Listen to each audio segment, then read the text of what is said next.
Okay, let's try this. Hello, hello. Can you hear me? Yes, maybe.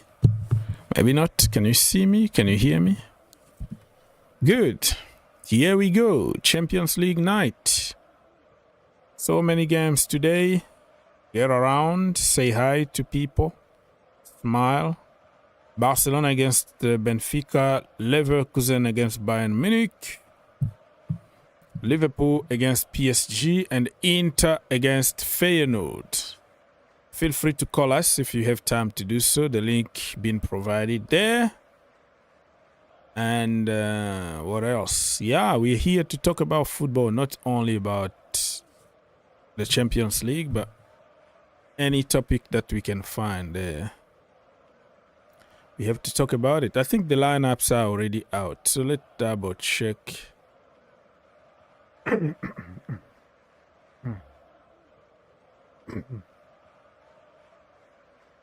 Okay, so let's see if we have lineups. No, this page is just useless. UEFA page is just useless on social media. They don't update regularly. So let's check on other pages like Barcelona. What time? It's gonna start like 1:45 Eastern time, right? So now it's like we have 1 hour plus. We have the time has changed, right? So if you haven't changed your clock yet, I think you should do it. It's what can I say? 1 hour in advance instead of 1 hour late. That makes sense? Probably you have to be here to understand what I'm talking about. The time change. But anyways, so this is Barcelona starting 11. They have Chesney. Remember, he used to play for Arsenal back in the day. And then he went to Juventus for years, and then he retired. And then he came back for Barcelona because Ter Stegen got a very bad injury that could take him out until the end of the season. He came out of retirement, and he's doing very good, Chesney.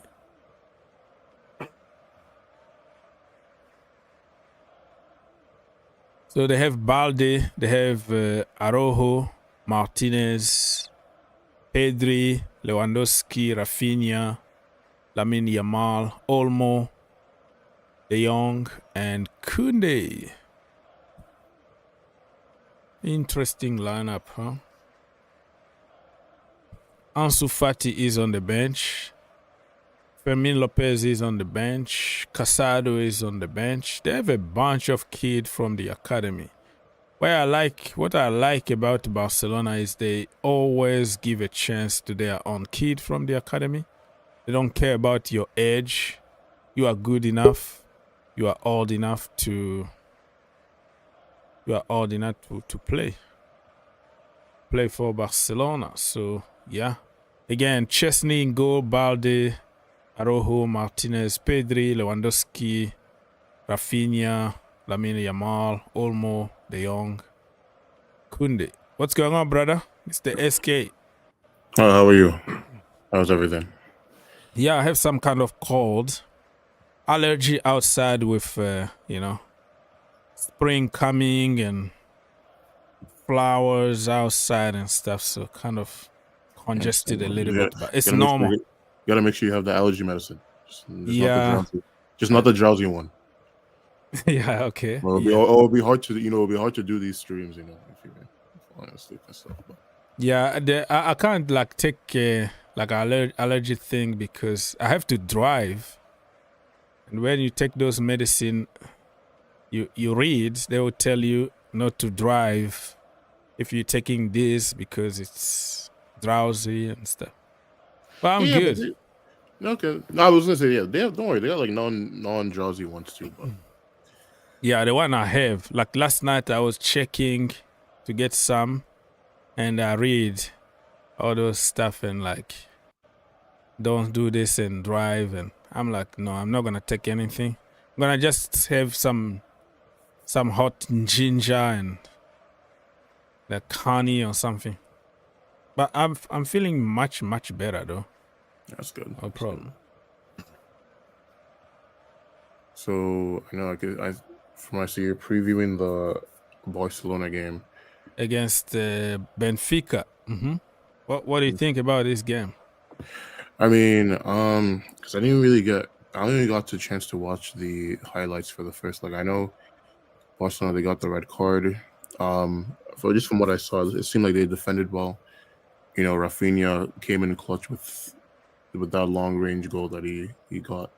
So I think what will be interesting for them is obviously I know like they're going to be in worse space given everything that's happened for them over the weekend. But the interesting thing I think on the field will be just seeing how they deal with a team that is going to go all out attack against them.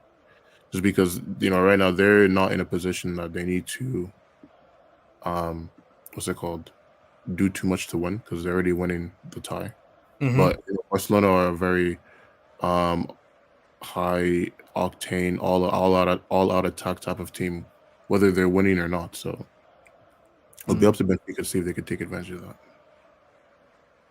Yeah. But for me, I would say for me, I think the key guy for Benfica is probably going to be this like Turkish midfielder. I think his name is like Koku or something like that.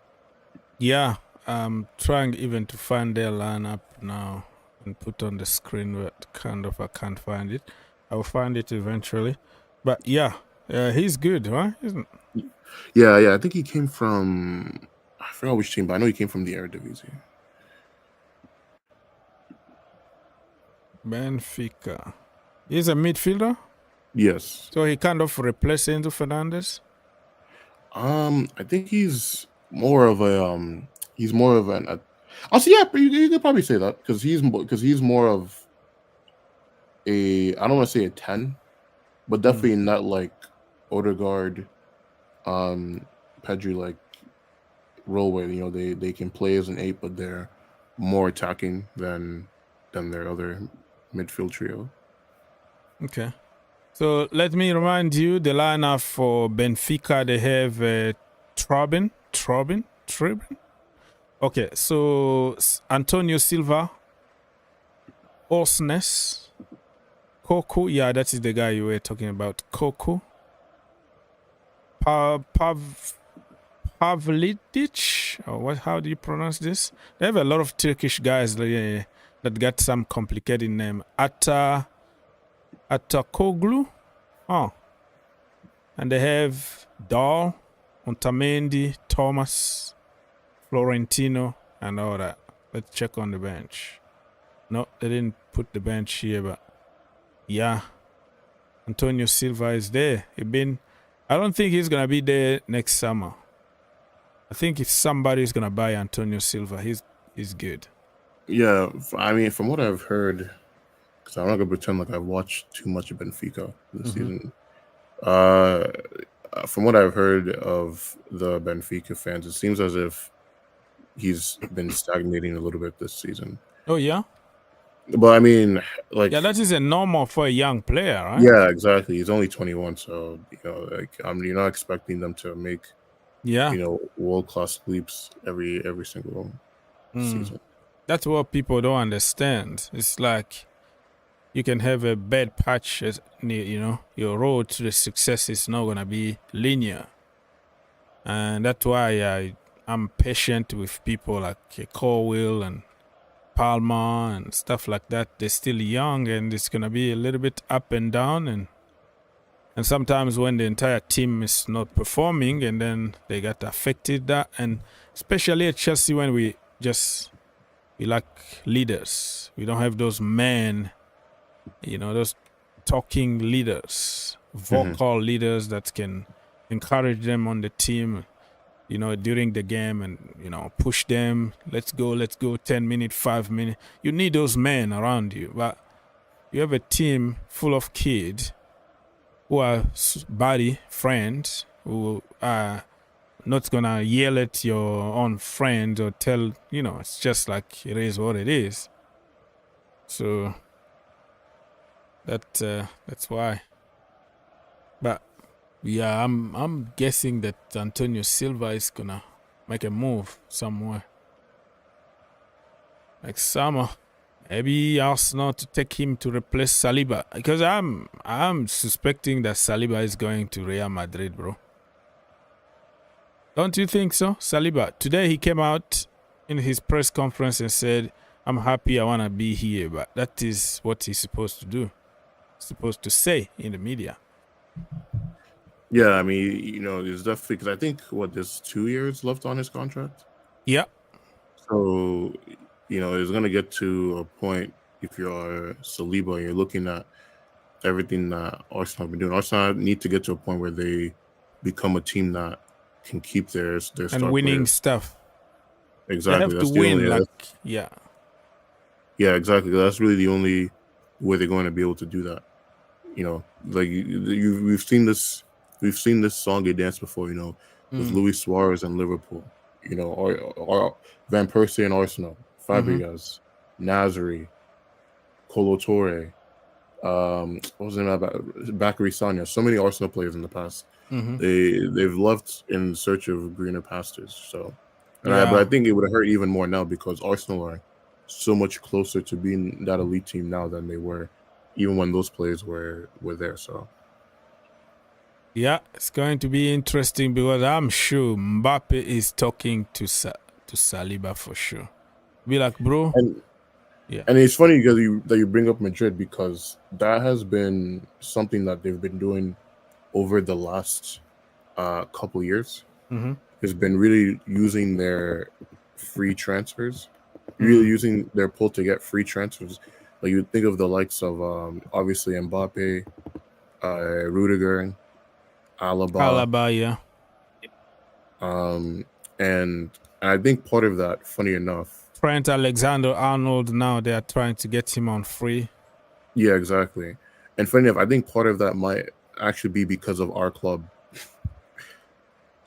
There's a specific transfer I'm thinking of that I think just killed off the idea of Madrid overspending on players. Do you know which transfer I'm talking about?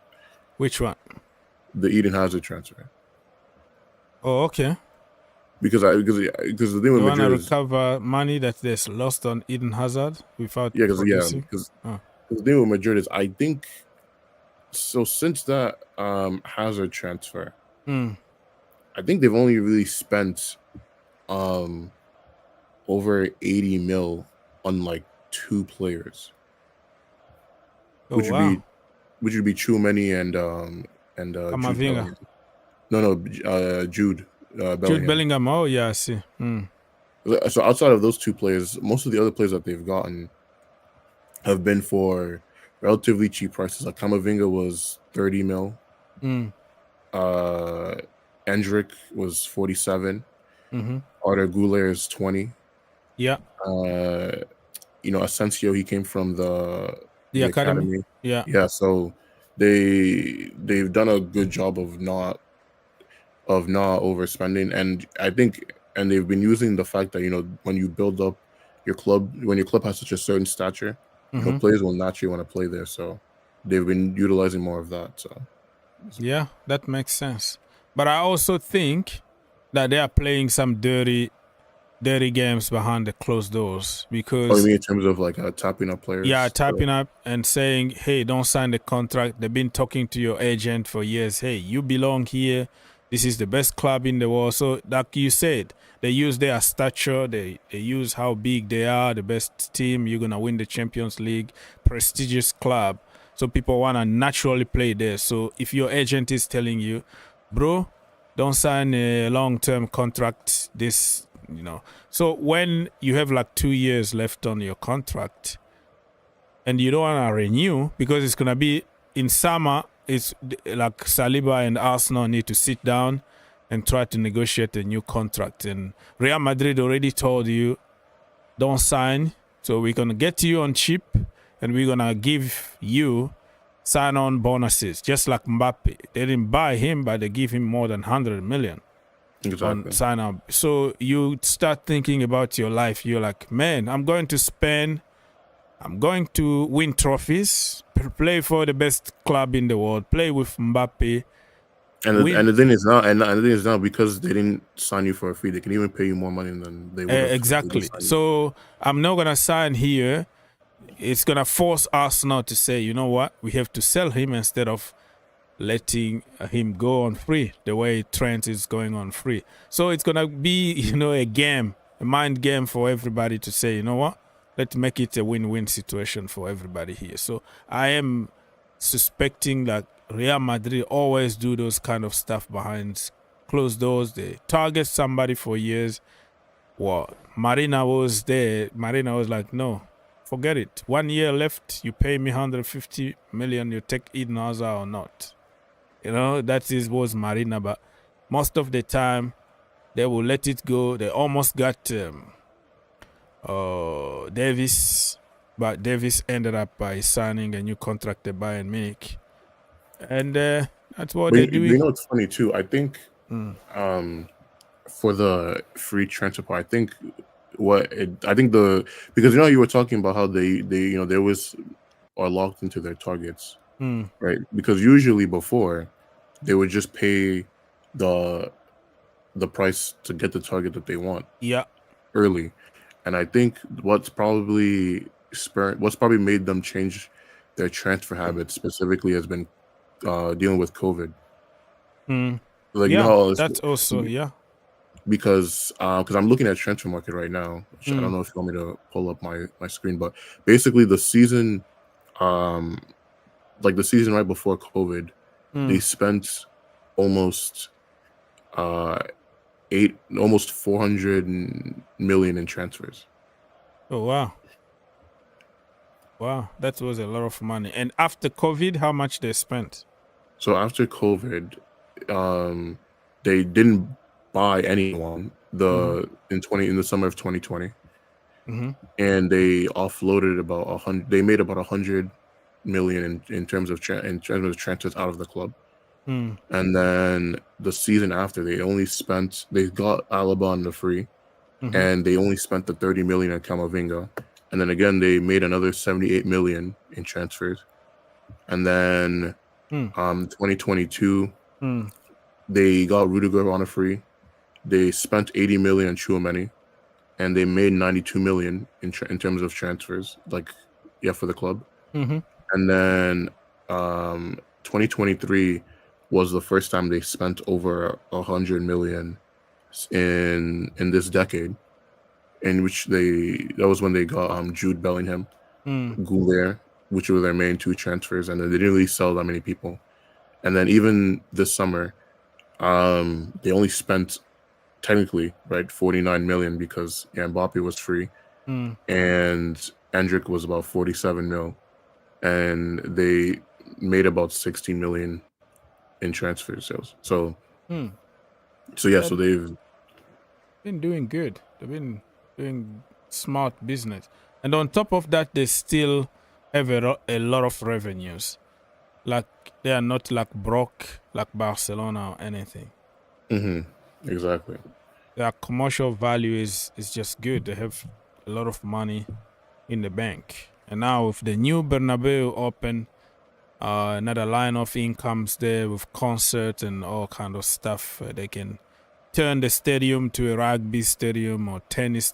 It's amazing, and this is the level that one day Chelsea need to get. What do you think about Manchester United's new stadium and the incomes and everything that will bring? So I actually haven't had a chance to really review what's going on. So essentially, what they have the concept for what they want to do. Yeah, I don't like the concept though. It looks more like something like a mosque or something. When you see it from outside, inside looks good, but the form of it looks like it's not really a football stadium. But if you look at the details from the inside and from the shopping centers around and all that, it's kind of different. We're not used to seeing this kind of design, but what do you think? So I'm seeing here, because I'm on ESPN .com right now. I'm looking at the article. It says that this is gonna have 100,000 Yeah. seater, so it would be bigger than Wembley. It says that because it says they were looking at the possibility of just redeveloping already existing stadiums, but I guess that's not what they're going to go with. And I guess and they also want to build. Yeah, there's going to be like 17,000 new buildings built around that stadium. Yeah, there is housing around, hotels, shopping centers. It's just an entire plan of development there.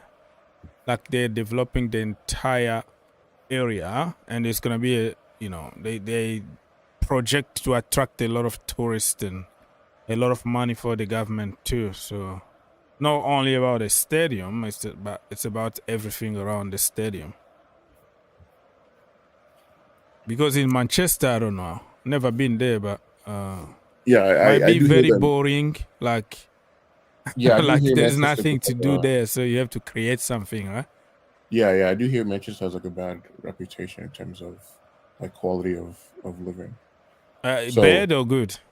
No, like poor, like not like it's dangerous, poor, but just it just rains a lot and there's and there is like nothing really to do over there, to attract you beside like Old Trafford, but full of mice, or let's say the Manchester City ground or something. Like it just look a little bit boring. I even heard about some testimony from like ex-players' wives, and they are like, man, there's nothing to do here. This is a horrible city to be. Who cares when you get 150K a week? You just put your bank account, your fat bank account. When you retire, you can go and live in the Bahamas or something. But yeah, quality of life there. Well, some people, the locals, they love it. That they grew up over there. That's what they know, and it's good. But for other people coming from like Madrid or some city in Spain, it might be like, man, this place is just raining all the time. It's cold. It's useless. There is nothing really to do and all that. So, because I'm actually looking through the topics on the news thing. What do you think of did you hear the news of Pogba being available again now? Yeah, that is very interesting. I don't want us to jump all of a sudden. Oh, Chelsea need to get him. Pogba is gonna do this and that. First of all, my idea about that is the brother hasn't played football for probably at least 3 years. Before even the suspension, since he joined Juventus back from Manchester United, the brother don't play because he's injured all the time. He played for 30 minutes, he got injured, 4 months out. So let's put it together, like minimum 3 years without competitive football. So injuries plus the suspension that took him 18 months. If you bring him, he been training with Messi and whatever in Miami, but training doesn't mean that you are much fit. So getting him now, what are you gonna get from him? I don't know. I think he need to go for a team that just be humble. Go to a team, mid-table or whatever, a team that will give him playing time, week in and week out. And not a team that will put a lot of pressure. Oh, you're not doing this, and then no, he need to play and allowed to come back to his normal level. Yeah, because he's probably going to be looking to make the French national team. Yeah, because obviously the World Cup is in is next season, next year. And I think what's his face, the coach was. Deschamps should still be there, and we know like that's Deschamps is gonna resign after the World Cup. Like he already said, it's gonna be a goodbye. The last tournament is gonna be the World Cup. Been there, that guy been like a king there, bro. Like 12, 16 years. People are sick and tired of him. Well, yeah. What I was gonna say is because we know Deschamps is a Pogba guy. Yeah, he's a Pogba guy. Yeah. Yeah. So if Pogba can impress, you probably. Take him back. even Mbappe been missing Pogba. He said like Pogba will find you with his eye closed. He will find you, but now he doesn't have enough service from the midfield. Kante is gonna break the play. He's gonna do the dirty work, but the artist is Pogba. I mean, it's funny because I feel like a lot of people forget. Like Pogba was really good at that last Euros. Because that was that France had in 2021. He was probably. I'd go as far as to say he was probably their best player. I mean, obviously, yeah. They crashed Pogba in the national team, he's unplayable, and there is a reason why. Pogba, when he goes to the national team, is like man on a mission. You're gonna be in the hotel for 2 weeks, 3 weeks, focus on football, and he's just amazing. That's what Jose Mourinho said, by the way. I'm not saying it, I'm just stealing what Mourinho said. And then you come to the club. You have to deal with everyday lives, which temptation to go to nightclub, dancing on TikTok and whatever, playing video games, distracted, and then it's not the same Pogba. But Pogba, when he's focused and he's fit, man, that brother is out of this world. And also people being very unfair with Pogba. Everything he does is bad. He can't dance. He can't make a joke. He can't do this and that, without people just making it big, a ton of just what Pogba did. The guy doesn't smoke. He doesn't drink alcohol, but he enjoys his life with his people dancing or doing something. It's always a problem with Pogba. And people are thinking that him being that is causing injuries because he dance or he loves life and stuff like that. But I don't know, man. It's always conspiracy theories. Aziz, are you there? Hey, hello. Hello. How you doing? Yeah, we are here. No Champions League for us. We are waiting for the best competition in the world. Conference League on Thursday, baby. That is the competition. Champions League? No. That's our well, we're gonna complete the set, so yeah. You're gonna complete the set 3. Yeah. Big 3, exactly. And then leave. We'll be the only club with all three trophies. Yeah, that is a feel good factor. My problem is just Maresca. It's just one dimension system. One trick pony. Yeah. Okay. I was watching some people analyzing Chelsea. We only play, and I've even said it to you before. Why is it that we only play through the middle? Our wing is open. We have faster players in the wings. We can operate from the wings. I don't care if Cucurella is in the middle. You can still operate on the wings. Take the ball back to the wing. You understand what I'm saying? Yeah, he said that he had up and down traditional fullbacks and wingers. He doesn't use them that way. He said, if you play your way, I'm gonna take you off. I tell Enzo Fernandez to play backward, sideways. If he does play long, he's out. He told also the goalkeepers the same. You do what I'm telling you. I'm gonna take you out. Okay, why was this guy playing long? Did you notice he was playing long this weekend? Who? His goalkeeper son. What's his name? Sanchez. He was playing long this weekend. He really played the ball down. I don't know. I have to double check. But that's what he said because people ask him after the game why he has to be a certain way of playing sideways, backward, and not playing long or whatever. And he gave an explanation. It's clear. I put all the interview and press conferences in my channel. Said no. I told them to do that way. If they don't, they're gonna get subbed immediately. That's the way it is. It's like my way or no way. People need to understand this is the way we're gonna play, and nothing is gonna change. That's what the manager said. And the problem with that is you play that way against Arsenal. on Sunday, we got destroyed because you play in their hands. Arsenal to beat them, very simple. Sit back, be patient, hit them in counter, good transition. You beat them. Every single team that beat Manchester City, Arsenal this season, they use the same tactics. But Enzo Maresca said, this is the way we're going to play no matter what. So if he doesn't change, don't come here and point fingers on Nkunku, because Nkunku is going to be the problem, not the coach who put him in that place to begin with. So expect us to get smashed if Enzo Maresca leave us open against Arsenal. But if he was lying to us and say, oh, no, I'm going to distract them and by saying these things so people think we are going to do the same and then we're going to surprise them.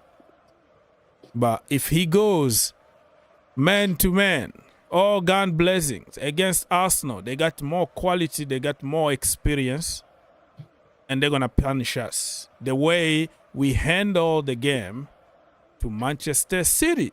City, everybody, before Chelsea, they don't win any game. And against Chelsea, City sit back, they sat back and playing in the counter. One long ball behind all our defenders because high line. One ball, bam, Haaland is one-on-one with the goalkeeper. All the time. And we don't change anything. That is Maresca. And then you're going to come here and tell me, oh, blame the sporting directors, blame the owners. Yes, we blame them for not doing this and that. But on that pitch, who comes up with the lineup? Who comes up with the tactics? Comes up with the whatever, the system to play?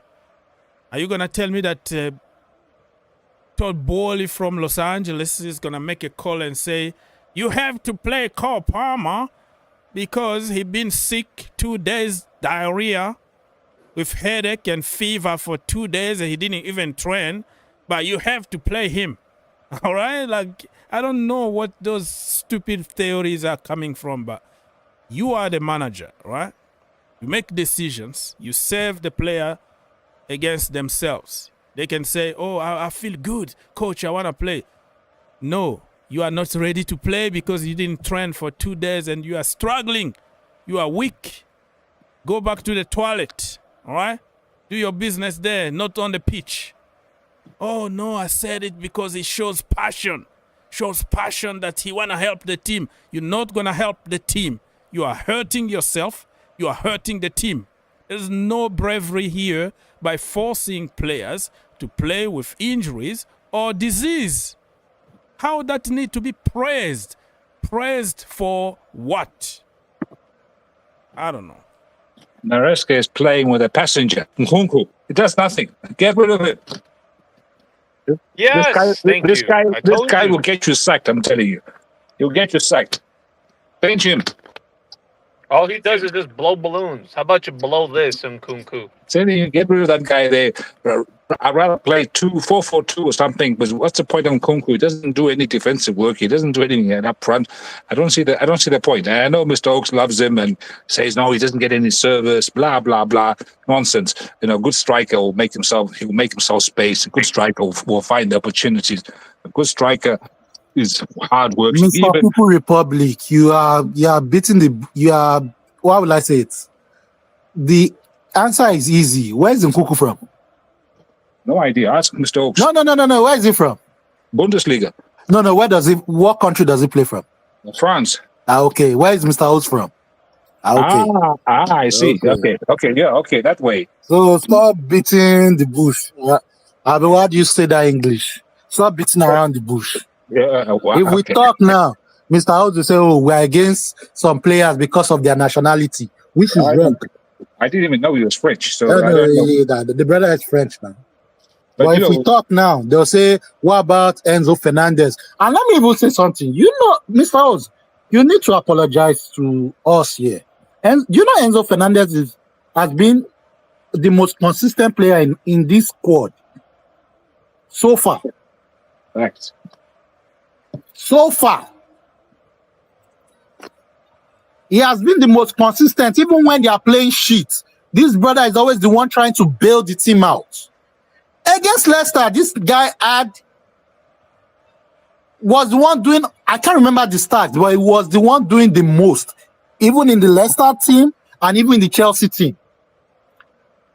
Trying to break up lines up front, trying to break up lines in the back. But if we talk now, they'll say, oh, Enzo is because of Enzo. To be honest, apart from Caicedo, Enzo has been our best player.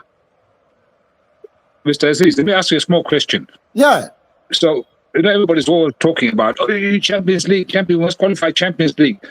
From what you saw against Leicester, does Chelsea have any business whatsoever to do in the Champions League, or they're not good enough? Like I said, the coach only has one way of playing.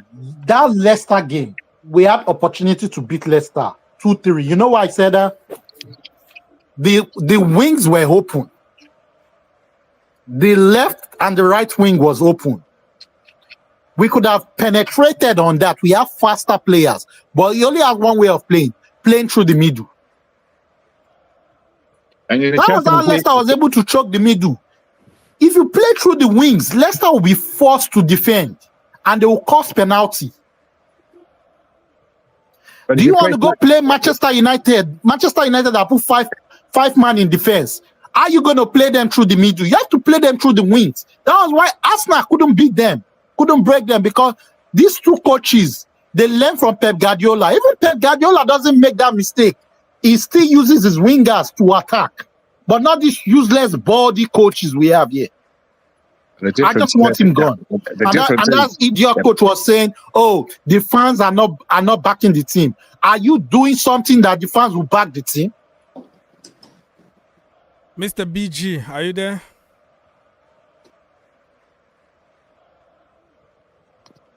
BG, Messi's brother. Hello? You are muted. We can't hear you. Where you gone? What was Sanchez thinking against Leicester? He came out flying like some kind of butterfly. That almost cost an equalizer. What the hell was that? You know, Sanchez, there's nothing that guy does that will surprise me. There's nothing he will do that will surprise me. I just want this miserable season to end and bring in Petrovic back. Petrovic can't be as worse as Sanchez. He can't do as worse as Sanchez. Petrovic is the best. They said he's the best goalkeeper in the French league now. I don't know how true it is, but that's what people are saying. Even Kepa will do better than Sanchez. I am a big fan of Kepa. I still beat the Kepa drum. Every time I say it, Mr. Oaks goes crazy. But I still think that Kepa will still do better. You want to tell me how many mistakes will Kepa do? That is like, okay. No. Kepa and this goalkeeper. Kepa can play the ball from his foot. This goalkeeper has improved so much. He went to Madrid. Now he's in Bournemouth. He has improved them so much. He has won them games. What about this useless goalkeeper we have? This goalkeeper has cost us 6 games. 6. The last game in. I know you're going to make that point. It happens to the best goalkeeper. I give a goalkeeper to make 1 or 2 mistakes, not 6. That is going to cost you points.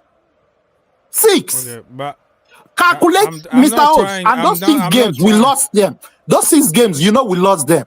Calculate those 6 games times 3.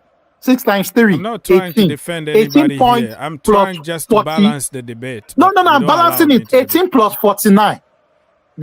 Where would we be? I'm giving you facts. Like I said, if you look at... so let me go back to Kepa Bragadabra. Kepa Bragadabra, the last game against Tottenham, he made the 2 goals. Like, he is the reason why Bournemouth drew against Tottenham Hotspur. So he's not that perfect. And I also understand that Bournemouth is his level, because even those kind of mistakes that he made against Tottenham Hotspurs, if he was at Chelsea, I was going to be live for 10 hours getting on him here, right? getting on him, calling him the worst, and everybody was going to be angry. However, when he's at Bournemouth, people kind of understand that, man, we are lucky even to be in this position to go to Europe, and Kepa been doing good. We understand that every good goalkeeper is going to make mistake. So people understand more there because they don't have high expectations. You come to Chelsea, every single thing that you're going to do, people are going to, just kill you for that. And rightly so. Kepa Bragadabra, he had some very good games. Don't take that away from him. But everybody now we forgot all the long range shot, that everything that just shoot on target, it's a goal. Shoot on target. The guy never came off his line. Like, if you have the entire defense, Rudiger, Aspilicueta, Christensen, everybody yelling at you to come off the line and help them because you can catch the ball with your hands or you can punch it. There's a picture or a video that's going on where everybody yelling at Kepa. The entire defense tells you everything. So I'm happy for him that he's doing good, and now the pressure is not on him anymore. He's just enjoying his football. Still enjoy his 220k at Chelsea every single week.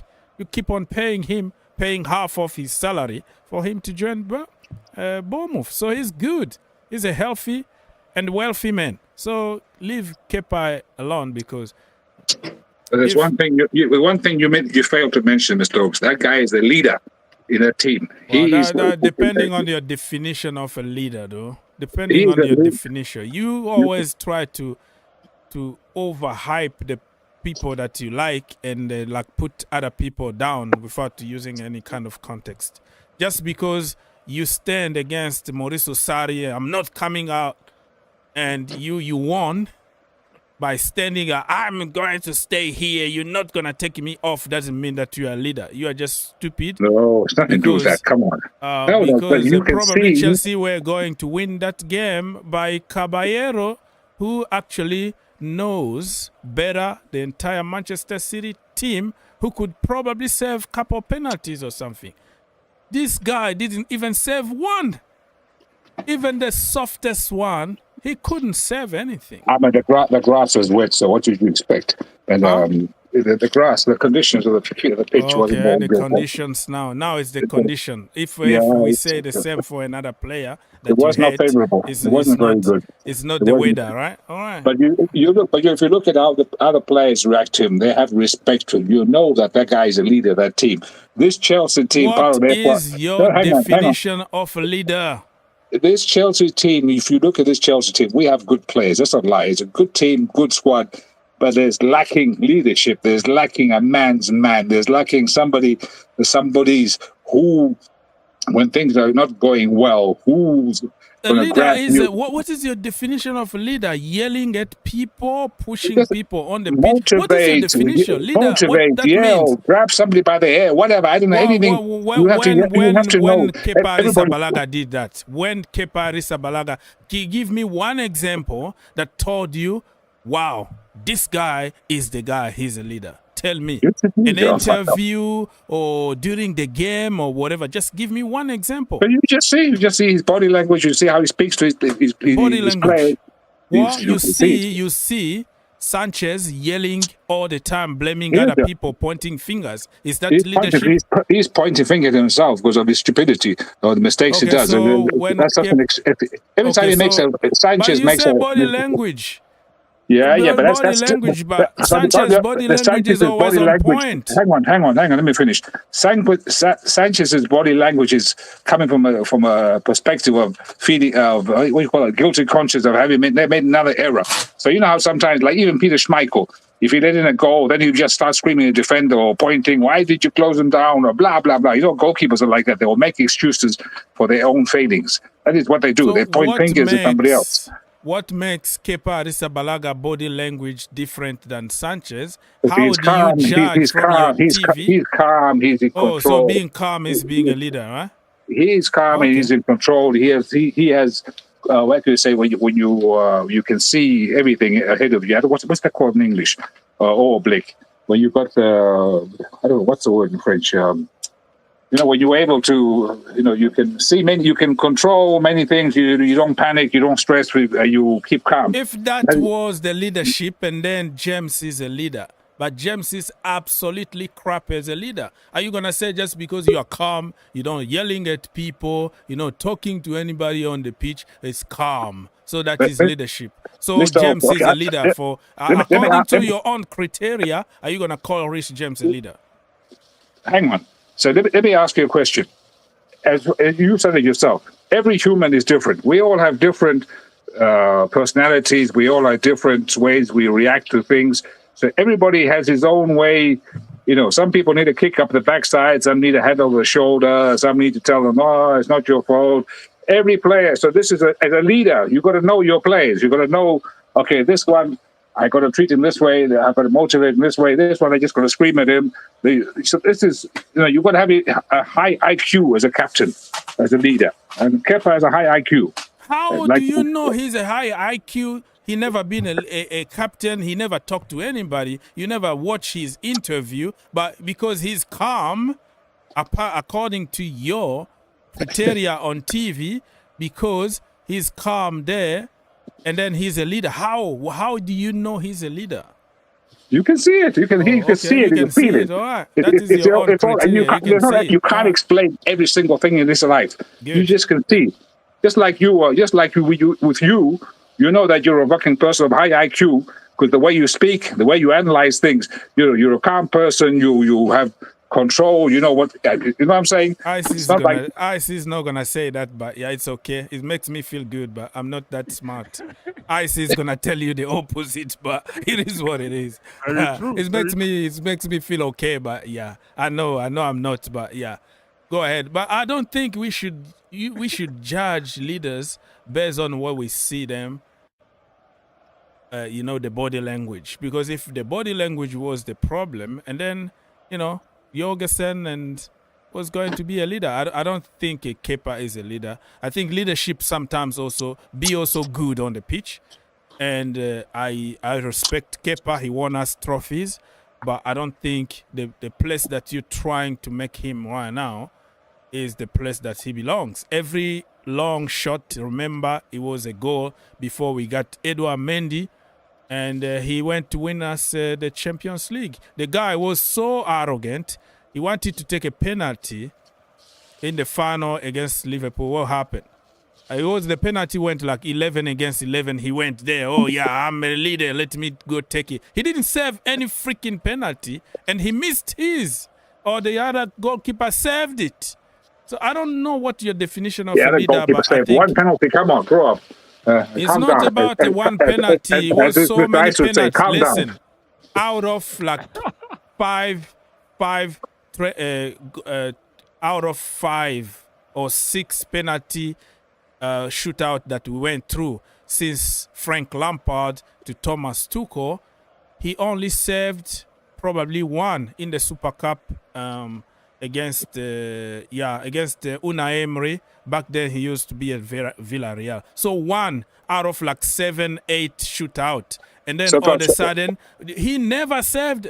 Okay, let's go to Ice before he gets but going by your ridiculous theory, that means that guy Kelleher from Liverpool is an excellent goalkeeper because he saves penalties. I didn't say that. You are taking it out of context. I didn't say your theory. It's not. You're putting word in my mouth. I'm just giving you an example of you making theories about being a leader is this and that. And I told you that leader also, you have to lead by example. And he was so arrogant. He said he's not coming off against Manchester City in the final. He undermined the authority of the manager. And probably... I don't get it though, Og. So do you think Kepa is a better goalkeeper today than yesterday? I don't know, because you can be an excellent goalkeeper at Bournemouth. You come to Chelsea and you struggle. We bought apparently the best goalkeeper in Spain, the upcoming whatever Jorgensen. We haven't seen anything Because but then let me ask you another that's what question. I'm telling you. Being Hold on. excellent. How many other goalkeepers? How many goalkeepers have succeeded at Chelsea since Czech? Mendy was a successful. Why is Mendy not with Mendy's us anymore? success. Exactly. Why is Mendy not with us anymore if he's successful? There you go. Good, excellent analysis. Okay, Why? but you ask me a question, you let me answer. Mendy is not with us for many other reasons. It's not only about him. Being a Chelsea or not being a Chelsea doesn't depend entirely on the player. The new owners took over. They wanted to make changes. They found some money from Saudi, and we had 10 other goalkeepers. They bought Sloneni, Gaga, they bought Petrovic and whatever. And then it was easy to get money from Mendy. It doesn't mean that necessarily. Let me finish, but you don't let me finish. How did Mendy finish his career at Chelsea? How terrible was he? How terrible was passes to the other to the forwards there? You complain about Sanchez. You said here that Kepa, he can have some mistakes, but it doesn't define him. But for Mendy, all of a sudden, the same principle that you just preached us doesn't exist because he's another goalkeeper. Let me ask you another question. After Mendy, name the most permanent goalkeeper we've had ever since. The most permanent? Yes. Since Mendy? Yes. Well, you can say Robert Sanchez because Kepa was there. I think Kepa... Exactly. That's what I'm trying to say, that there hasn't been any goalkeeper that you can say has been better than Kepa for the past 7 years. I don't believe you. Come on, bro. Depending on your definition of better, but I don't believe you. You're talking about a Kepa who joined us at, how old was he? I think 23 or something there. Yeah, 23 years old. I think Chelsea was his first big shot, right? Yeah, he was from Atletico Bilbao. Mm-hmm. Thank you. And he wasn't, when he joined us, he wasn't even a starter. It took a while before he got he came straight to the first team because he didn't take time. He was every single game. League Cup, FA Cup, Champions League. He was every single day. Let me explain to you why. Why? Because Thibaut Courtois went missing. He didn't want to come. Let me finish. Thibaut the Snake. Please call him the Snake. You cut me. I forgot what I was going to say. Now you can talk. I'm not going to talk. I just want to say, when you mention that guy's name, please mention the Snake as well, because it gets me so angry, that guy. All I'm saying is Chelsea has been Kepa's first stint as a top-class goalkeeper. And he was below average. But if you look at the other goalkeepers we've had, right?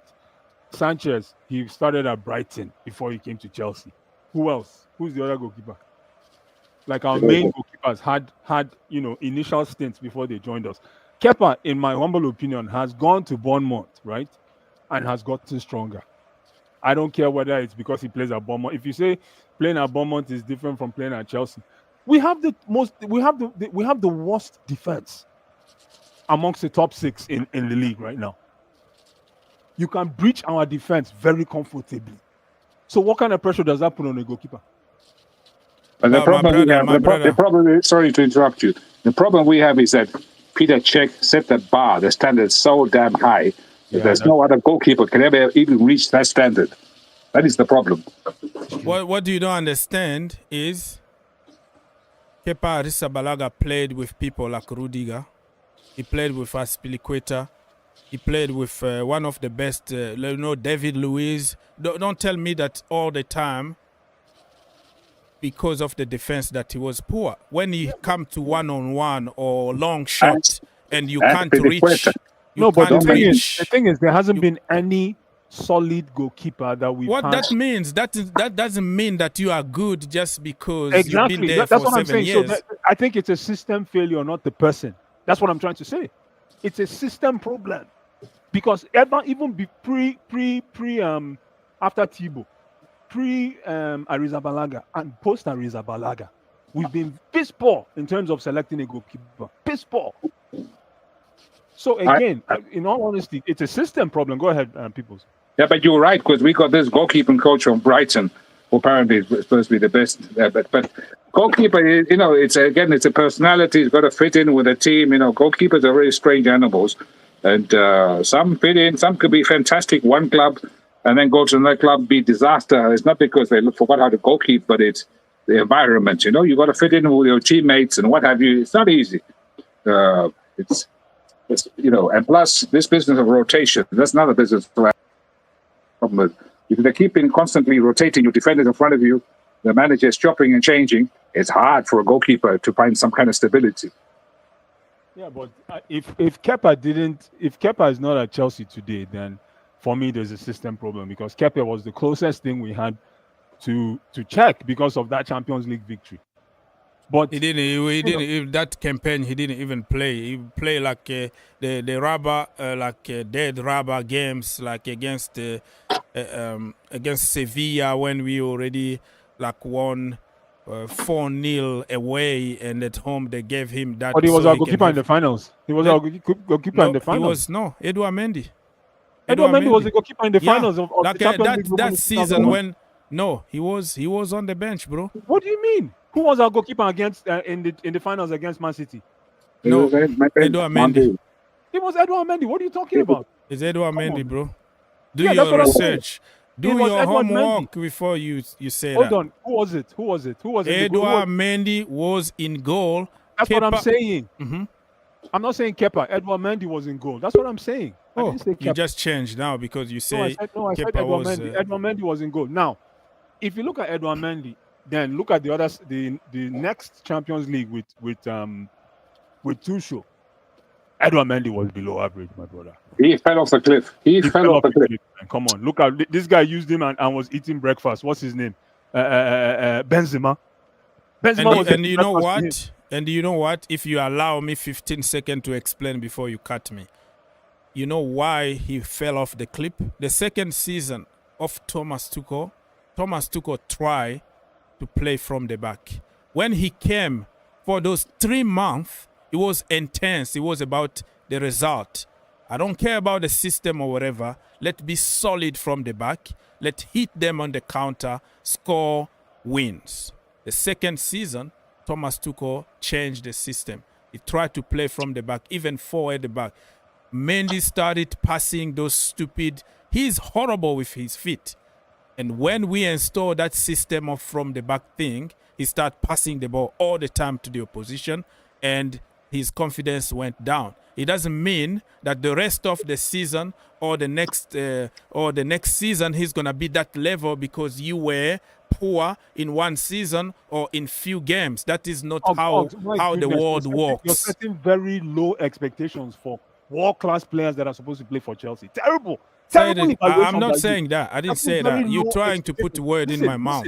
We're also talking about a goalkeeper who won the AFCON. He just came off winning the AFCON. He was in a high. He won the Champions League and he won the AFCON. Yes. So you want and to he tell won me that the Club World Cup after that. Yeah. But you want to tell me that after winning all these 3, simple system change to play from the back, he couldn't? Yes, because he's horrible with his feet and he can't adapt because he's like a Peter Cech. Remember when Peter Cech went to Arsenal, right? He almost scored an own goal. He was going through the social media. He was old. He went at 40, bro.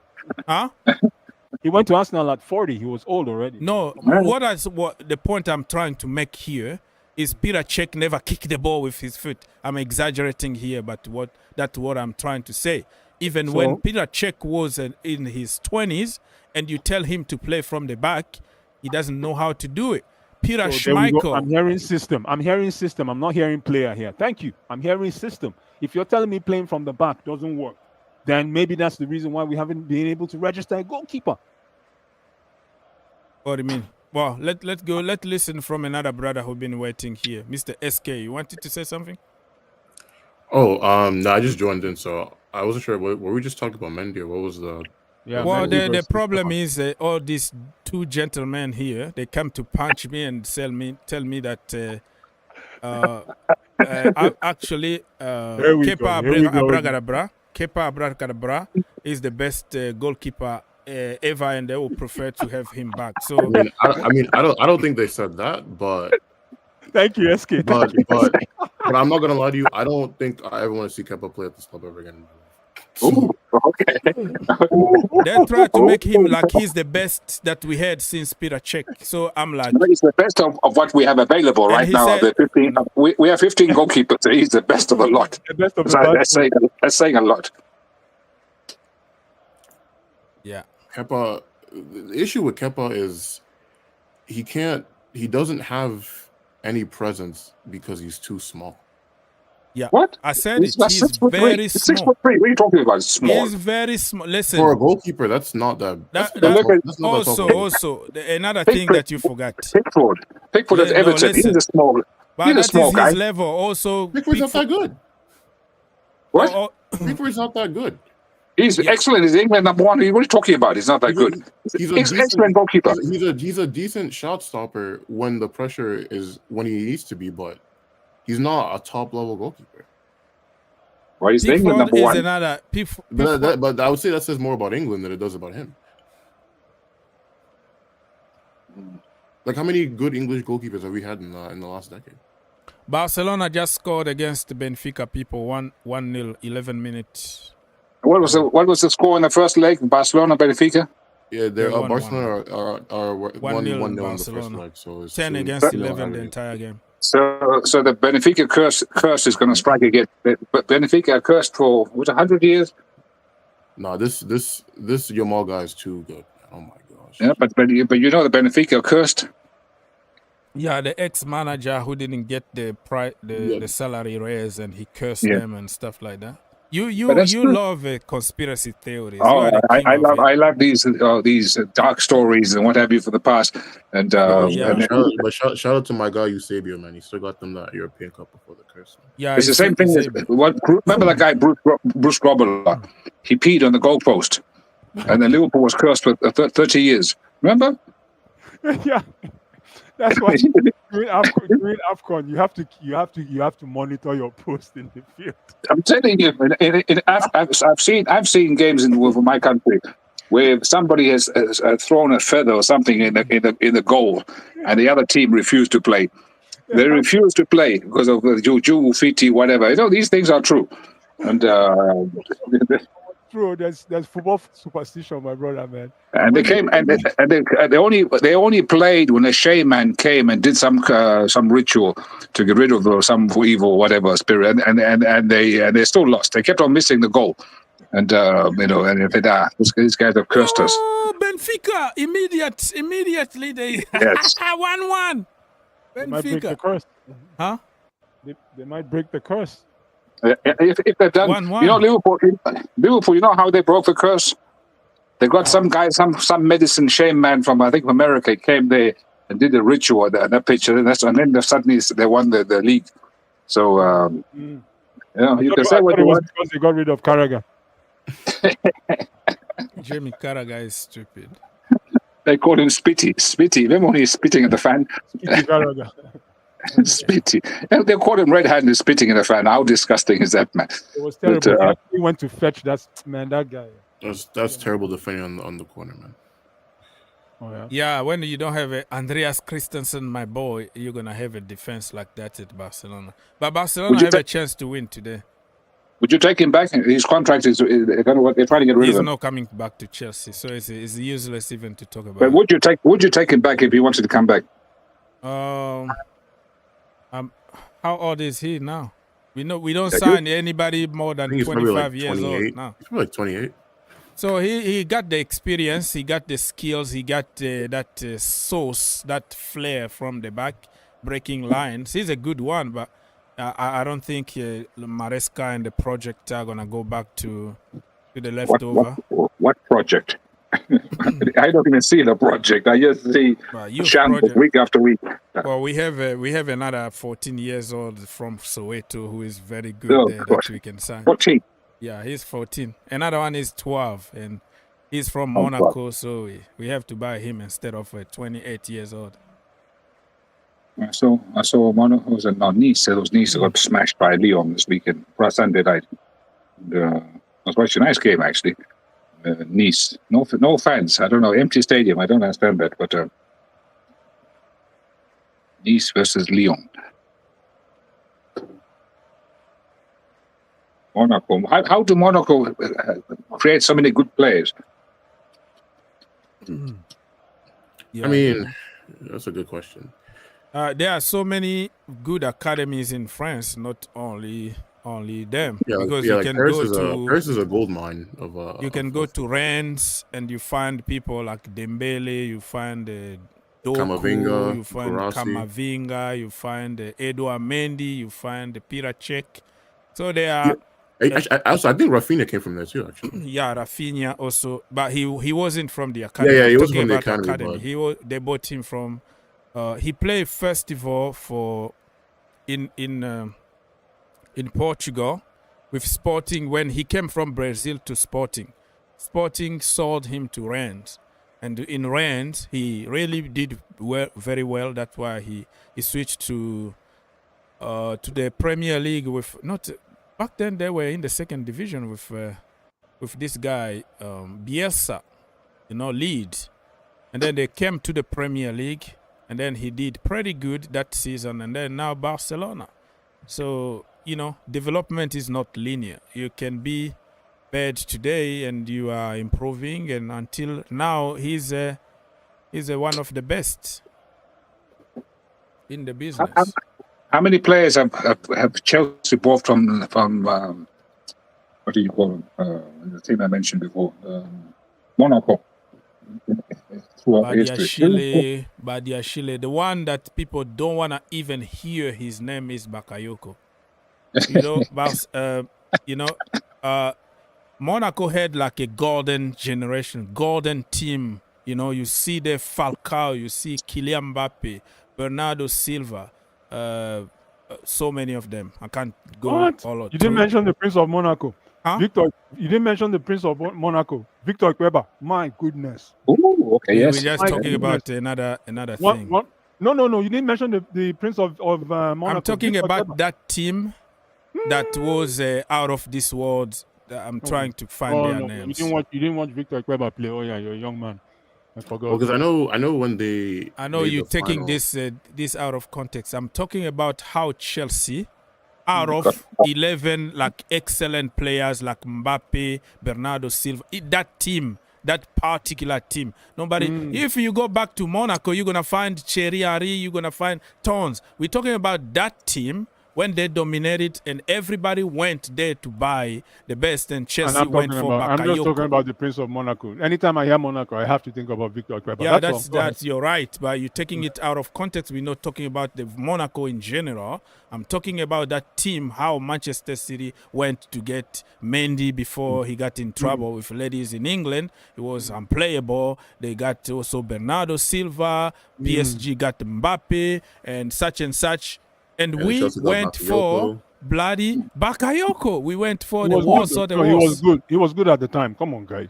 No, he was good at Monaco. At Monaco, that's what we say. He was good at Monaco. That's why we went for him. And well, if it makes you feel any better, Atletico had bought Thomas Lemar for like what? I think it was exactly. like $9 million or something. Where is he now?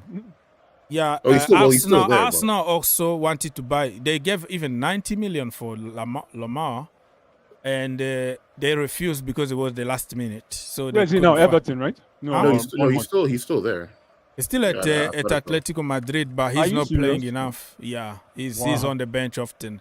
He wanted even to move last summer, but he couldn't find a club that will pay him the money that he's getting there. So he kind of there stuck. But what I said, the point I'm trying to make here is like most of the time Chelsea don't do their homework. They go for vibes instead of like scouting somebody and see exactly what the team need. And you bring Bakayoko and you sold Matic to United? Are you kidding me? Matic going to United. I mean, I'll be honest. If you look at Chelsea's transfers since like 2017, it's not good. Really. It's not good. Yeah. It's not balanced at all. It will be like we really need a midfielder to like play with Jorginho, so Jorginho can do his recycling. You need another guy because Kante is like often injuries. You need somebody there, and you have somebody like Chouameni who was there, and Fabregas keep on pushing Chelsea, sign this guy, sign 20 million. No, what we did? No, nothing. We just go for Saul Niguez or something like that on loan. So it was Chelsea been for years like the position that we really need, the need of the team, we don't address it immediately. It need to be a catastrophe for us to go and address the position. We address another position because there is an opportunity instead of the need of the team. So right now as we speak, what does Chelsea need? You know that, bro. How can ask me even a question? We know that we need a solid number 9, different profile than Jackson, somebody who can be there, the presence, the physical presence in the opposition box, who have different kind of attribute than what we got now. That everybody knows about it. Who does finishing for a living? You know, headers, all kind of goals outside the box, the a la Drogba, chest, bam, top bin. We need those. I would also say Chelsea need a 10, and we need to move Palmer back to that right wing. I would also say that as well. Yeah, I respect that, but also like what we need really the most is that position, and we need a dominant center back. I know that Fofana is good, but he can't stay fit, so we can't count on somebody like him. We need that dog, that dominant that will do the dirty work, because Chalobah, Tosin, Colwill, all of them are like all people call the second center back. It doesn't mean that they are bad or they are worse than the first one, but the first one is the dominant one, the male, the angry one. And then the guy, the artist who will control the tempo, who will break lines. We have many of them. So if you have many of them and you don't have any dominant, that's why we were struggling in the defense and making everybody look very, very soft, because we have slow people. They are all second center backs. They are not the first center back like Fofana. So we need another one. Physical presence, angry, and that dog that will do the dirty work, fast, dominant. And then... Hang on a minute, Mr. Oaks. So you previously, 20 minutes ago, said Maresca is a one-trick pony. He refuses to play a traditional down with the fullbacks crossing, running up and down. If you do that, he will substitute you. So what on earth do you need a big, strong centre forward for if you're not going to be crossing the ball into the box? What's the use of having one of those? Well, I don't think centre back is not only about crossing the ball. It's about defending. It's about being aggressive in your box. Centre forward. Why do you need a big centre forward? And you were saying that if the Maresca plays the way he plays, just straight even through the middle, tiki-taka, you don't need a centre forward because he's not going to use him. He's not going to cross the ball. What's the point? Oh, so I thought you were talking about the centre back and not centre forward. So I'm confused now. So you're going back, you review the VAR, and you went back to the action that happened 10 minutes ago. I mean, what I would say is even if you have a centre forward with a box presence, then that's going to force your opponent's defenders to drop back. So that should, in theory, like open up more space for your midfielders to that makes sense. It just because Maresca doesn't play that way doesn't mean that we don't need a different kind of profile, because you need like the goal that people are showing now, the Drogba against like Everton, or Frank Lampard. Long ball, chest it, turn, bam. Those kind of instant, like they score for living. Even if you're going to take me off for not playing a perfect pass and dribble past everybody and score a perfect goal, but I already score. At some point, Maresca himself is going to understand that his system is not always going to work and he need a plan B. Even Pep Guardiola, he brought Haaland for a reason. After you Aguero, he hit number 9. But at some point, it was a point he said, you know what? It's important, those guys, even if they don't do anything that I ask them, what is important in football his goals. So I hope that Maresca can also understand that it's okay to score an ugly goal. All you need is 3 points or win a trophy. Not everything needs to be perfect. Pep Guardiola brought Haaland the first year Champions League. He hasn't won the Champions League since the Messi days. And you bring somebody who does scoring for living, who is crap as a team player, but that's what he does. He scores you goals. He's not going to drop like Jackson. He's not going to dribble 1,000 people, but you put the ball in the box, he does the job. Look how he destroyed Chelsea. One ball over the top. Even Pep Guardiola, he sit back against Chelsea. And Maresca, oh yeah, I'm going to just give you a gift. High line. Let's go, let's continue, let's go man to man. I'm the genius. I know more than him. Let me jump in here really quick. I want to take it back to that game against Leicester. I didn't hear you folks talking about that game. The coach did a fantastic thing by removing Cole Palmer. I'm not sure if he removed him at the right time. Now, this is coming to you, Oggs.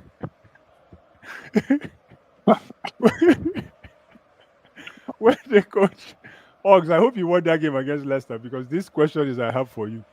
When the coach removed Cole Palmer, who did he put in that position? Oggs, please answer the question. I beg you, please. Oggs, are you still in this show? I beg you. I know where we're going. So, if you let me, that is a question, right? Please answer. I'll shut up. Please. First of all, I will shut up. First of all, Mr. Cole Palmer shouldn't even be on that pitch. Absolutely. Diarrhea, fever, 2 days no training. He's on the pitch for 71 minutes. 71 minutes. All right? And then you change him. Whoa! Another one. And then you change him when the game is getting already ugly. And he didn't bring anything. The brother was absolutely crap. And you even help him to break his own record, or like to damage his own record on penalties. The guy can't even kick a penalty. You put him there. And then when he changed, did you see the shape? Nkunku still play as a winger. Look at the shape. Oh my gosh. Sorry, I just saw the goal. My bad. Yeah. Nkunku still play on the left side. Who played in the middle? Check your stuff, bro. Check what position the young Tariq played. Check on the position that other people played and tell me that he played as he didn't replace Mr. Cole Palmer. But you're looking for something to say. I watch games. I do watch alongs. Everybody can tell you that he didn't play as a number 10 or number 8. But I don't care. I'm at the point that I don't even want to see Nkunku there because he's absolutely crap, useless. Take him out. If you don't want to play him from there, you want to force him, never bring him even on the bench. Let him go and wait for summer so he can leave. That's the problem. So, I don't know what game you watched, but all I know is when the coach took out Cole Palmer, he moved Nkunku to the 10 and put this boy in whose position? Neto. Tariq George. No, yeah, Tariq George came in for Neto. Thank you. I don't know what Oggs. I don't know if you watch this game, Oggs. This is the reason why I was packaging this question for you for the past 3 days. I said, when I see you next, I'm going to hit you with this question. So what happens is you take out Cole Palmer, right? And you put Nkunku in that position because, like Oggs rightfully said, that was the embers of the game, the last minutes of the game. You need an impact player. And what kind of impact did Nkunku provide? The impact on the bench. He went back to the bench. He went back to the bench, and it's not because he didn't play well. It's not because the coach hates. The boy did not play well when Cole Palmer left. I didn't notice anything, except for thank goodness to Enzo. Enzo is our enterprise in that midfield. So again, man, I'm not here to rehash an old subject about Christopher Nkunku. maybe it's like you said, Oggs, maybe it's the fact that he wants to leave. But this guy cannot put one foot right. That's all. He's soft. You know, if any potential buyers for him, if they're watching him now, do you think they're really going to be interested in this guy? Look at him. Preach. I don't think he'll be going anywhere. He'll be staying there at Chelsea. They'll be warming the bench because of this attitude, with this level he's showing. Yeah. There's no big team is going to come in there, PSG or whoever, and say, "Oh, here's Chelsea, 50 million." No way. No way, man. No way. That's why we couldn't sell him. That's why we Hey, couldn't Mr. sell him. Oz. Yeah. Sorry, I was talking about Nkuku. You only have 2 shots off target against Leicester. Huh? and he's our attacker. 2 shots off target. But if we talk now, you'll be the one saying, "Oh, we are against Nkuku." We're racist. No, it's not even that. It's not even that. Black and black can be racist to each other. Nah? Oggs call me racist. No, Mr. House don't mean that. We're all black. Black and black. That. I'm having fun. Don't worry. As I'm saying, Nkuku is just a passenger in this team. I'd rather have Nkuku go on loan than Felix going on loan. At least I know what Felix is going to give me. He's going to give me creativity. He might not score, but Nkuku is not even doing that. It's no take-ons, no nothing. No take-ons, no nothing. Something, Oggs. Can you say something, please, Oggs? Don't be quiet here. Like I'm a little bit tired of discussing about the same topic for all the time. Like I know what you're looking for. You're looking for a fight for me to say something. No, Mr. House, keep that same energy you had for Enzo Fernandez. Keep that same energy. He asked you had for Enzo Fernandez. Mention Enzo Fernandez today? No. In the beginning of the season, you wanted this brother out of the squad. Remember what you said? Oh, no. This brother is not good enough. This. I don't want to talk about it. He doesn't fit the system. At least Enzo went out of the team. He went to go learn the system. He's back and he's justifying. He's justifying it. What about Nkuku? Everybody is trying just to put word in my mouth. I'm not putting words in your mouth because you don't let me. Mr. House, I'm not putting. You've never seen me put words in your mouth. I'm always coming with facts. Always coming with facts. But you don't allow me to answer. That's the problem. Okay, answer. The first time I didn't say anything when you came here and you asked People's Republic where Nkunku is from, France. Where Oggs is from, France. So you see the connection. I didn't want to talk that because I was so frustrated. First of all, something that you can't call me is being discriminatory or racist. I don't do that. Like I try to avoid that kind of conversation. First of all, I have a house. I'm in a white and black family. And I can't be racist. I can't discriminate people because I'm in the middle of it. What am I going to tell to my chocolate babies? Okay? Tell them that I hate this race or this race. So let's not put it about countries here.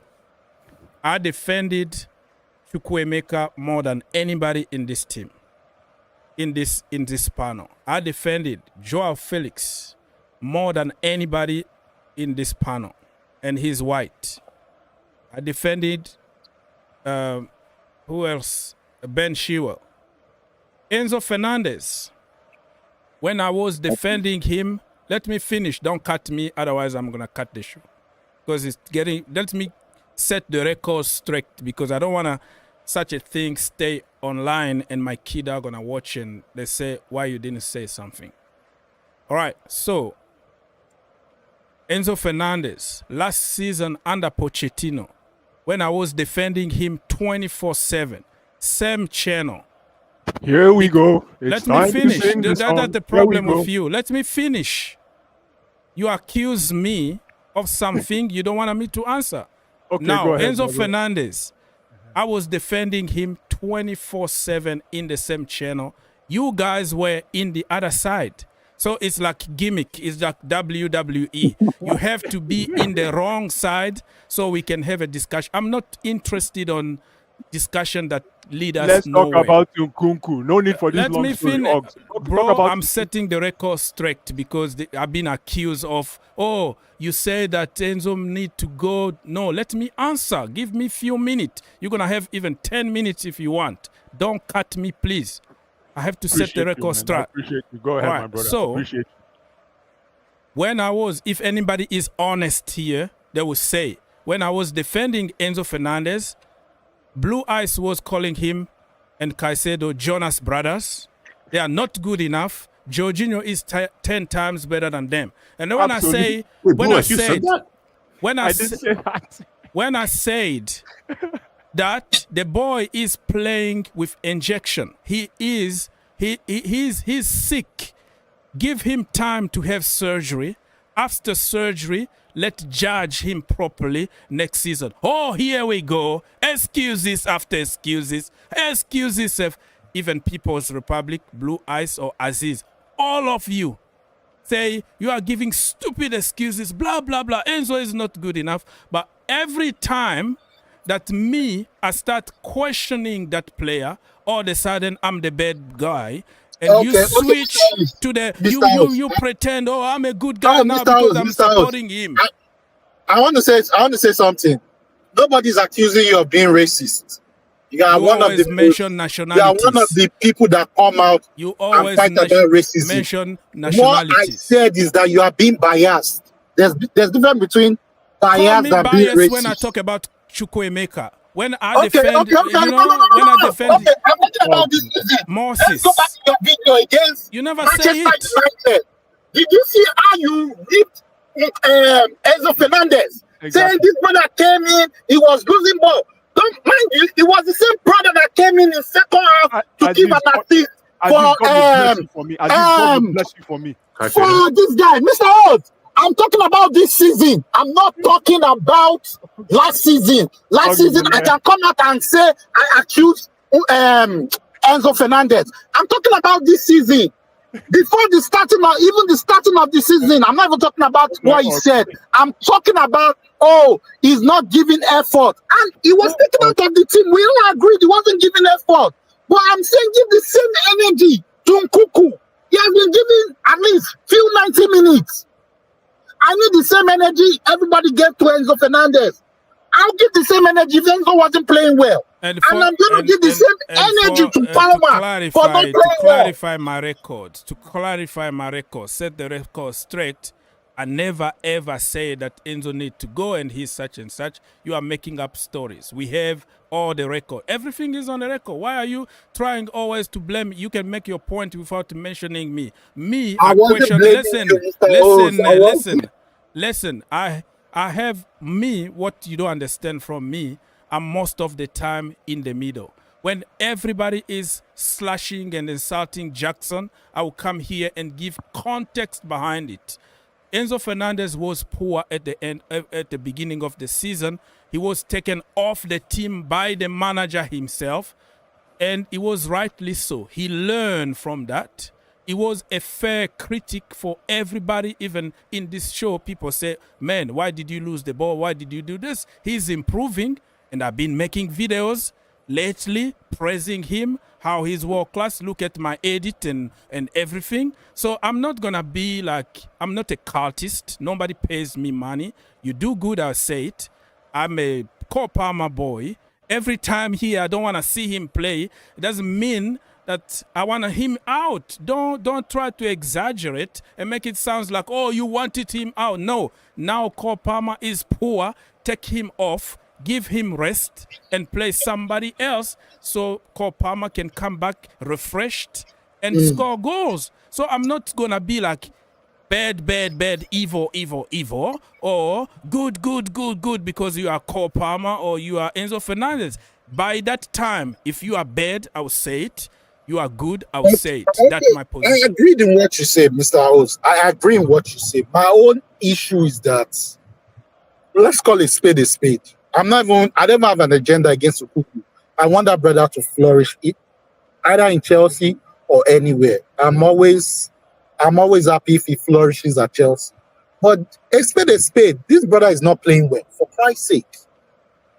regardless if the coach play you out And of position. I didn't say that But he you are plays playing good. in an Mr. Oz, but you are playing in an attacking system. Regardless of where you are being played. Because you people agree that football has evolved. A player must learn to play different position. But at least you need to. He's not showing fight that he's not showing fight that I want to play in this system. You see one thing we can criticize. I can criticize Jackson. I can say, Jackson is shit, Jackson is that. But one thing like Mr. Oz always say, and Mish, I'm always biased about saying that, is that I'll be honest to say we miss Jackson because of his work rates of what he does. How hard was that for you to say? Oh my God! It was hard for me to swallow, but I can see it and say, I miss this brother. You understand? I wish he could do more, but I'm coming here to agree, Mr. Oates. Jackson gives you something different. I had to go back to go reassess my criticism about Jackson. And remember, you said that he needs to go back to Africa. Don't play never for Chelsea. No, that was just your me. Word. Those are your words. I don't use such a strong language. You see something about me is that when I accept when I'm wrong. You say that the worst African player that because ever I was played angry because for was the playing. Premier League is But Jackson. I'm still the same brother that comes out, Mr. Oz. I said I'm still the same brother that comes out to say that I miss Jackson because of his work rates. Yeah, that's why you have to cool yourself down, and don't just because you use strong language all the time doesn't mean that I use it. Yeah, I think you confuse your own language to my language. If you look at me in my history, I'm always in the middle. I will say something, I will criticize something, and give context behind it. I would say Cole Palmer is now like not doing good, but the entire team is absolutely crap because the structure is not good, the system is not good. I will always give context behind it. Never use strong language like, "Oh, you are not good." But you try to make it sound like I said those things. What was Mr. Oz? I was the same brother that came here to give Jackson an alternative. Three. Yes. I was the same brother that came here to give Jackson an alternative. I said, why can't Jackson play behind a striker? Exactly. We can see the best. And me and you, we agree on that. Put Osimhen there, and even Osimhen. I said, people don't understand me. Like they just copy one word that I say. I never said no to Osimhen. I say he's not my favorite striker. But what you have to lose, because the brother is gonna bring you goals. Don't play him. Don't expect him to drop like Jackson. You buy Osimhen, you buy the entire Africa. I get it. Let me finish this, please. Give me 15 seconds. Please go ahead, my brother. You buy somebody like Osimhen, you buy the entire Africa. The guy is so popular. He's gonna bring his own money. He's gonna pay his own transfer. You have the new generation of Chelsea fans who will support Chelsea because of Osimhen is a big star. Bring him. But it's not because I said, I prefer Boniface. You didn't want it. No, it's a preference. But I didn't say no. It's okay. Let me just twist it. Oggs, just so you know, Oggs, nobody talked about Boniface today. I don't know where I'm just giving an example of why people take everything that I said out of context instead of making your point without lying about me. Let me land. It's me Mr. Oz is talking to. He's not referring to you guys. It's me. Okay, let me land then. There's a let's run a little high school experiment. We have a hot cup of coffee, we have a cold cup of coffee, and we have a lukewarm cup of coffee. Which one do you think is the nastiest out of the three? Depend. Hot one for me. It's gonna be hot. Yeah. But lukewarm is not hot. It's not cold.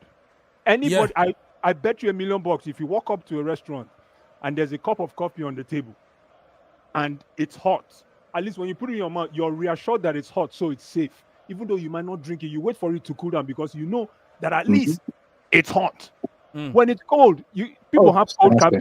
People have iced coffee. So there's a reason in the summer. But when it's lukewarm, is when you're going to raise the hand and call the manager. Because it says to them, and the reason I'm saying this, Onks, is when you say you're in the middle, it's very, very dangerous place to be. It's a very dangerous position to be. When you say you're in the middle, all I'm saying is don't think that that's the right position to be in. But let me explain to you the why. Because I am here with people who support Jonas Brothers and people who support Jorginho. I'm just like like an election. Listen, I told you one time back there, like 5 years ago, I'm the church in the middle of the village, which means you said that. Yeah, which means I take bad people and I take also good people. I try to change people, bring the village together. So I am in the position where, listen. I know, I hear you. But you see the problem with, even I get it. As a moderator, you have to be the church in the middle of the village. I get it. Mm-hmm. But there comes a time when you actually, like when we're talking about footballers, you see Aziz is talking about, what's his name? Nkunku, Enzo. Let's talk about the footballers. There's no need to apply, because you're like people were saying, you are a hardcore football. Not only you're a football player and a football fan. Sometimes we just want to talk about the player. There's no need about the sentiment. That's all I'm saying. Like being a moderator is great. That like you're doing a fantastic job, but let's just talk about the player. It might be, that's why, when you debate, it's never going to be in favor of you. Not all the time. And that's why debate is sweet, because at the end of the day, you want to make your point clear. That's all I'm trying to say. But in the process of trying to make your point clear, if you make the person feel guilty on top of it, then we're not having a discussion anymore. That's all I'm saying. Maybe it applies for everybody. It applies to everybody on the panel. I know myself. I know I can be annoying, but being in the middle, my brother, is a very, very, very, very risky place to be. It's like because another explanation. Yeah, people. Mr. Oaks, it's only because, to be fair to Mr. Oaks doesn't like to ruffle any feathers. He doesn't feel the need to provoke. Doesn't feel the need to make himself the VIP. Mr. Oaks he's a calm. You always say calm down. Mr. Oaks is always calm down, and he doesn't feel the need to make himself the most important person in the debate. This is why he takes that position he takes. I think in the real life, in the private life, Mr. Oaks, trust me, I'm sure he has a lot of controversial positions, ideas. Most of the time, I'm not that calm. What I would say. Huh? Yeah, go ahead. SK? What I was gonna say is, like, something to me. I usually, when it comes to these players, right? Like, I never think they're as good as people say, and I don't ever think they're as bad as people say either. Because obviously we're fans of the club, so when the player is playing right, we're gonna be happy about it. So we're going to slightly elevate what they're doing. And in the same breath, when they're playing poorly and the club is suffering from that, we're going to like pinpoint every single thing that they've done wrong. And we're probably not going to look at anything that they've done right, because the club is losing. And we need to find why that's the case. Good point. Yeah, that is a good point. All I wanted to say. Can I, Mr. Blue Eyes? I have a question. Sure. So going back to Nkunku, there's some weird parallel here thinking about it. Nkunku was actually good this season. When he played in the Conference League, he was scoring goals for fun. And but this was a time when you had competition for that place with Jackson. And then the moment Jackson leaves or gets kaput, his form dips. And then in steps Mark Gui, whatever his name was. Yeah. Nkunku's form improves. Gui goes out kaput. And we've never heard from Nkunku since.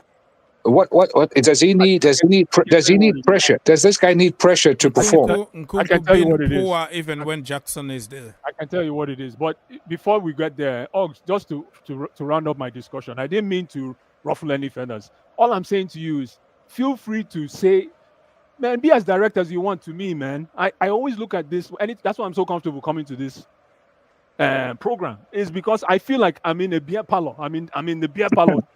Talking football with my buddies. It's nothing personal here. Yeah, I know. We don't take anything personal here. I don't get mad. I can get mad or yell or whatever, but it's nothing really. I never If you blocked see me, anybody. in I the don't take restaurant, it you per think we're se. gonna fight. Huh? If you see me watching football in a bar with the guys, oh man, you think we're gonna kill each other? At the end, we drink beer and everybody go home, and that's how we love the game. That's all I'm saying. But back to Yeah. Nkunku. To answer that question, Nkunku He is needs just pressure. He he's needs not a good- pressure. no, he's not a good player. He's a good player. That's not lie. I know we hammer him, but I think that guy, he needs pressure. He needs to perform. He needs to be under some kind of pressure. Like now, he's very comfortable. He's automatic first choice because there is no other striker, and somehow this has made him lazy. I don't know. Maybe mentally, he needs that pressure to make him sharp. I think Maybe he's a good player, but he doesn't know. Maybe my problem with him, and that's the same problem I have with Chukwuemeka. For me, the kind of fan I am is take the shirt. I always say it on Og's channel. Take the shirt. I don't care what the circumstances are. Take the shirt. Then we can talk. If you can't take the shirt, you're just a bench player to me. But he's been given the shirt. This is the problem. He's been given the shirt. He hasn't had to take it. He didn't take it. He was. That's the whole point. Exactly. Was given to him. He didn't take it. I'm all about. We're gonna go back to the same discussion. But all I can say is, Ice play football in a high level. He expects everybody to be like him, and this is the problem we have with people like Frank Lampard or Gerrard, right? Why they don't succeed as managers? Because they want people to be like them, like Thierry Henry. You know, you're gonna talk. Why can't you do this? It looks so easy for you as a player because you've done it. You become so impatient and you think that everybody needs to be perfect like you, and that's why you don't really succeed anymore. But if you understand the football that I played, I was an average player, by the way. I paid my college by playing football, but average, really. They put me there because there was no better than me. Probably that the scholarship that you needed because nobody plays soccer. But the football that I played is so imperfect. It's not like scripted the way Blue Eyes wanna make it sound like. No, if you are a football player, Ogs, you have to do everything Ogs, because you are a football Let me ask you a question. Is there a survival element to playing on a team? A survival element? What do you mean by that? What's that mean?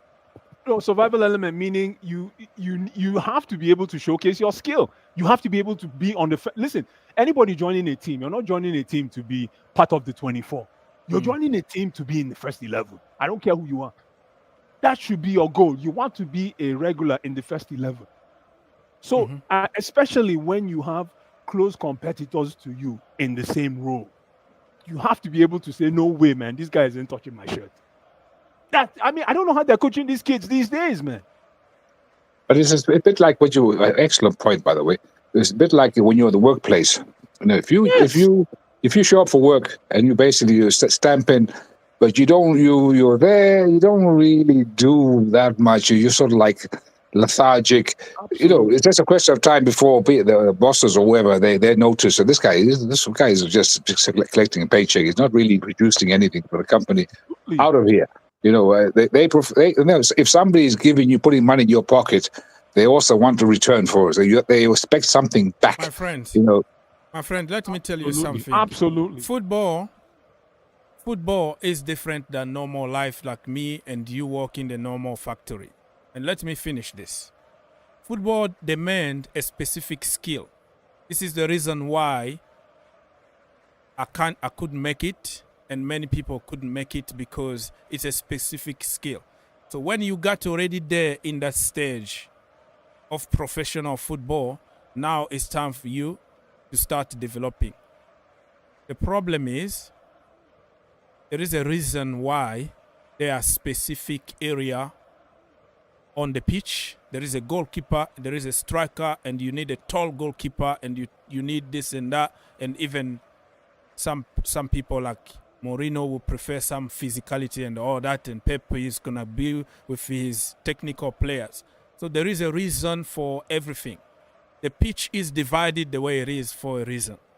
So when people come to preach here that you're a football player, whatever, grab the shirt, and then you forget about the human element and skills that God provided us, that you can only do to a certain extent, and you're not gonna do better than somebody who was born to do it. A Let me say doctor, something then. you can be called a doctor. You can be called a doctor. Let me You say can be something. called a doctor, but there are so many Yeah, but let me fields say of something. That's a doctors. very weak. That's a very weak argument. Basically, what It's you're saying very that weak. Let me- there shouldn't be any competition. Exactly. Everything I don't- you I should didn't be say entitled. that. I You didn't should be say en- that. You see, let me this say is something why here. why Let me I'm say gonna even something here. cancel this kind of shows. You No, can no, you no, can no. you can make your point without saying, oh, that also you Let me meaning just say this. something I here. didn't Okay. say that. Okay, forget That about that. Let me competition. say something. You here. can only compete with a goalkeeper if you are a goalkeeper. Let me say You something here, compete guys. with Osimhen if you are a Drogba Don't and you go play too in the far. same position. Don't go That's too the way far. it Let me is. say something. My God, guys, man. When we talk football, let's talk football. Let's talk about the politics of the game. Listen, if you join a top club, I'm not even talking Chelsea. If you join a top club and you're lucky enough to play professional football, chances are 9 times out of 10, if you play, let's say, number 8, there's going to be 4 people in that position. That's what we're talking about. That's what we're talking about. Competition. That's what we talk about. Survival. We're not talking about you going to compete with the goalkeeper. No, we're talking about the fact that there are 4 similar profiles competing for one position. What do you want to do to be the number 1 man? And that's why I respect Frank Lampard. Frank Lampard wasn't fancy. Frank Lampard wasn't a fancy player, but guess what?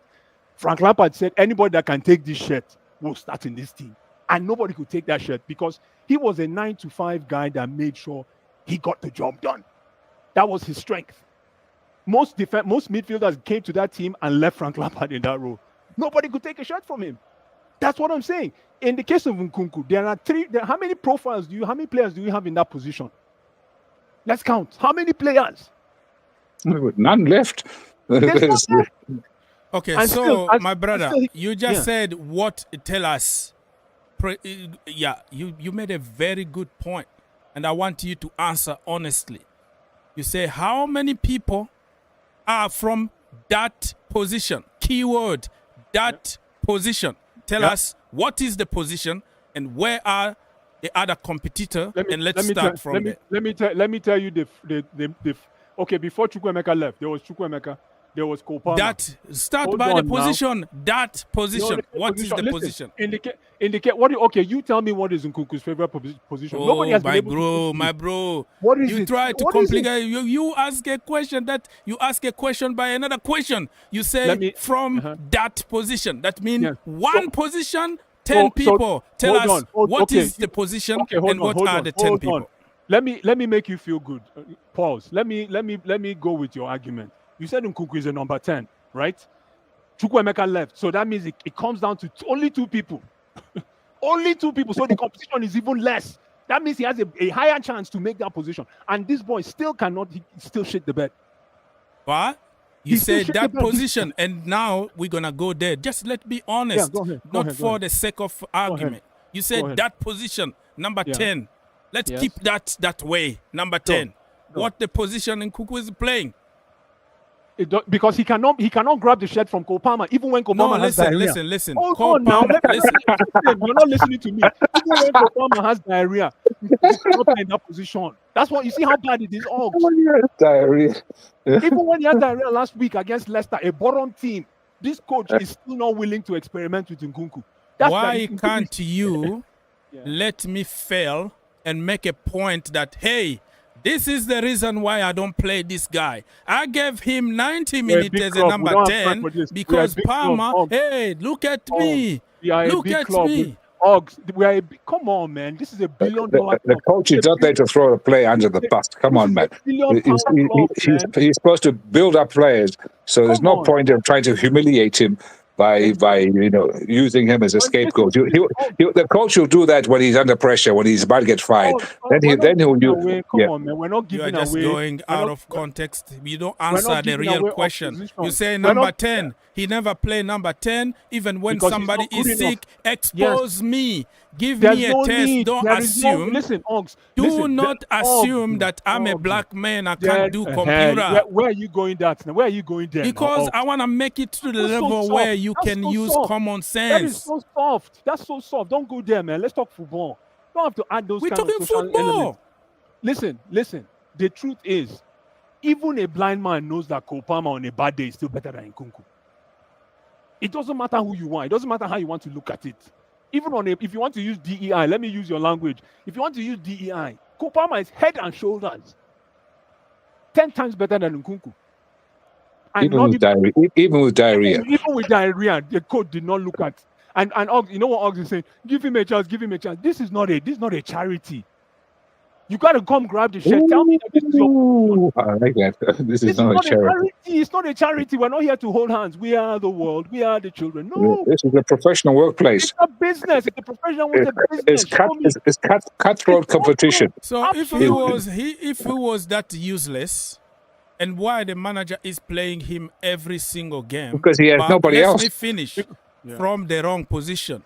Nobody else. A winger, we have better winger than him. We have Sancho, who is better than him. We have Tariq George, who is better than him. Why are you forcing him from there? You know why? You remember how you were crying? Give him a chance. That's the chance he gets. Don't put word in my mouth. No problem. But that's the chance he gets. Give him a chance. That's the chance he gets, and he still can't prove himself. Nobody's here to give you anything for free. No free lunch. You are a top-class footballer. Take your shirt. I don't know why this is I don't know why this is rocket science. This is common politics of first 11 football. I don't need to explain this to anybody. Common sense of first 11 football. Guess what? Now it's the coach's responsibility to manage the politics, to see the guys that want. That's why, man, you see some players have the guts, but they might not have the skill as much as the others, but they have that will, that fighting spirit too. Like my favorite guy is what's his name, that played midfield during the 2012 Champions League for Chelsea. Mireles. You don't remember? Yes, Raul Mireles. That's a bad yeah, that's right. That's a crazy man. That guy he just wants to get in there. You give him a chance and he imposes himself. Nkunku has he doesn't even have the personality. He doesn't have that presence.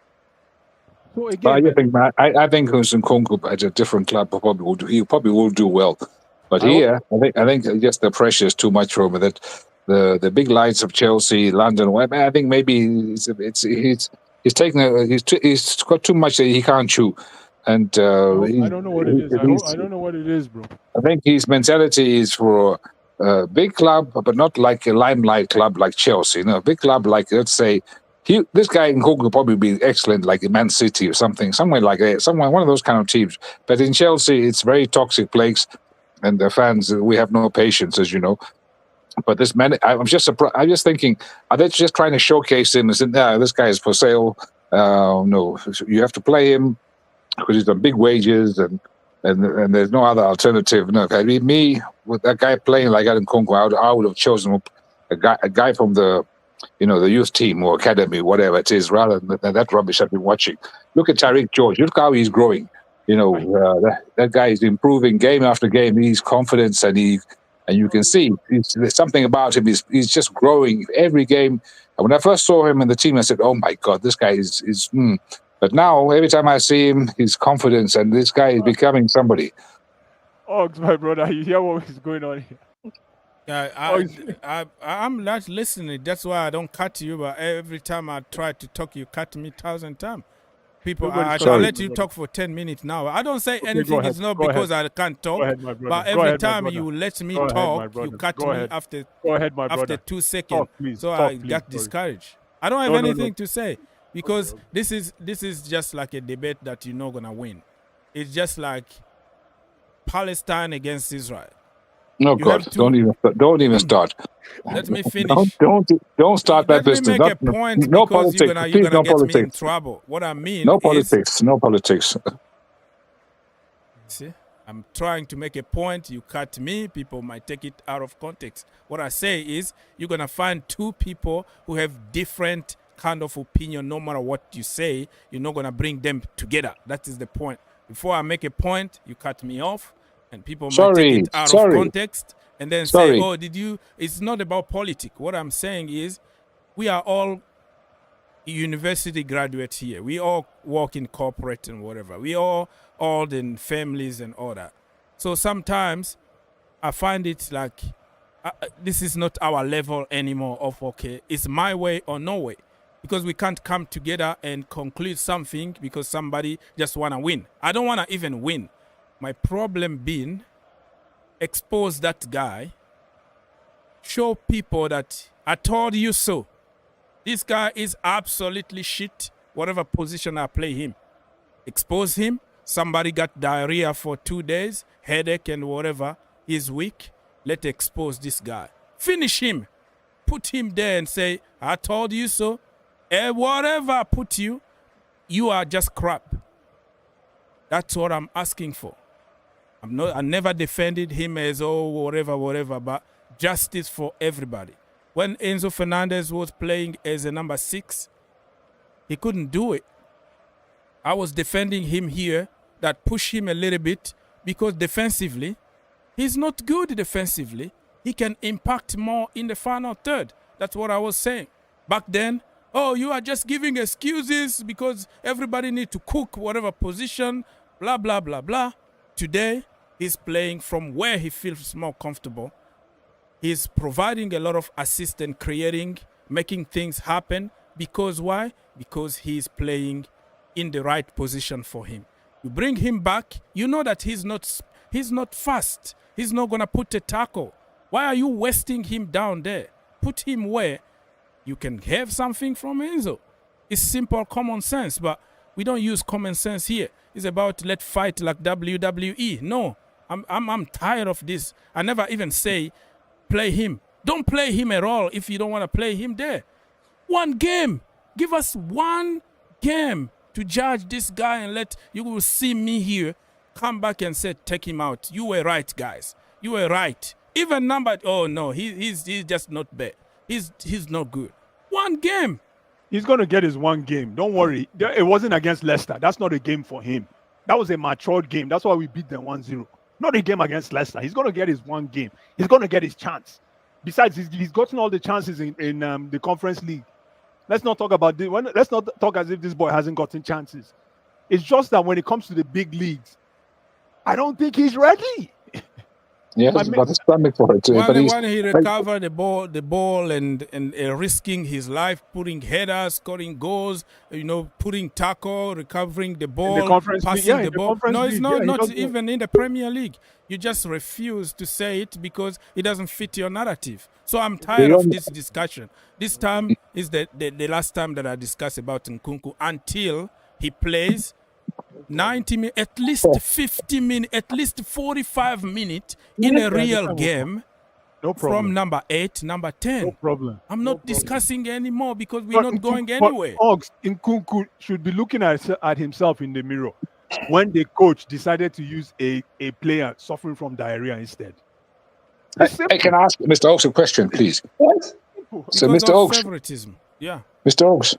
So, do you think? Can you imagine? Do you think it was a good idea? I can ask you the same question. Why freaking AVB was using Sturridge?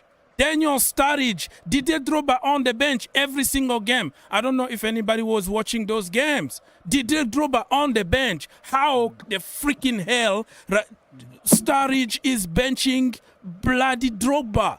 What, did you hear anybody complaining? Did you hear anybody whining? No, it's not. But the problem is you don't take to context. I'm not even whining. What I'm saying is just because Drogba is on the bench, you trying to create, because you have your favor, you want to make your own team, and you bench John Terry and Didier Drogba and you play Sturridge, all right? Doesn't mean that Drogba is not good, because how dare if you see the manager playing Sturridge ahead of you, and then that tells you the whole story. It doesn't tell you the whole freaking story. The difference is when AVB was doing that bullshit, we were losing. We were like 10th, 11th. Benfica just scored another goal. 3-2. Offside. Ogs, listen to me. When AVB was doing that shit, we were losing. That's the difference. Maresca is doing it now, benching, playing this guy in a subsidiary position, Nkunku. And we are fourth. No, listen, We're my four- brother. Listen, let me make it clear that you understand that Chelsea won 3 games out of 14 since December. 3 games out of 14. But we're fourth. Let We're me fourth. finish. Let not be like what is called again? Like let's just not use because you beat Leicester City. We mustn't be deluded. No, listen. Let's not use only Southampton and Leicester City. Those were the perfect games for us to give us some feel-good factor. But everybody knows that we are top 4. It's not because of what we did, but because of what other people didn't do. Manchester City losing pretty much every single game now. Chelsea went there, they got smashed. Because why? Because the manager played high line and leave everything on Pep's plate. Hey, come. Hey, open bar. Do it for me. So we are top 4 because of not because of us, but because of what people We're didn't still do. fourth. So the coach, Oh my listen, the goodness, coach has you a see? business case. The coach has a business case to bench Nkunku for the rest of the season because we're still fourth. We are still fourth. But we're only fourth by default. It's a bit like when Leicester won the league. Leicester didn't win the league. Leicester didn't win the league. Everybody else lost it. And It doesn't Arsenal. matter. The coach can go to the upstairs. This and say, is the problem we're with fourth. statistics in today's generation. Statistics kill this because if you go there and see, oh my goodness, Chelsea 4th, why are you complaining? Even the games that we won, absolutely crap. How can you struggle? How can you struggle? How can you struggle? That reminds me of 2012. We absolutely crap in 2012. Yeah, and that's we what still I won the said. That Champions League. statistics doesn't tell you everything. So being absolutely crap is part of the character you build when you're going through the EPL. So now you are praising Maresca, and when I'm gonna praise Maresca, you are going to switch and say and make me the bad boy because that's what you do. Everything that I do, you say the opposite, so we can fight. You see why I like Oggs? When I was praising Maresca at the beginning of the season, I was not. Yeah. When you say something I'm about tired. Oggs will become very, very irate, and he'll start. But when he says something about you, he expects you to receive it. And if you try to challenge him, he'll say it's just a joke. Oggs, does that make sense to you? I heard you say favoritism now. I heard you say that under Yes. under your voice. Favoritism. But if that was me that said it, or maybe Aziz, that would be a different story altogether. No, I never said that. Like what I said is about favoritism is it's not just because Cole Palmer is bad. Okay, Oh no, okay. Nkunku is bad. I didn't even ask him to play him. Yeah. Take Cole Palmer out. Take Nkunku out. Play somebody else and let win the game instead of risking the health of a player and also risking the team because we are playing 10 against 11 when Palmer was there sick. That's what my point. Remove this Nkunku out of the equation, and you see what I'm saying. So you said if a manager is able to play somebody with diarrhea, that tells you everything about Nkunku. But Nkunku was on the pitch the same time, right? So that has nothing to do with Nkunku. No, not but good enough. Nkunku didn't get his position. Nkunku didn't get this position. That's why. Why do I say from that number 10 position you can find somebody who can play? If you don't want to play. Even when your guy, if Cole Palmer has diarrhea, like you said, and you're a coach, even if you favor Cole Palmer in every game, if a guy has diarrhea, you should be looking at his closest person that can play in that position. And if there's none, you have to manage Cole Palmer. That's all I'm saying. But the problem I have with that is the manager himself. He said in preseason, and every game that Nkunku plays so far, he played his best football as a number 10, number 8. That is the manager telling you. It's on the record, bro. So you come out to say praise somebody how good he is in from that position. He even said he is our best finisher if you play him from that position. But now you play him from out of positions. What is your point? I think somebody's trying to sabotage him. Like it's becoming like personal. Oh my God, here we go. It's becoming Anyways, personal. guys, I have to run to a conference in 15 minutes, but let's do this All right. again. I want to have Yep. this discussion. Cheers, guys. Have a good one. Cheers. Cheers. Nice. Cheers. The pressure is off. It's not about pressure. It's about you put pressure here. People come to put pressure and try to say something that I didn't say and say you said it. No, you can still make your point without blaming me or pointing fingers. Oh, you say Enzo Fernandez is not good enough, he need to go. No, even when the racist situation came here, the first video that I made, I don't believe that he's a racist. But I can see how people can interpret because it's hurting other people. Just because you see it a different way, it doesn't mean that other people will see it another way. Your friends can call you N-word and say, oh, smile, because you are so black and I want to just see your teeth and whatever. Because I can't see you, it's dark here. He might take it as a joke. You know this is my body. It's a joke. But that action itself is racial. And people just will pick up and, oh, you say that. No. This is an entire sentence here. I see both ways. How people feel hurt. Just because you feel, oh, it's nothing, man. Man up. You're a child. Doesn't mean that the other guy is going to take it as a joke. So every time that I try to talk sense, people will pick just one word. Oh, you say Enzo out. No. Enzo Fernandez, nobody defended Enzo more than me last season. You all gave me hard time. Oh, he's not. Oh, you Mr. Excuses. That's why I even changed my name to Mr. Excuses. Because people said when I defend Jackson, oh, stop excuses, send him to Africa. He's not even Chelsea level. Look at our level. Your standard is down. I'm like, give it time. He's from another league. He's from Africa. He's from there. You need to adapt. No. You give excuses. The day that I would say, come on, Jackson, man. One-on-one, bro. We need you to bury that. This is one-on-one. If I ever try to change and criticize positively Jackson, all of a sudden, all of you change and be good guys. Oh, now we support Jackson. What are you saying? Now you want him out. I want 2 or 3 years. You've been on this case. You've been insulting this brother 24/7. Okay, don't throw me under that bus because I've been a Jackson. You are Jackson, I've been Jackson fan. You are one of those flip-flop guy that tried to put word in my mouth. You are one. I have receipts, and I've been the Jackson fan from the day. We have you on the VAR. The VAR still working. Yeah, exactly. That's why I say I have receipts. If you go to the VAR there, you can see. The receipts are there. Flopping, and I hate when people put word in my mouth. Like let me tell my own story. Don't make it sound like I said it. You know when I was defending like I don't understand why people forget like 99% of things that I said and they will just remember like 1% or one slight of what I said and make it like a big deal. Like I can say, oh no, I'm not sure about this player to come to Chelsea. I'm not too sure. It doesn't mean that I don't want you. It's just like, oh, this is my feeling in the moment. If you come to Chelsea, you start playing for my team, I feel good. I'm like, yeah, let's go. I start supporting you.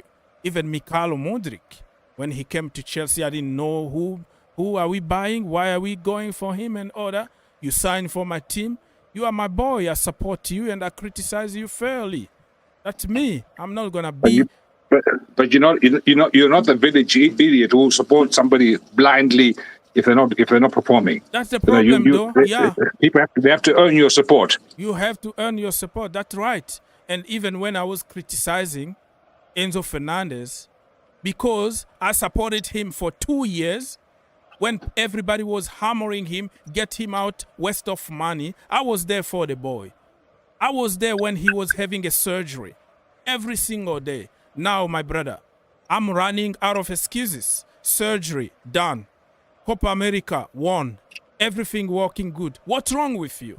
The manager is benching you all the time. So I don't have the right to go and say, bro, ask yourself some questions, man. come on, man. I supported you, but what you're doing now, even the manager is dropping you. And people try to blame me as, oh, I have an agenda because I criticized Enzo for one time. How about 2 years of support 24/7? And my critics is not like, oh, he's the boss, get him out. No, it's like, hey, you were poor this game. You didn't put a tackle. You didn't defend. You didn't help the team. That is the truth. So people can't handle that. I have the impression this show that people just come to fight for no reason. Because people like fighting. But hey, Mr. Oaks, you have to give me a history lesson here. So the question is, how many years ago did you start doing these live broadcasts? And what is that like in the start? I mean, how many people did you have on, and how did that go? I'm just curious. How many people what? Yeah, so how many years ago did you start this, like these live shows, and what was that like in the beginning, you know, when you maybe didn't have so many subscribers and stuff? How was that? No, I used to do a live show in my main channel, which got a lot of people. But you started from zero. When you started from nothing. Huh? When you started from nothing, when you start right at the beginning, when you started, I don't know, how many years ago was that? Like 5 years ago or a little bit more than that. But I was just making videos on my cell phone, like after a game, and I would be like yelling behind the camera, not showing my face. I didn't take it seriously though. It was just like putting my idea there. No, nothing. I would take some picture and record on my cell phone, and I list it without editing or anything, and I started exploding, and people started growing out of the blue. Wow! And that's why I decided to kind of buy a computer, desktop, to start doing that. And why I changed from making videos from the popular channel to this, because it's messed up your algorithm. It's like when people are used to live streams, any kind of video that you put there is going to struggle. There's a lot of issues with that. So like all the channels that I have is like I come up with a concept to test how it goes and put to work advice from the so-called gurus and stuff. So I end up by having like 1,000 channels because I want to test different things and see if what people are preaching is real. So that's why I end up by stuck with many channels.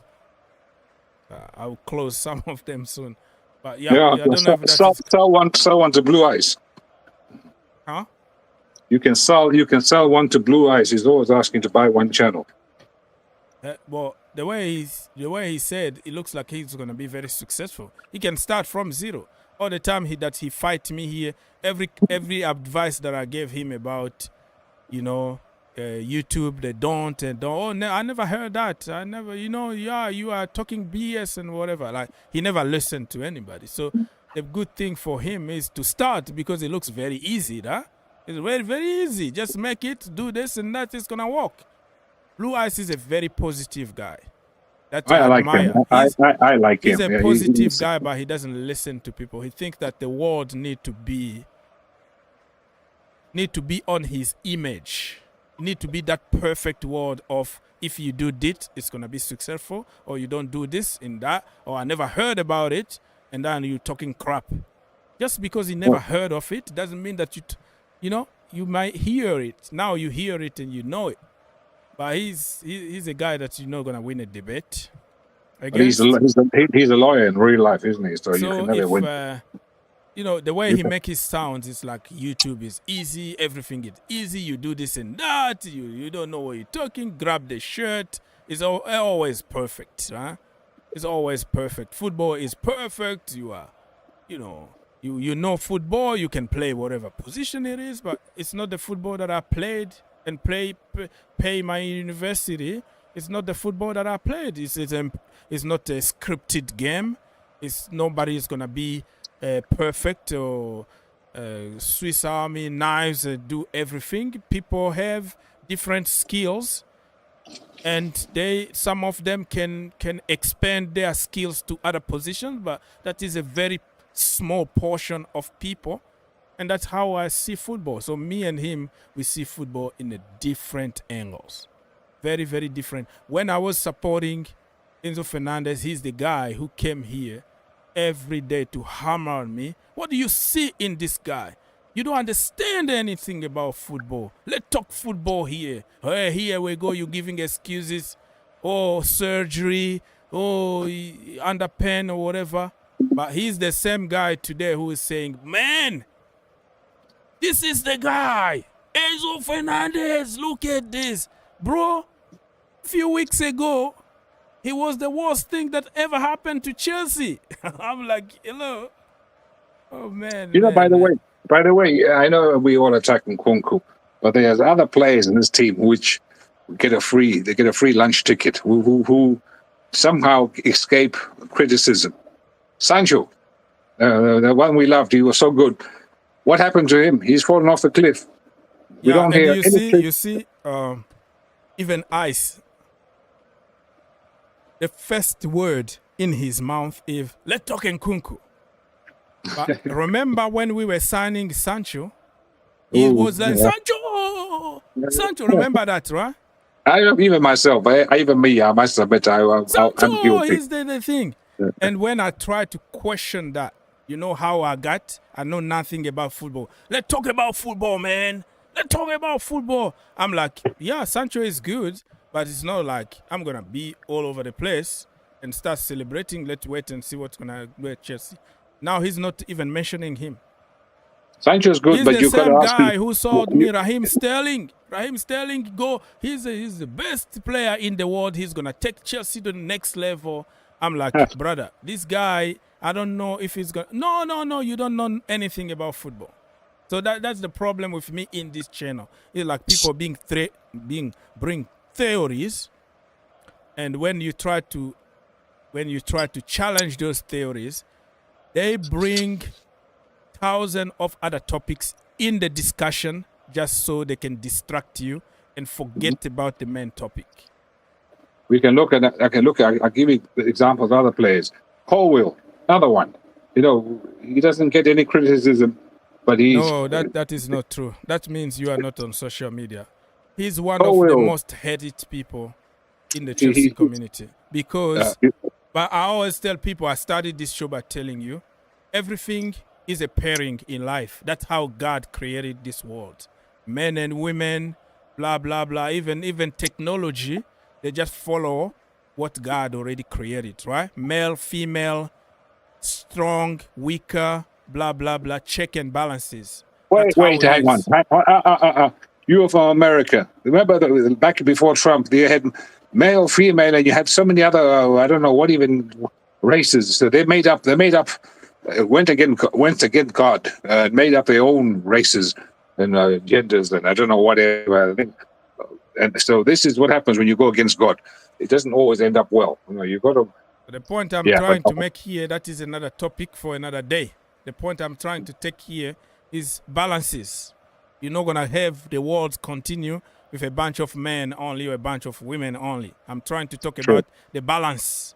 The balance in everything. It's not like I'm happy with, in America, we're creating a new gender where a grown-up 40 years old man going to the same bathroom with my little kid, my little girl, because he considers himself as a girl, right? That is another topic. And then beat sport and boxing or something. Right, so, that is another topic. But the point I was trying to make here, so we can go back to the original topic, is checks and balances everywhere.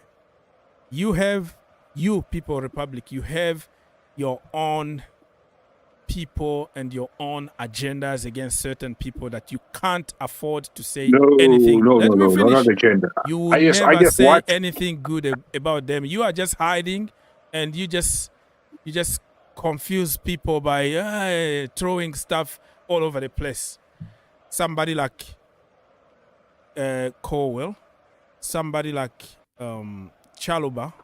Those people like you there are and somebody like Nkunku, of course, and somebody like Disasi. The problem is when you bring context behind it, intellectual context. That's why I like to remind you that we are grown up here, university graduates. Sometimes let's sit down and not discuss like anybody else. Let be objective here. Let's use a little bit of common sense. I said it. Checks and balances. In the defense, you have the aggressor and you have the artist. We have so many artists. We don't have that dog that help. So there is no balance at all. Not necessarily that they are bad. If you look at few minutes that Fofana was on the pitch, all of a sudden, Colwill is looking like $1 million. Why? Because of Fofana. And you put Fofana with another aggressive pairing there, it's not going to work because nobody is controlling the tempo. So I'm not saying that Fofana is better than Colwill, but I think they have to complement each other. It's a channel. It's a production channel. One piece needs to work in order for the other piece to work. But that doesn't count. That's why we have these stupid statistics, or people who put a lot of numbers there that you don't even understand what that means. No context behind it. There's no context. Yeah, but Fofana, I was worried watching that thing. Oh, please don't play so many minutes. You just come back from injury, for goodness sakes. Calm down, as Oaks Blue Eyes would say. Calm down. Let him play 20 minutes and that's about it, because he needs to come back slowly. He needs to find his match fitness. But I suppose, it's either do or die sometimes. Are you fit? Can you play? Yes or no? And then, But yeah, I just feel sorry. I just would get worried. I just think, he's so fragile, that guy. So, but he's excellent when he's fit. When he's fit and strong, he's an excellent defender. Let's not lie. He's very today generation with statistics and TikTok. It's almost impossible to give the benefit of the doubt to certain things. Even back in the day, under the great Jose Mourinho, Chelsea didn't have always perfect players. There were certain times that John Terry was put on his back and Carvalho is there to save the day. There were certain games that you have awful Ashley Cole, awful players that you are like, man, you play for Chelsea, but because we didn't have this YouTube and social media and whatever, like a team is not only made on perfect players. They are imperfect people just like you and me. They're going to make mistakes, but if you have balance in the team, you're going to go through those moments. You're not going to tell me that everybody at Chelsea, Bosingwa and people like that, they used to be 100%. No, they were just there to do the job and help the team as a team player. So people today is like, oh, you have to be perfect, because one little second, one image of 1 second, people would twist it 1,000 times and make you look like you are the best in the world or the worst in the world.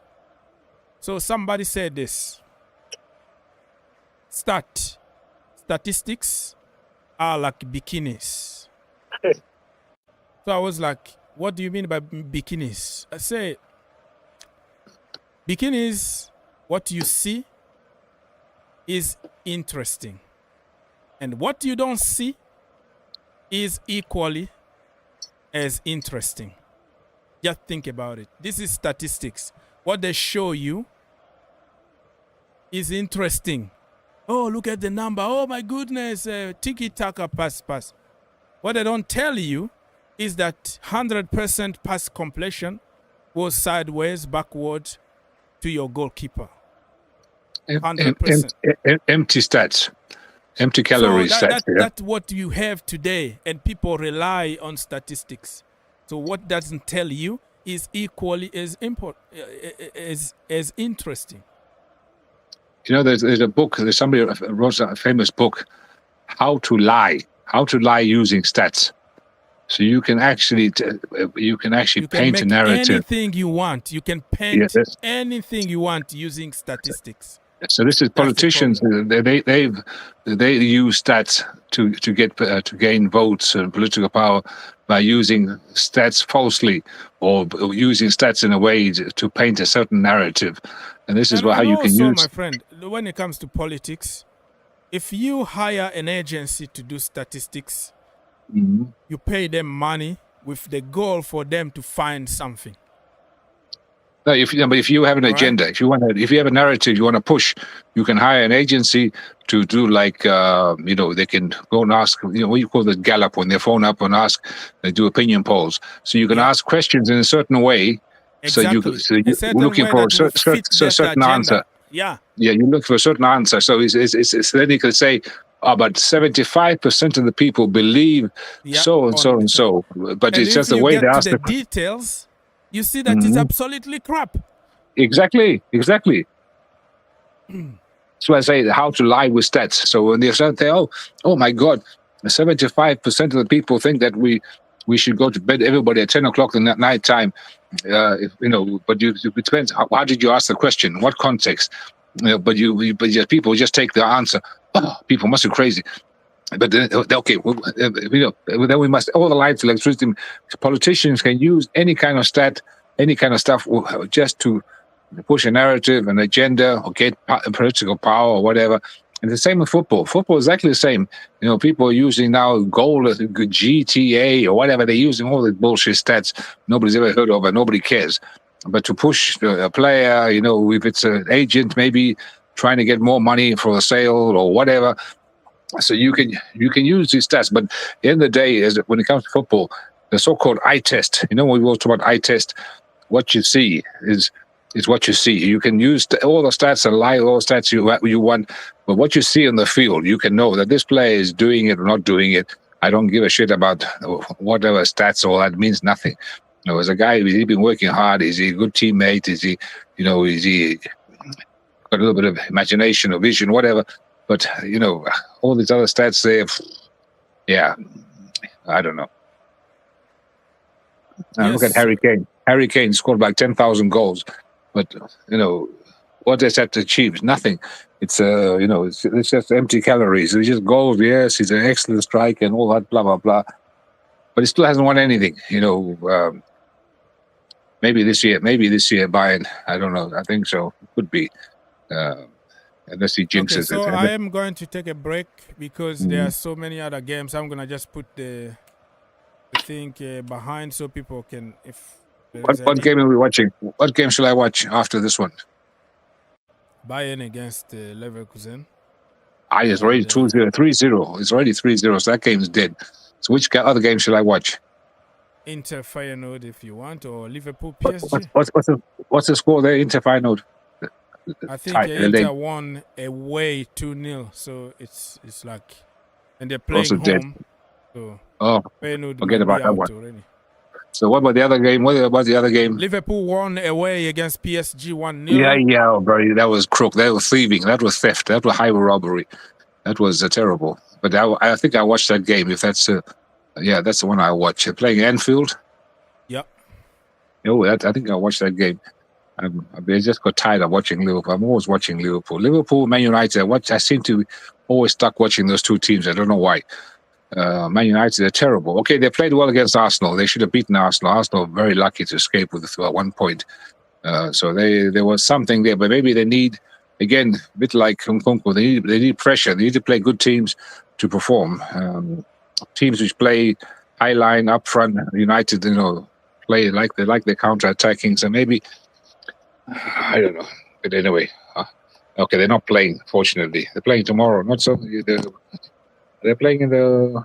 What team are you talking about? United. Man United. They're playing in this... Thursday, they are in the Europa League. Europa League, that's what they call Europa League. Oh, they're still there. They haven't been knocked out yet. Tottenham is still there? Yeah. Oh, Tottenham and who else? There's no other English teams in the Europa League. Tottenham and United still there, and what else you want? It's there, and Chelsea's still in the Conference League. So is it for certain that English Premier League is going to get 5 teams next year in the Premier League? Not sure yet. It's depend on the coefficient. That's why Arsenal getting to the quarterfinal also helping English players, English teams. Mm-hmm. But also, you never know, because I still remember one season when Chelsea finished out of top 4, but because they won the Champions League, they went back to the Champions League, and Tottenham Hotspurs was back in the Europa League. So it's gonna depend. They're not gonna just say 5 teams from the Premier League, even if Liverpool or Arsenal win the Champions League. It's gonna be too many. So it's gonna be something that's why Chelsea need to aim for top 4 instead of hoping that they can get number 5 also could qualify. No, you go with the aim of, all right, I am going to finish top 4 instead of, let's wait, probably maybe the 5th place, because the 5th place is going to also include the playoffs. So you might have 2 extra games early in the season because you are not totally qualified. You have to go through another game. And after like a very busy season, we're not going to have even a break. There is no even preseason this season. Because as soon as we finish, we fly to America for the Club World Cup. And then after that, when are you going to have your training, your preseason? We asked the Premier League to give us 2 weeks to postpone our games. They said, no, that is up to you. No. We're not going to accept that. So we're coming back and then start play again. So it's going to be really, really tough for the players.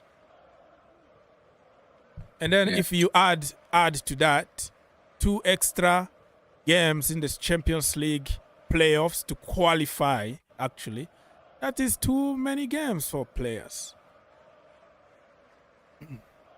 Yeah, it's just too much football in general anyway. So right, so people, let me just remind you the lineup for PSG, because this is the game that many people will watch.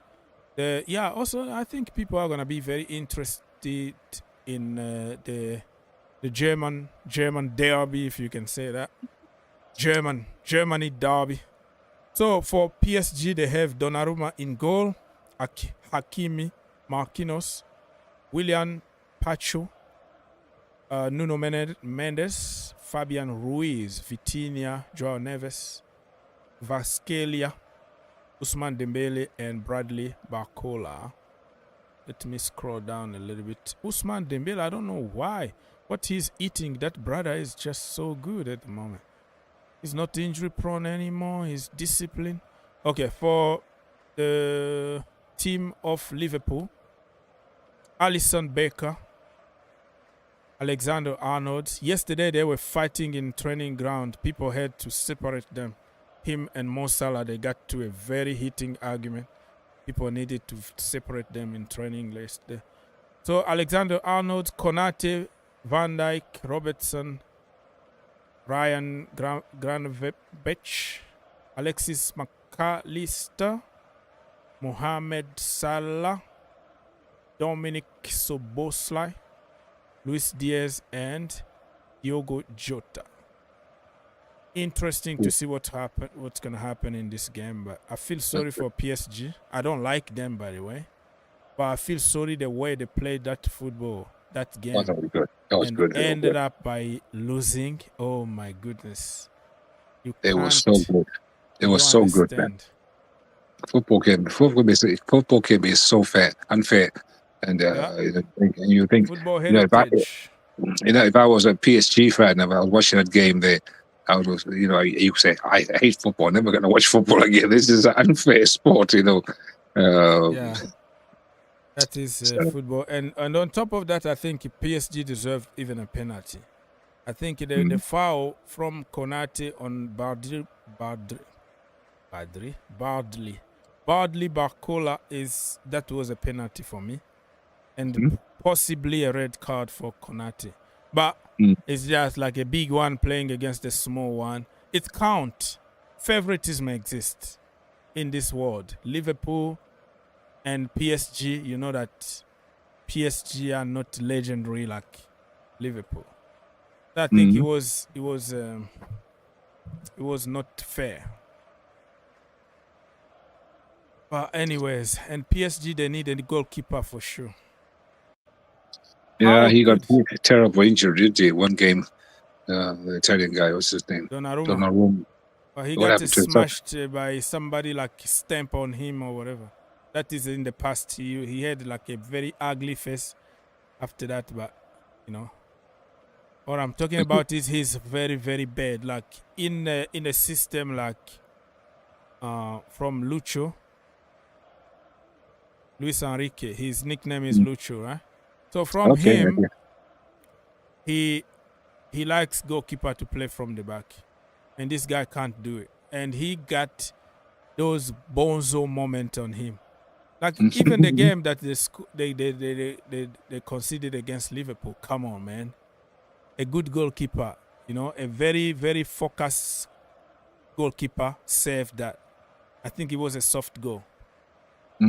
He had all the time. You are a giant, bro. You are a giant. It was just too late. Too late. He was just ball watching. He didn't anticipate anything. And he missed it by 1 inch or so. Like, come on, man. That's supposed to be your strong area, you know, saving those top bin or top corners because you are just tall. You are giant.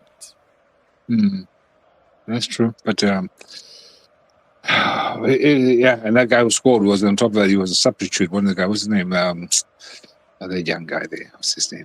I think it could be like it was Bradley or something. No, the other guy. Yeah. Not Bradley. I think it was Nunes actually got the pass to the young man who came on. I don't know. Yeah, I've forgotten his name. I'm too tired. I've had a long day at work, but he's that guy, you know, we'll talk about. Yeah, we have to end the show for now here. I'm gonna just put I'm just gonna put commentary behind so I can go and do something else. Yeah, it's been very heated. It's been very fiery debate tonight. So, okay, that's not mentioning. I'm sick of hearing that. Next time, if I'm here, I'm gonna just until Nkunku plays as a number 10 or number 8 for 90 minutes. You can ask me 1,000 questions the way you want. I'm not gonna answer anymore because it's just getting ridiculous and stupid.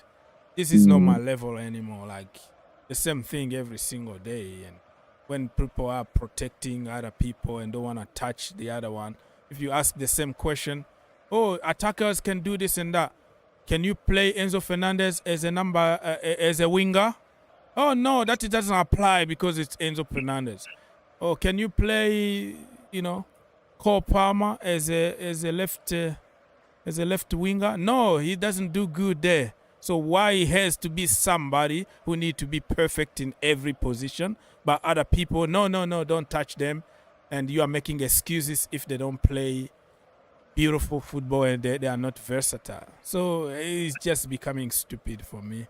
We waste like hours discussing on something that has no solution. It's just a dead rubber. It's just like talking to a wall. So until that guy play 90 minutes as a number 10,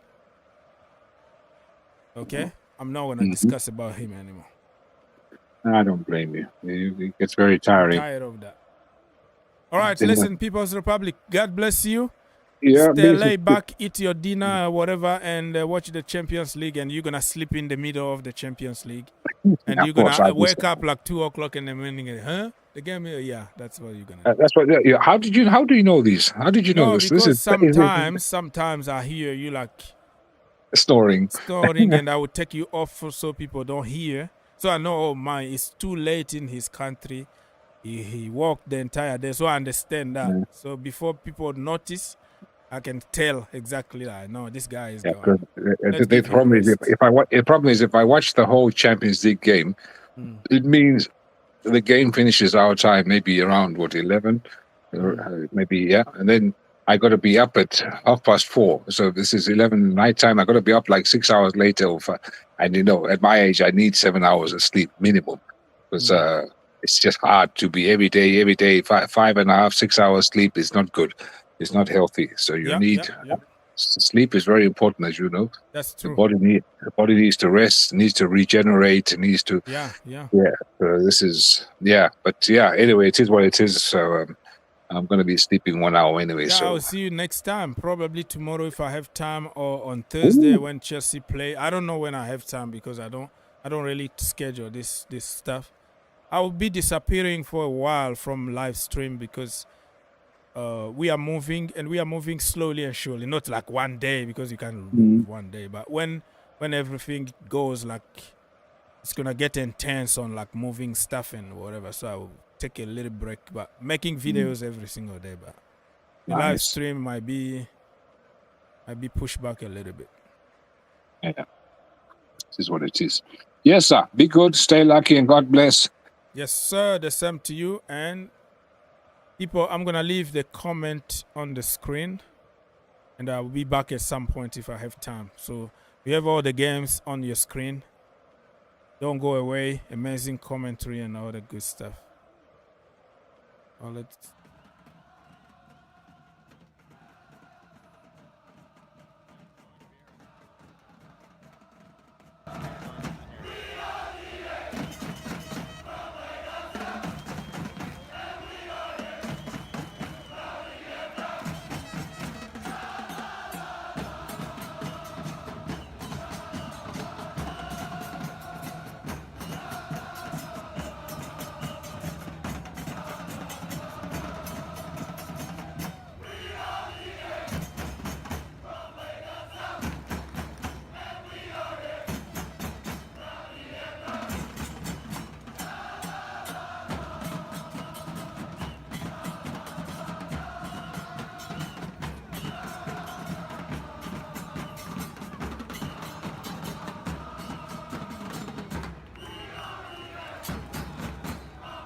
Opportunity for Chesney to knock the ball away.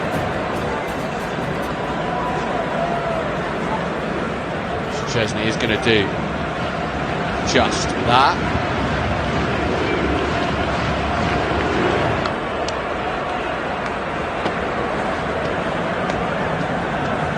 Final moments then of the 90 minutes, and Barcelona masterclass really from minute 1 to minute 90. Yes, Otamendi scored for a bit of a consolation as this turned out to be for Benfica, but I mean, in a really impressive Barcelona display across the two legs, because in the first leg, of course, they were down to 10 men and did so well in terms of managing the game and taking a lead to Catalonia for the second.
Saturday. Wrexham boss Phil Parkinson, still a big hero at Reading here, twice player of the season in the late 90s and over 350 league appearances. Sam Smith moved from Reading to Wrexham just over a month ago. He leads the line for Parkinson tonight, and James McLean returns to the starting lineup as captain. As for Reading, they're unbeaten in 8 league matches. They sit 5 points outside the playoffs. Chem Campbell and Jayden Wareham come in for Billy Bowden and Mamadi Kamara. 5 games in League 2 tonight. We'll bring you these goals: Accrington, Newport, AFC Wimbledon, Cheltenham. It's Colchester against Port Vale, Grimsby versus Notts County, and Salford against Chesterfield. They are all underway, all 7:45 kickoffs. There are games in the National League and in Scotland this evening, so we'll keep you up to date with those scores. Barcelona already into the quarterfinals of the Champions League. They've beaten Benfica 3-1 on the night, 4-1 on aggregate. The other 2 tonight away from Anfield, kick off at 8 o'clock. Inter Milan against Feyenoord. The Italians are 2-0 up after the first leg. And we've got Bayer Leverkusen against Bayern Munich. And Xabi Alonso's side have got an awful lot to do here, Chris Coles. They certainly have, Mark. It'll be one of those famous Champions League comeback evenings if Leverkusen are to progress. Bayern have a 3-0 lead from the first leg in Munich, a scoreline that we have seen overturned in this competition before. Liverpool, Barcelona springs to mind, and you can make a case for Leverkusen. 9 wins in their last 10 European home matches. Xabi Alonso has a pretty decent record over Bayern Munich, and Bayern have already lost 2 Champions League matches by a 3-goal margin this season. So potentially still mileage in this tie if Leverkusen can get amongst the goals early. However, no Florian Wirtz for them tonight. Such a big player, but out with an ankle injury. Harry Kane starts for Bayern, 1 goal away from 10 in the Champions League this season. He'd become the first English player to reach that milestone in a European Cup campaign. Statman Dave, Andros Townsend with us this evening. Ian Dennis and Stephen Warnock are inside Anfield, ready to go for Liverpool against Paris Saint-Germain. Do you have any sort of statistical analysis that shows why or how Paris Saint-Germain have improved in the Champions League from, say, the first 2 or 3 games to how then they played in the second half of the league campaign? I think it's an improvement of actually PSG through the season. When you look at the amount of goals they've scored and goals they've conceded from the start of the season to right now, they've improved so much, and it comes from that man-to-man pressure that's now a big part of their game. It comes from the football from front to back as well, and the wide diamonds. The underlying statistics, Mark, have got better. The expected goals against and the expected goals for have just improved. PSG are a better team without Kylian Mbappe. Accrington Stanley have taken the lead at home to Newport in League 2, and Cambridge have taken the lead at Blackpool this evening. Don Ballard with that. Blackpool 0, Cambridge 1. One of the other things that they seem to have benefited from, and the individual himself has certainly benefited from this, Andros, is Ousmane Dembele being moved into the middle and sometimes being used as a false nine, whatever description you want to use of his role. But he has certainly benefited from that. And it seems to suit him perfectly, Chappers, because he's both-footed. He can play off the left or the right, and just being in that sort of free roll 9, false 9, whatever you want to call it, he can drift off to the left, he can drift off to the right, and he just has a freedom to go wherever he feels like it, knowing that he's got both feet. He can go either way wherever he is. So for PSG at the moment, it's working, and for Ousmane Dembele, his goal since the turn of the year has just been frightening. 20 goals since the start of the year. They had 21 goal involvements and assists as well. But the top 2 players in Europe right now for those statistics is Ousmane Dembele and Barcola. 1 and 2 both play for PSG. I think with Ousmane Dembele, his timing and his attacking movement has improved massively, and his finishing as well is a lot more consistent. It's the first time that he scored 20 goals in a Ligue 1 campaign or any league campaign, any of the clubs he's played for. The improvements are just massive. Julien Laurent has joined Ian and Stephen at Anfield. Evening, Jules. Hello, guys. Are you confident? No, not confident, no. Hopeful? I want to believe, exactly. I want to believe. I think how they played so well last week, it would be hard to play as well tonight, of course, here. Not many teams can play home and away with the same style, with the same intensity. And especially here, and Liverpool will be better than last year. They can't be as bad as last week. They can't be as bad as last week again tonight. So it's massive. No French club has ever won here in knockout competition, in knockout games. The last time we even scored here was Saint-Etienne when you were a child, Chapper, 68 years ago. So this is how long it's been for French clubs. It's not good here. Just confused me with John Murray, I think, but I'll let you off. Can they play more than one style? Paris Saint-Germain? No. So they will use tonight. I think tonight Liverpool will play higher line defensively than they did in Paris. They can't play again in their box like they did in Paris last week. So they play higher up the pitch, which then have space for PSG to exploit. For Barcola, for example, on the left. For Kvaratskhelia, not so much. Kvaratskhelia is give me the ball to feet and I'm going to take you one-on-one. Barcola likes that space in behind Trent, for example, tonight.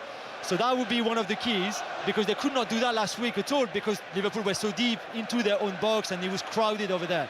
Tonight might be different for that, but then they will try to impose their game, they will try to have the ball, and they will press as high and as intensely as they did in Paris, but this time it might not work as well. What has changed within the club? Because when I saw Paris Saint-Germain at Arsenal on match day 2, so that was the start of October, Dembele was left behind, he'd had a disagreement with Luis Enrique, there was a number of injuries, but so what has fundamentally changed to get Dembele back on side?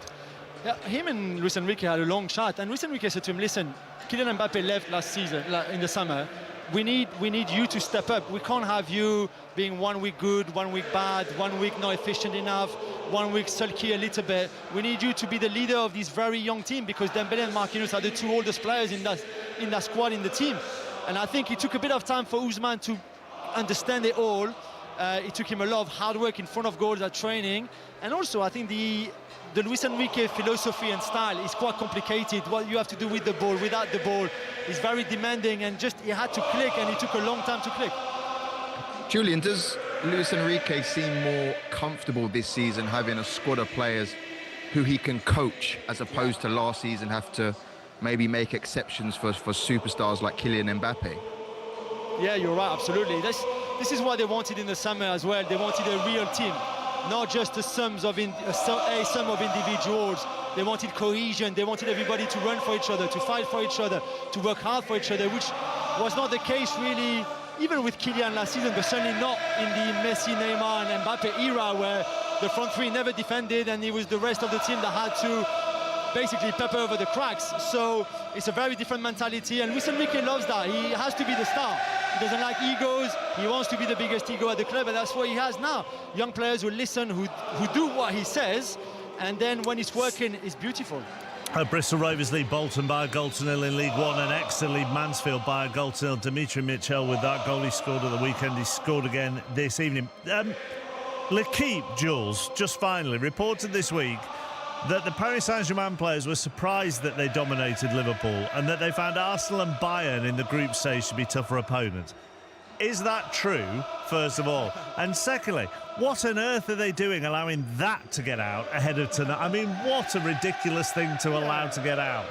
Yeah, no, that's not what I've been told from the dressing room at all. What I've been told was that they didn't expect Liverpool to play the way they played, but I guess Liverpool were forced to play that way, like Arne Slot said yesterday, because PSG played so well. The time wasting that Liverpool seems to employ quite early on last week, I think wound them up a little bit. But for the rest, PSG made them play like that. No, it was not the other way around or anything like that. And L'Équipe front page this morning is mission possible, because I think there's a belief that, yeah, maybe they can do it. Nobody has won here, we said that before. Until last season, PSG had never turned around the tie after losing the first leg like they did in Barcelona for the quarterfinals last season. So they have to believe, because they played so well in the first leg. They would be stupid not to believe, but they also very know that it's a mountain to climb tonight after the goal deficit that they had after the first leg. I mean, that would be, if ever anything, Andros, was made for the cliche of pinning something up in the dressing room beforehand. Admittedly, probably have to be translated, but that's what you do, wouldn't you? Yeah, 100%. I think these guys don't need extra motivation, but like you said, to say that on the morning of a big game to players with massive egos, yeah, could be a wrong move. Right then, Jules, we'll let you go, and I don't know, is enjoy the right word? Definitely not, chappers. Okay. I try to survive. Yes, all right. Exactly. All right, we'll let you go and suffer the next 90 minutes. Thank you. We'll talk later. Andros and Dave, for the time being, thank you very much. Busy night of football, important games in the EFL as well. But our focus, our base, is Anfield. Liverpool have that 1-goal lead from Paris. Are they going to make it through to the last 8 of this year's Champions League? Enjoy it with us here on 5 Live in the company of Stephen Warnock and Ian Dennis. Thank you, Mark. Well, if Paris Saint-Germain are to turn it around, they're going to have to do something that no side has ever done before. Liverpool have a rich European history, and when winning away the first leg from Anfield, they have progressed in all 39 previous ties. As the two teams take to the field, and there are many a flag of the Qatari colours that are being waved by the Paris Saint-Germain supporters in the bottom tier of the left-hand side of the Anfield Road end as we look to our left, as we look to the Kop away towards our right, and on a chilly but clear evening on Merseyside, the red and white flags are flying in the Kop aplenty, as the two teams have both named unchanged sides.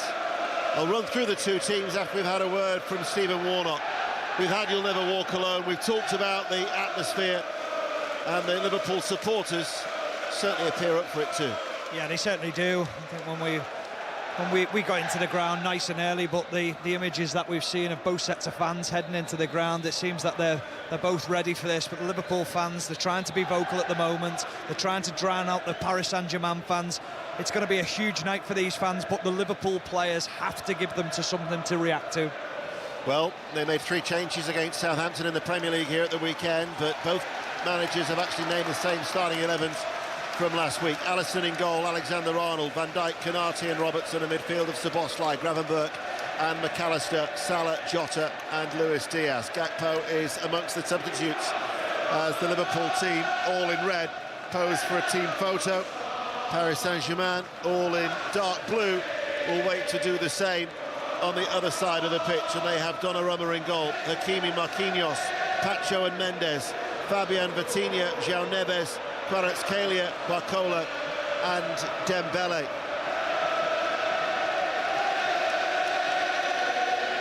It is a cracking atmosphere inside Anfield, and we could have a cracking game to boot. I really hope we do. I mean, last week was breathtaking at times. Paris Saint-Germain were outstanding. They got the performance of probably one of the best performances of the season from a goalkeeper. I mean, it was quite incredible.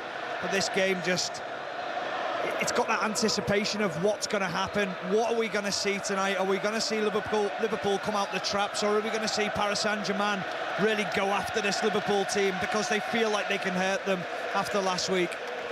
Well, as Mark quite rightly says, it's a busy night in the Football League. We'll keep you up to date with the goals as they go in, and Middlesbrough are leading Queen's Park Rangers by 1-0 in the Championship. They're only 5 points off the playoffs as Paris Saint-Germain have turned Liverpool around.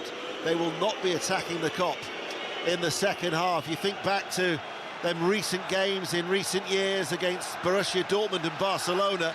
On both occasions in 2016 and 2019, the second half they were attacking the Kop. Yeah, it makes a huge difference to the players, but you've got to get that out your mind straight away. Focus on what's at hand. It is the Reds against the Blues. Liverpool from left to right in this first period as we get the action underway. The dominant forces in their domestic divisions right now. Both clubs in fine form with the possibility of producing the most memorable of seasons, but that depends on progress tonight.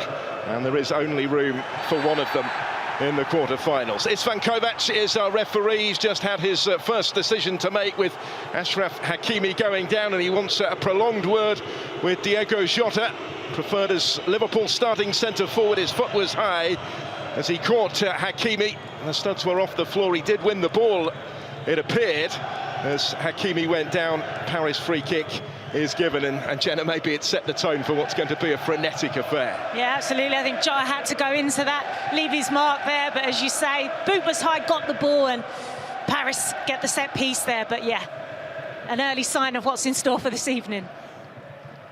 Just whetting the appetite further, maybe, for what is surely set to be a fascinating affair, this one.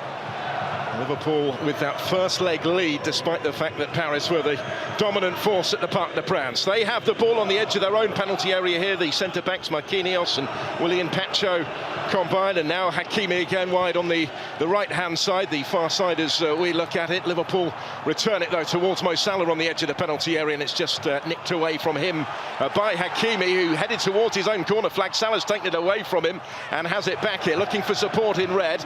Paris with plenty packing their own penalty area to try and prevent further progress. This is Ryan Gravenberch on the edge of the box. He was outnumbered about 3-1. The ball breaks loose along the edge of the penalty area, and it fell favourably for Paris Saint-Germain to bring it clear.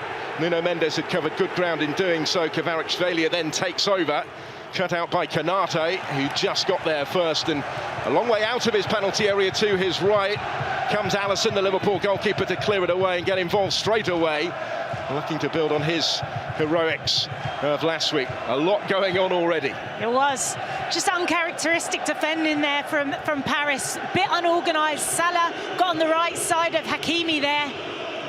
Bodies everywhere, managed to sniff away the pressure. But yeah, just some nerves there from Paris across the back line. So much at stake tonight, and for these two sides, for all the success that they've had so far this season. Liverpool, of course, have a domestic cup final at Wembley to come at the weekend. Paris Saint-Germain through to the semi-finals of the French Cup competition, both with commanding leads at the top of their domestic divisions, but it all comes down to tonight. And here come Paris on the attack with Fabian Ruiz delivering the cross from the left, and it's turned behind at the expense of the corner by Andy Robertson.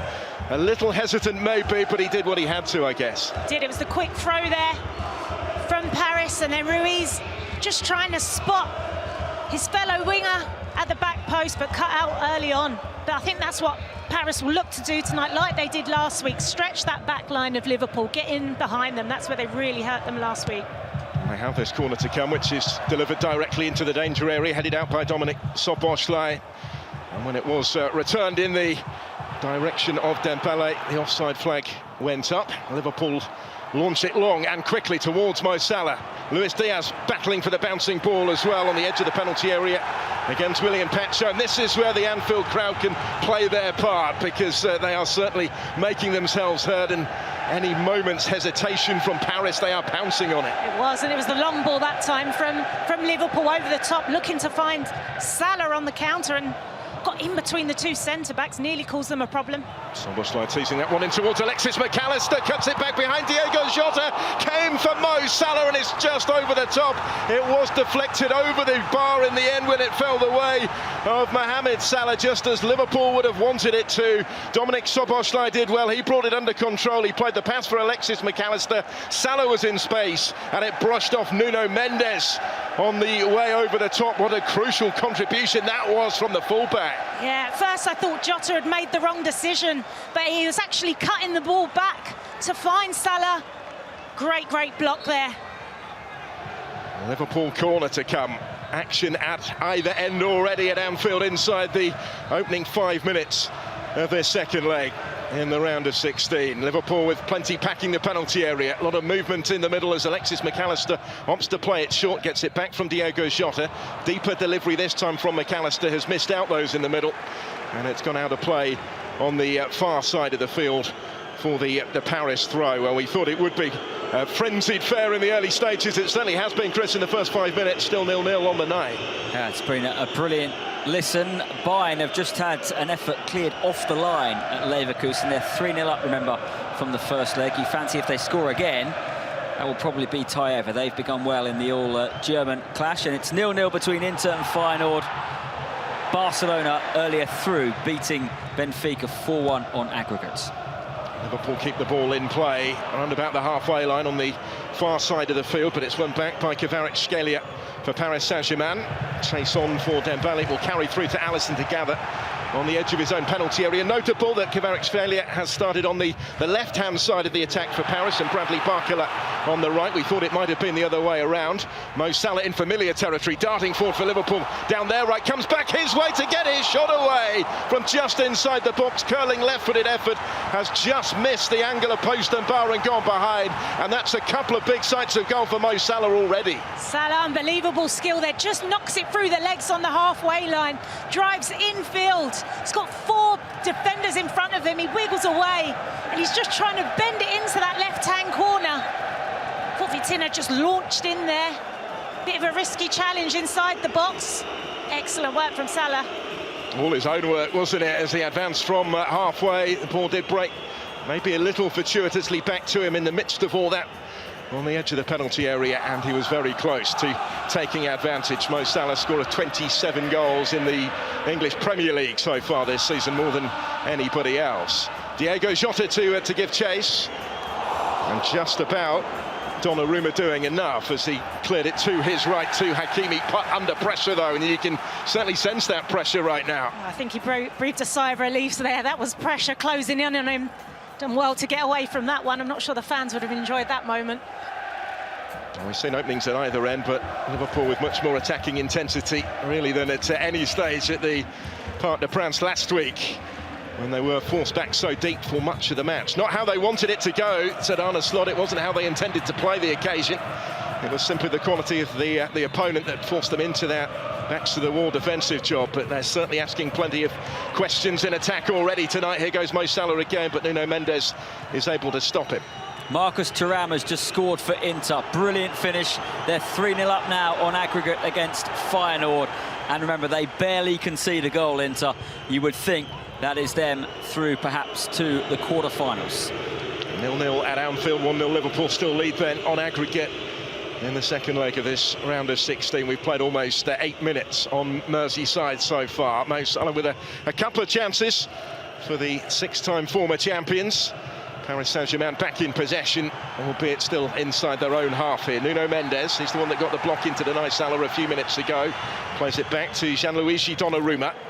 And the goalkeeper goes long this time. Virgil van Dijk reaching it ahead of Bradley Barcola. Forward by Robertson, who was one of those given a bit of a breather at the weekend. 3 changes to the Liverpool team from the Saturday success against Southampton in the Premier League. Here's Luis Diaz, lovely little turn from him to get away from Marquinhos and then deliver the cross. Salah was in the middle, wasn't quite able to locate him, but it was deflected behind. It will be a Liverpool corner. Yeah, this is much better from Liverpool. They're the ones starting on the front foot, getting high up the pitch, pressing with that intensity, and look to have shaken this Paris backline. It's a great start, and I think this is exactly what they needed in the opening stages, just to give them that confidence after last week's performance. Much more like what Arne Slot would have wanted to see from his side, particularly playing as they are towards the Kop in this first half, as they attempt to extend their aggregate advantage. They've committed plenty forward, as you'd expect, for this corner kick. 9 minutes in, all sorts of options in the middle for Liverpool. Van Dijk is up from the back, waiting round about the penalty spot. Szoboszlai is in there as well. Konate making his presence felt just in front of Donnarumma, almost right on the goal line there, with Robertson and Luis Diaz in the vicinity as well, and about 3 or 4 blue-shirted Paris players trying to restrict their options. All sorts going on as we await the delivery, which will be swung in from that left-hand side, right-footed towards Van Dijk, rising above everybody, comes out as far as Luis Diaz, may yet be returned here by Liverpool, in towards Diego Jota, this time punched clear by Donnarumma and blazed over the bar by Dominik Szoboszlai. Decided he had to take it on first time from round about the edge of the penalty area, and it just clears the crossbar. Yes. Virgil van Dijk at the back post, unchallenged, but there were bodies in front of him, almost a wall of Paris defenders that he's knocked it into. But just watching it back, 3 defenders around him, unchallenged. You can't afford to give a player of that quality in the box space and time. And he towered above everybody else in there, didn't he, when he rose to meet it, the Liverpool captain, Virgil van Dijk. Paris opt to play it short from inside their own penalty area here, which was possibly problematic for Vitinha, although the referee has now stepped in and is going to pull this one back. It's Van Kovac, the Romanian referee, in charge of his 7th Champions League game of the season. He was in the middle when Real Madrid beat Manchester City in the knockout phase playoffs. and has refereed a quarter-final in each of the previous 2 seasons. So Paris try again, and this time possession is presented back to those in red as it goes astray, and out of play for the Liverpool throw. And Arne Slot's team really have imposed themselves from the start. They have, and Paris look like they're adamant on playing out from that back, but I feel like they're moving it too slow, and the movement in the midfield in front of the defenders trying to play out from the back isn't good enough. It's 3 times now they've nearly been intercepted by that Liverpool press. Certainly proving a risky policy at the moment. They'll try it again here with Nuno Mendes. Up towards the halfway line, where it's brought under control by Ousmane Dembele, and he will slip it in behind that Liverpool defence for Bradley Barcola inside the penalty area, trying to return it the way of Dembele. Can he get the touch to it? He can! He's turned it in, and it's the equalising goal in the tie. The in-form Ousmane Dembele strikes first at Anfield tonight for Paris. Liverpool 0, Paris Saint-Germain 1, 1-1 on aggregate, and Dembele's persistence in front of goal has paid off. Yeah, against the run of play, that one. Paris have got their rewards there. A mix-up at the back. Liverpool will be really disappointed. Looks like there's no communication. Alisson has come for it. I think it was Van Dijk and Konate both gone for the same ball, and it's Dembele who came out with it. And a simple finish in the end.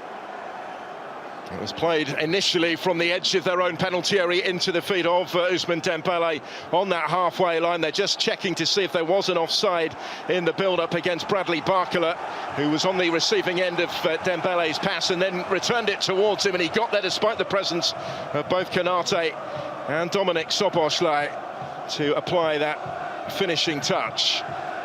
So Bastien Dankert is the video assistant referee, who has been checking this, but I think the goal's going to be given.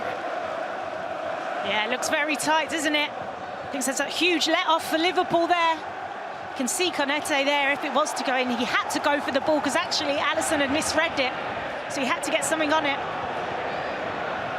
Wild scenes of celebration on the Parisian bench, led by Luis Enrique as that goal went in. So it does stand. They've checked it, and Paris lead on the night. They're level on aggregate, and it's something of a role reversal from last week, really, isn't it? A game that Paris dominated 6 days ago. They couldn't find a way beyond Alisson. They've begun on the back foot tonight, and they're ahead in the game. Yeah, I think Liverpool will feel exactly how Paris felt last week, but they've still got time now. There's a lot of time ahead for Liverpool to turn this around, but mix up at the back, Liverpool will be very, very frustrated. He goes to Alisson here. Ousmane Dembele with that goal, then his 29th of the season already. 24 of those have come in his last 19 matches, but Liverpool look to try and respond almost straight away at the other end, because it did come the way of Luis Diaz to try and get his shot away from the left side of the penalty area.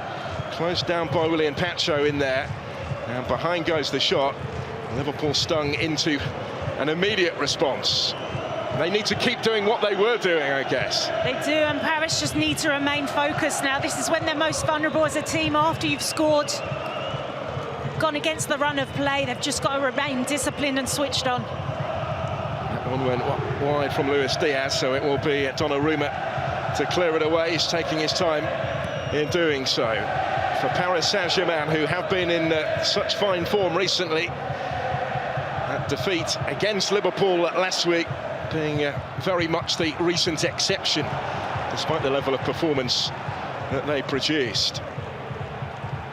They have it here with Kvaratskhelia, who did have it in the net, of course, last week, but his goal in the first leg was disallowed after a video review. This time the effort from Dembele stands. Forward it goes from Vitinha.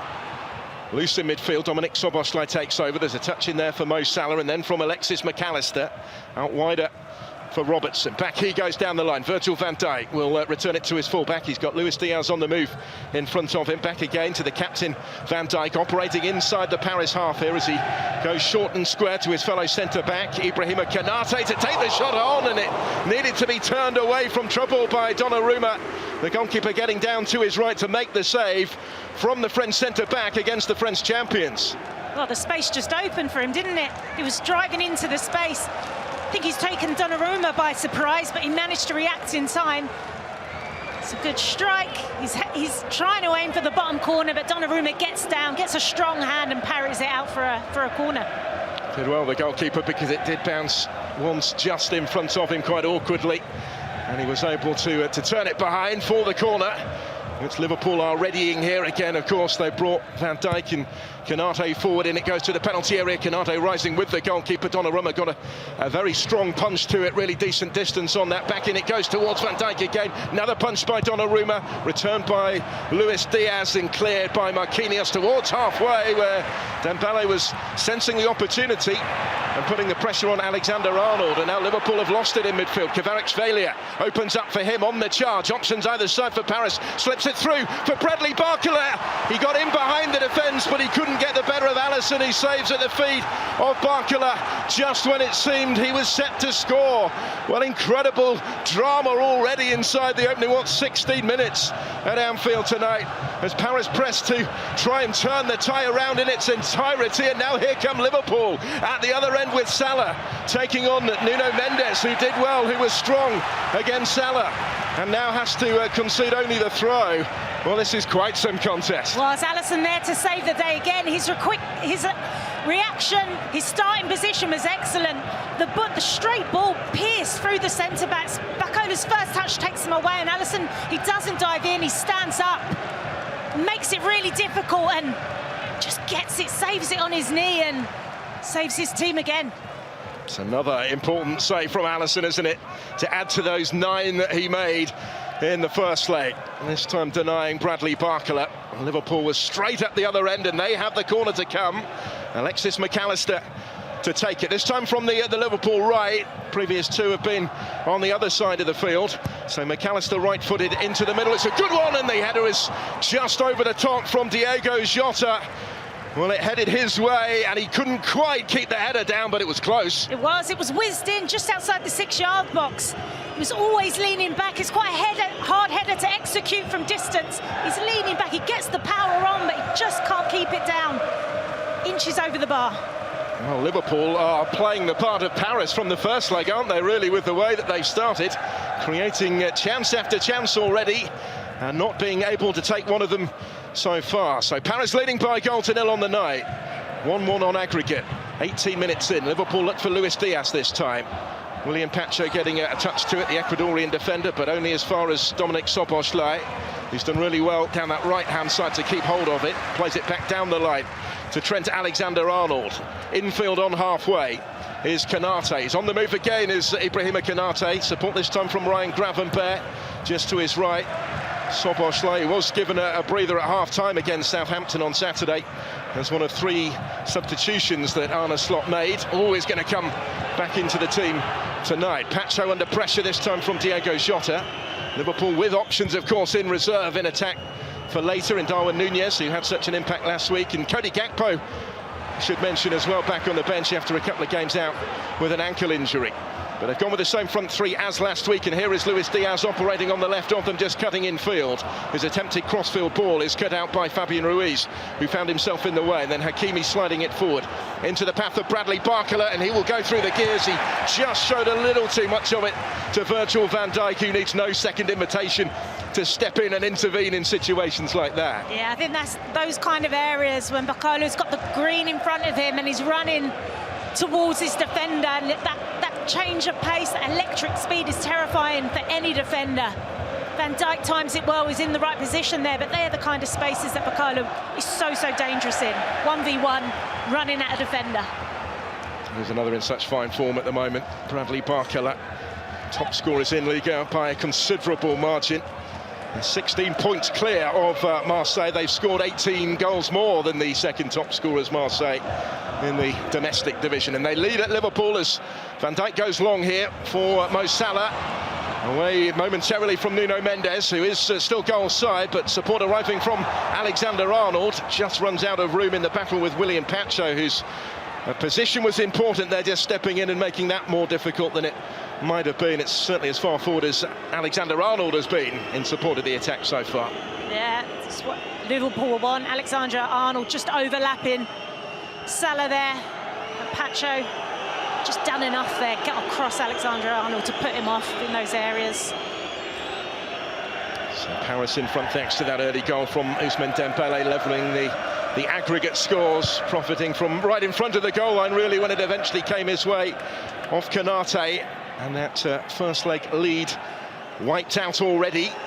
But Liverpool have had chances to certainly get themselves back in front, and they had chances before the concession of the only goal so far tonight. There's a flag up on the far side of the field here against them, so a Liverpool ball inside their own half here with Virgil van Dijk and Andy Robertson combining, and Robertson's going to return it to Alisson. He will clear it away, the Brazilian, first time right-footed beyond the halfway line, where Nuno Mendes reaches it first. Alexander-Arnold will try and return it, hucking it forward from right on the touchline. Nuno Mendes again steps in, as he's done on a couple of occasions, and will need to do once more here. And this time he is caught in possession as Liverpool pressured him in numbers. Diogo Jota comes away with it. He turns into trouble. Paris got back to him quickly on the edge of their own penalty area and will potentially try and counter here. Achraf Hakimi had Barcola on the move, but Luis Diaz has taken it away from him. Excellent from Diaz to get the ball back for the home team. Yeah, really good pressure there from Liverpool across the midfield. I think what we're noticing already in this game, last week Liverpool were just so suffocated in midfield. They were allowed no time, they couldn't get the ball, they had no space. I think this time McAllister was on the ball, he's got time, he's able to pick out passes.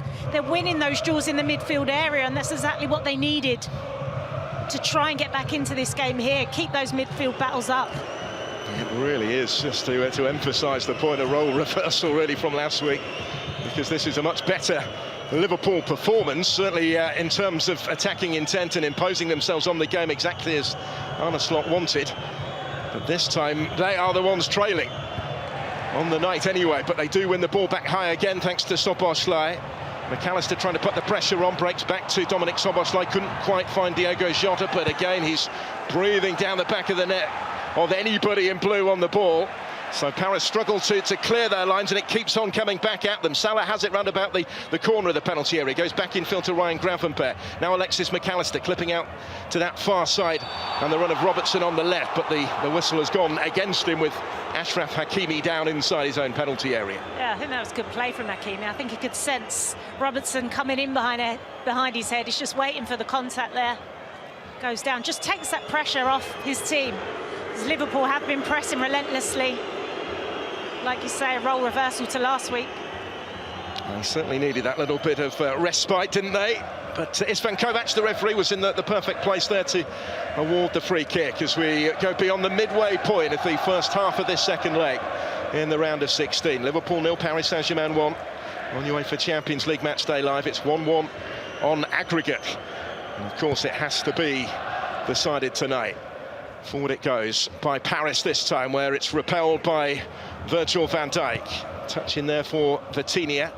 Paris looked for Dembele. Konate getting to it first, helped on by Szoboszlai this time. Just flicks it on from the halfway line. But Paris have it back. Achraf Hakimi to Marquinhos, the skipper. Recently gone past a century of appearances in the Champions League. Now Dembele, he's got a bit of room in which to work this time. He has Kvaratskhelia to his left, dancing up towards the edge of the Liverpool penalty area and trying to return it to Dembele, and was denied the opportunity to do so by Szoboszlai. He got back, just got his toe on the ball first. Paris have it this time with Vitinha, and from halfway he will go all the way back to Donnarumma to try and preserve possession for Paris, because they haven't had too much of that so far, and even if this is in their own half of the field, it just gives them that little foothold maybe. Yeah, it does, and it feels like every time they are getting that ball in the final third, Liverpool are working so hard to get back and reclaim that. Their recovery runs are excellent, the midfield players tracking back and helping the defence. Just running into brick walls at the moment. And yet there is still, isn't there, every time Paris do advance into that type of territory, that sense of threat that they pose. This is high-level Champions League football, the competition at its brilliant best, as the ball is whipped in by Nuno Mendes from the left, bounces behind though and out of play on the far side. But we've had quite some 25 minutes so far at Anfield. Liverpool 0, Paris 1, it's 1-1 on aggregate. Yeah, befitting of this stage, and maybe even deeper into the competition this opening 25 minutes. Elsewhere, still into one, Feyenoord 0 on the night. Marcus Thuram's goal means they're 3-0 up on aggregate, and it's Leverkusen 0, Bayern 0. So Bayern still 3-0 up on aggregate after that big first leg win in Munich. Barcelona already through tonight. They beat Benfica 3-1 to go through 4-1 on aggregate. As Robertson for Liverpool, whipping a really dangerous ball into the penalty area, aimed in towards the run of Diogo Jota, well defended by Pacho. He's the one that got the touch to it to turn it away from immediate danger, but the throw taken quickly. Salah and Alexander-Arnold combined for Liverpool down their right-hand side. They played infield to Ryan Gravenberch, and now Konate inside the centre circle. Wider to the left for Robertson. Paris 1-0 in front on the night, 1-1 on aggregate in the round of 16 here. Liverpool look to advance again and look for the free kick, which is not forthcoming this time. The referee again was right on the scene as it's guided back to Donnarumma by Marquinhos, and he had to clear that away first time from right underneath his own crossbar. He did so, he managed it, but again hard in mouth for a moment maybe. I don't think he appreciated that at all. Had the Liverpool forward pressing at such pace. It was a tight angle. I think he'll be having words with his centre-back at half-time. Unnecessary pressure, he dealt with it, but I think that's been the sign of Liverpool and their press. This whole 26 minutes in, they're still pressing relentlessly, and it's hard to play against. It's hard for Paris Saint-Germain to play out from the back, but they continue to do so. Well, Virgil van Dijk was having lengthy words with the referee Istvan Kovac as well there a moment ago. I think protesting over the free kick that wasn't given. Liverpool do have the throw here though and take it down their left-hand side. Well defended as they run out of room. No way through this time for Luis Diaz, but he's been prominent early on, hasn't he? Yeah, I think all across the front line, that intensity they needed to bring. And, you know, they've reflected, you can tell that they've reflected on last week's performance, and they couldn't afford to let Paris in, and to do that they had to start on the front foot. But unfortunately, they find themselves, you know, in a situation where they haven't got their awards yet, but I think if they continue and match this intensity of Paris, continue with that pressure, as if can they continue that for the 90 minutes now? Well, they've played 21 home games in all competitions this season. And the defeat against Nottingham Forest, their only Premier League loss of the season, is the only time that they haven't scored at least twice at Anfield this season. Here they come again with Luis Diaz through the middle this time. Mo Salah taking over on the right-hand side. Paris players packing their own penalty area again. As Trent Alexander-Arnold looks for a way through. Ryan Gravenberch will return it to Alexander-Arnold, scooping it forward. Diogo Jota was his target. It was cleared by William Pacho. Back for Szoboszlai, the corner of the box to bring it under control with a neat first touch, and then assesses his options. Back down the line he goes to Konate to maintain possession, and in turn the French centre-back will return it to Alisson. Liverpool try and build again from halfway. Brilliant ball from Alexander-Arnold. Salah scampering away to reach it on the edge of the penalty area. Delivers the cross, left-footed. Donnarumma couldn't hold it, parried it away. And it's partially cleared by Pacho. Could come back from Robertson here. Wide left for Liverpool. He delivers the cross, and this time it's a confident claim from Donnarumma, who gathers that one up and made it his. Yeah, you expect a better delivery there from Salah. Donnarumma almost panicking in his save. He's lucky it's fallen into the path of his defender. There wasn't any pressure on him there in the 6-yard box. He was surrounded by his own defenders. Yeah, just a slight bit of panic from Donnarumma, and the quality into the box has got to be better there from Salah. Certainly the player that Liverpool would have wanted in that situation. Nice Salah with 9 goals and 4 assists in his last 8 Premier League matches. He's on 51 career goals in the Champions League, playing his 98th match in the competition tonight. Almost half an hour in at Anfield then, 1-1 on aggregate. Luis Enrique's Paris in front on the night thanks to Ousmane Dembele's goal, his 7th of this Champions League season. He scored that hat-trick, of course, against Stuttgart on match day 8. And it's worth remembering, isn't it, that Paris went into that final game of the league phase still in danger of missing out on the knockout stages entirely. Now if they come through this, they'll be one of the favourites to win the competition. Yeah, I think they need to find that form that they did in the first, have that intensity. They are one of the best teams in Europe, and it's tonight they need to show it. Good ball by Nuno Mendes here, but it's just going to skip away from Bradley Barcola. Nearly, but not quite. He acknowledges the intention to find him there, having made the run. In the end, Alisson was able to let it go behind and out of play for the goal kick to his relief. Gravenberch picking up possession for Liverpool, just in front of his own penalty area, where he's operated so efficiently, of course, for so much of this season. Longer ball this time. Luis Diaz trying to get there, but it will carry through for Donnarumma. And it's the Paris supporters making plenty of noise as well at Anfield tonight. believing that their team certainly are capable of turning this tie around. They're back on terms as it stands. Diego Jota here will loft it in towards Szoboszlai. Nuno Mendes away, but more height really than distance on the initial clearance. Kvaratskhelia bringing it down and then taking on Szoboszlai as he tries to bring it clear. Real battle going on with McAllister as well. Szoboszlai steps in, just holds off Vitinha, finds Salah now. Alexis McAllister, crunching challenge comes in on him just outside of the penalty area by Kvaratskhelia, back doing his defensive duties. Both teams here giving toe-to-toe and giving absolutely everything. Yeah, he's gone in really strong there, hasn't he? He's won the ball and almost patted his chest to liven his teammates up. He's hungry for it, he's livened up, he knows what this means, and I think we saw one of those challenges really early on from Jota. That, you know, this is a night where it did set the tone, didn't it? Yeah, the passion is showing now. The intensity of this contest is off the scale, really, tonight. Here's Konate, who cuts it out on halfway. McAllister, very little room in which to work. Nobody has much room in the midfield. Kvaratskhelia slipping it forward. Dembele's in on goal! And Alisson comes out and takes it off him. Maybe just showed a little bit too much of it to the keeper, but Alisson Becker, brilliant again. Big save at the feet of Ousmane Dembele and releases Liverpool quickly up the other end. That was a real chance for Paris to get themselves in front in the tie. Now they have to remain switched on defensively. Szoboszlai taking the pass from Gravenberch and finding Salah. He will whip in a delicious cross, in swinging, left-footed, punch clear at full stretch by Donnarumma. Out only as far as McAllister. Alexander-Arnold to Mo Salah. He's into the Paris penalty area again. Prods it to his left. Alexander-Arnold will have a hit. It's blocked out as far as McAllister. The red shirts keep on coming here. Andy Robertson goes back to Van Dijk, and all of this after Paris had nearly made it 2-0. Forward this time by Alexander-Arnold. Little run from Diego Jota. He's found Salah on the corner of the penalty area. Shoulder to shoulder with Nuno Mendes. And they continue to battle to the byline before the referee belatedly is forced to step in. He's given the Paris free kick here. Wow, the action keeps coming at both ends. Oh, Dembele. I mean, his first touch to get away from the defender was fantastic. His second touch was so heavy, it almost played it into the path of Alisson, who was on rush. And again, he's read it early.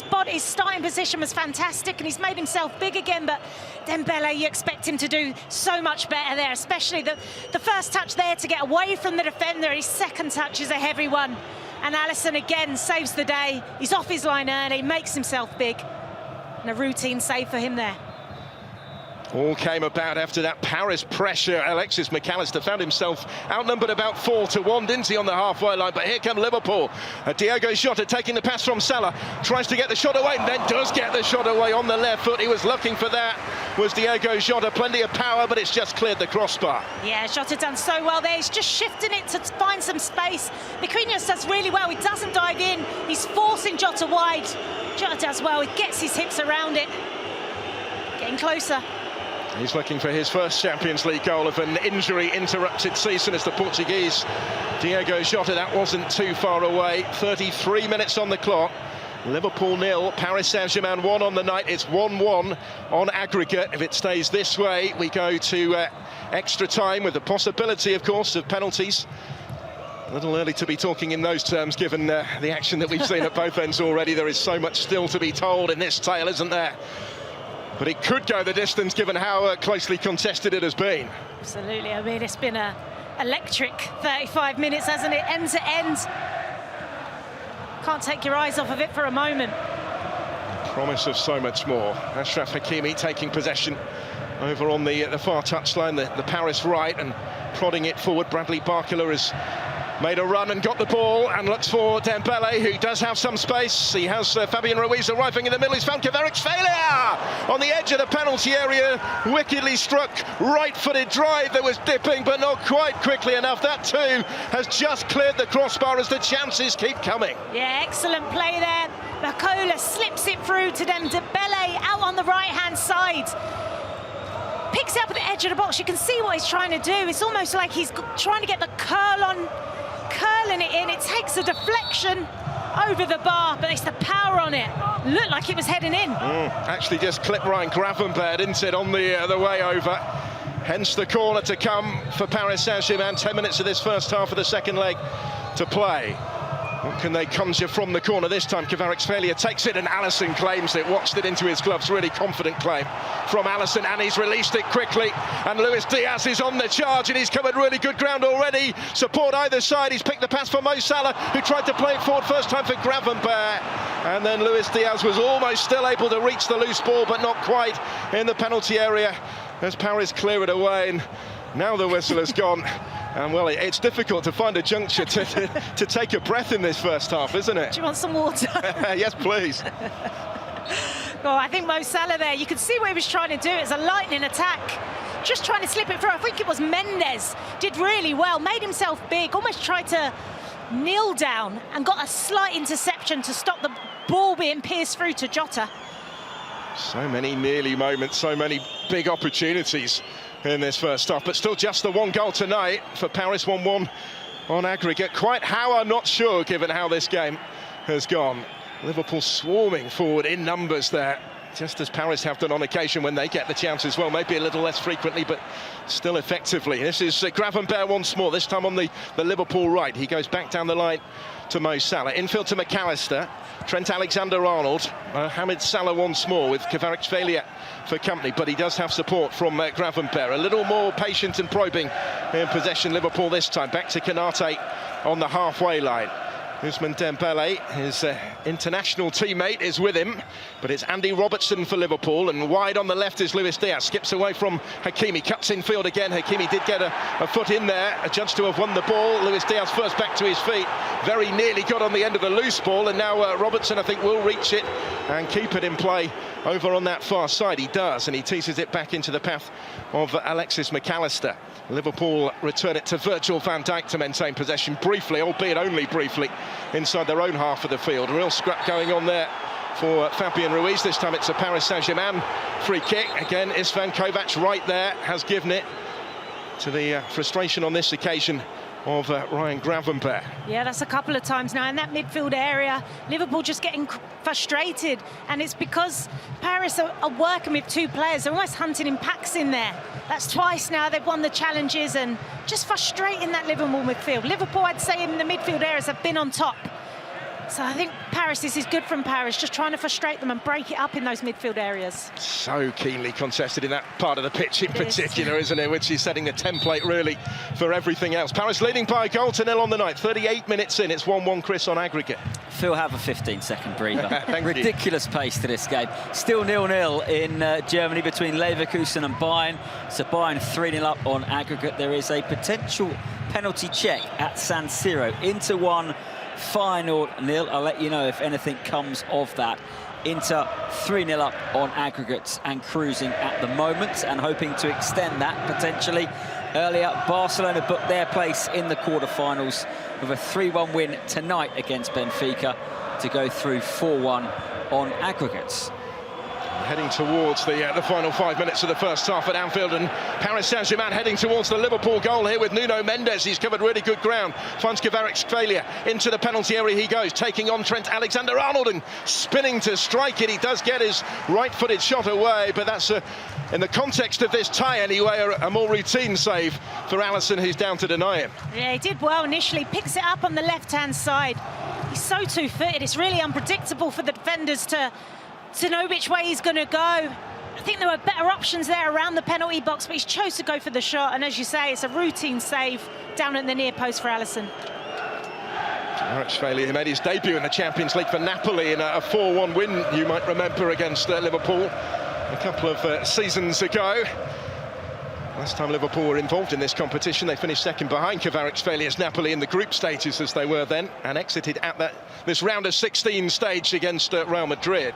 This one very much in the balance with 5.5 minutes to go to half-time. Little flick by Diego Jota, almost got McAllister in. He'd played the initial pass and had continued his run.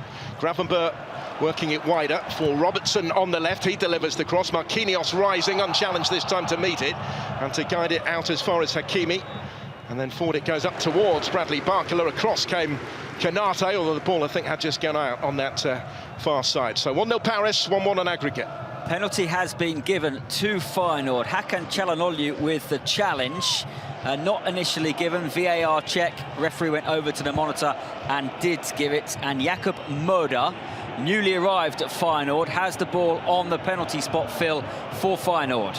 Chance maybe for Paris just prior to that, perhaps here for Kvaratskhelia, but no way through. Liverpool shut the door. So Moda really needs to score to keep Feyenoord in this last 16 tie. They're 3-0 down on aggregate. 1-0 down tonight at San Siro as the referee just gets all of the players in the right position. And here's Dembele, he's going to have a goal! Left-footed effort flashes across the face of goal and only just wide. That was close. Moda strikes and scores. Brilliant penalty. Jan Sommer went the right way, but it's in for Moda, and maybe, just maybe, Feyenoord have hope. 1-1 now at San Siro tonight, and 3-1 now on aggregate to Inter. What a night in the Champions League, because it very nearly was 2-0 Paris at Anfield, and they would have led on aggregate had that gone the other side of the post from Dembele. Alisson diving to his right, couldn't reach it. The cross this time comes in from Kvaratskhelia. He does clutch that one comfortably, does the Liverpool goalkeeper, and he is getting busier and busier, the hero of the first leg. Liverpool themselves have had plenty of opportunities in this first period as well. No way through this time for Diogo Jota. Paris have it back on halfway. Dembele heavily involved, gets the ball to feet again in a central position and finds Kvaratskhelia dancing into the box once more, tormenting Trent Alexander-Arnold at times. Dembele's effort deflected. Alexander-Arnold has done well. He's reached it ahead of Kvaratskhelia, chests it down, surges forward, plays the pass for Mo Salah. Salah on the move here, has Luis Diaz ahead of him. It's a mazy run from right to left for Mo Salah, and his progress just checked by the posse of Paris players in that midfield area again. And Liverpool are forced to maybe go again, Jenna, from halfway. Yeah, Salah had carried the ball up the pitch. He was just isolated there. He was trying to delay the play, but teammates couldn't get up quick enough, and it gave the Paris midfielders and defenders a chance to recover. The only way was to play backwards. Bit of space for Luis Diaz this time, taking the pass from Gravenberch. Held up on the corner of the penalty area by Marquinhos, but he has found Alexis McAllister. Szoboszlai teeing one up for McAllister. Big block came in there from Vitinha. He did well. Dembele takes over and reaches it just ahead of Konate, but it's nicked away by Andy Robertson. He got a foot in. He will get the ball back from Szoboszlai in space to set himself here. Certainly capable of providing the service in those situations is Robertson, but the Paris defence were just able to reset in time to block it away, and Gravenberch scampers after it to retrieve possession for Liverpool from just inside their own half of the field. Robertson once more, tight to the touchline, as he's been for much of the night, is Luis Diaz here, causing Hakimi all sorts of headaches. Who'd be a fullback in a game like this at either end of the field, but in fairness, they're standing up to the task impressively given the scale of the challenge being posed. Gravenberch this time, Diogo Jota trying to help it on. He'd made the run. It was Robertson almost able to play the pass. We said that before in the first half. Nearly, but not quite again. Yeah, got into a really good space, almost in the half space. He's just tried to flick it, get the slightest of touches on, but was too straight, couldn't execute it. But yeah, talking about those battles out in the wide areas with the fullbacks, these are the nights that those players would have trained for as a kid. Their athleticism is unbelievable to keep going up and down. The challenges time and time again, it's relentless, isn't it?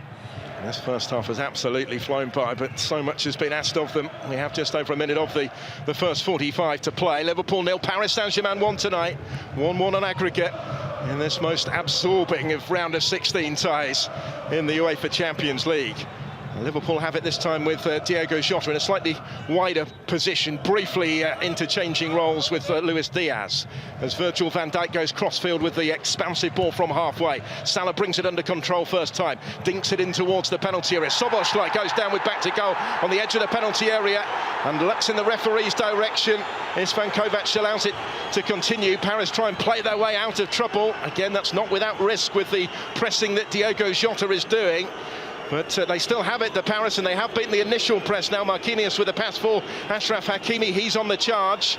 He has Ousmane Dembele calling forward and getting it wide on the right-hand side. That fluid front three for Paris seem to have shifted roles again. It's almost Kvaratskhelia now in the centre. Dembele's on the right wing, isn't he? And Barcola on the left. Not sure if that will persist or not. Yeah, and I think Dembele's been quite effective out on that right-hand side. He's had his opportunities. That was blocked, and he's driving in from that right-hand side. It just adds that extra layer of confusion for the back line of Liverpool, like we saw in the first half. Their movement, when they're all on song, it's so unpredictable, and as a defender, it's almost at times impossible to defend. What an impact Kvaratskhelia has made since his winter arrival from Serie A. We got a minute of additional time at Anfield at the end of the first half. We're just getting another look at our monitors of the challenge from Fabian Ruiz on Dominik Szoboszlai. Challenge from behind. It was a risky one to make, really, because I'm not sure he got an awful lot of the ball. But the referee again was in the right place to make the call. He let it go on. Paris have it here. And there won't be time for too many more attacks in this first half, of which there have been plenty. 10 attempts from Liverpool, 6 at the other end. But Paris with the only goal of the night so far to level it up on aggregate, and with a free kick on halfway. Will be another talking point, maybe, the appeal as Szoboszlai went down. Yeah, it doesn't look like there's too much contact on for me. It's doesn't get the ball, but I think it's very harsh if that's given. Yeah, the officials again, they've had an excellent game, haven't they? Looking to get that one spot on. And free kick is touched short by Paris, but it will be the final touch of an enthralling first half, which has absolutely flown by here. Liverpool with a dominant force early on, but in a role reversal from last week. They conceded when they were on top. Ousmane Dembele's goal has provided Paris with parity in the tie and the lead at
tie. And right from the restart, Liverpool come forward. Down goes Luis Diaz. Out comes the yellow card for Marquinhos. It's the first caution, actually, of the contest. It's going to be a potentially important one if Paris do progress, because Marquinhos would miss the first leg of the quarter-final. They've got to get there first, though, and he's conceded a free kick in dangerous territory. And the second half, Jenna, starts exactly as we thought it might, in terms of being eventful and being Liverpool really on the front foot straight away. Absolutely, I think that's what you call a tactical foul from Marquinhos. Diaz just cutting inside, knew he had to try and put him off. Andy Robertson is going to take the free kick then for Liverpool, swings it in left-footed towards Virgil van Dijk, headed partially clear by Paris, and they are going to be able to bring it clear. Dembele plays the ball into Hakimi. He has Kvaratskhelia on the move down that left-hand side, threads it into his path. Liverpool trying to get back in red in numbers. Hakimi will take the shot on. McAllister did get back to him. Szoboszlai gets a foot in. Vitinha scrapping forward as well. He's helped out by João Neves in there. And then Fabian Ruiz almost picking up the pieces. Across came McAllister to put it out of play for the throw. And no surprise at all, it's resumed at exactly the same sort of tempo. It has the energy, the high intensity, the crowd are up for it again. Exactly how we left off. I've not even had time to remind you of how they're lining up yet. No changes, by the way, from either team. Paris all in the blue are playing from left to right as we look at it in this second half against Liverpool, with Alisson in goal. Let's give it a go. Alexander-Arnold, Konate and Van Dijk. Robertson completing the back four. Gravenberch and McAllister with Szoboszlai in a more advanced midfield role. Salah and Luis Diaz wide of Diego Jota. And Paris in possession just in front of their own penalty area here. They have Donnarumma in goal, Hakimi, Marquinhos, Pacho and Nuno Mendes, João Neves, Vitinha and Fabian Ruiz, and then Kvaratskhelia, Dembele and Bradley Barcola, forming what at times has been a fairly fluid front three. At the moment, Ousmane Dembele is wide on the right-hand side and was in possession, but cut out by Alexis McAllister. Robertson goes infield for Liverpool, but it just evaded Szoboszlai, and João Neves able to pick up the pieces here for Paris and pick the pass for Ousmane Dembele, advancing towards the edge of the penalty area, where his cross is cut out from round about the penalty spot by Ibrahima Konate, and there will be a free kick in there and the chance for the referee to step in. And although the free kick was taken quickly, at least that was the intention, it will be pulled back and Liverpool will need another go. Yeah, I think clear foul there, hands all over him in the centre of the midfield. Just really good battles all over the pitch, isn't there, today? So many of them, often at the same time as well, which makes the referee's job even more difficult. Here's Trent Alexander-Arnold just clipping it forward into a little bit of space.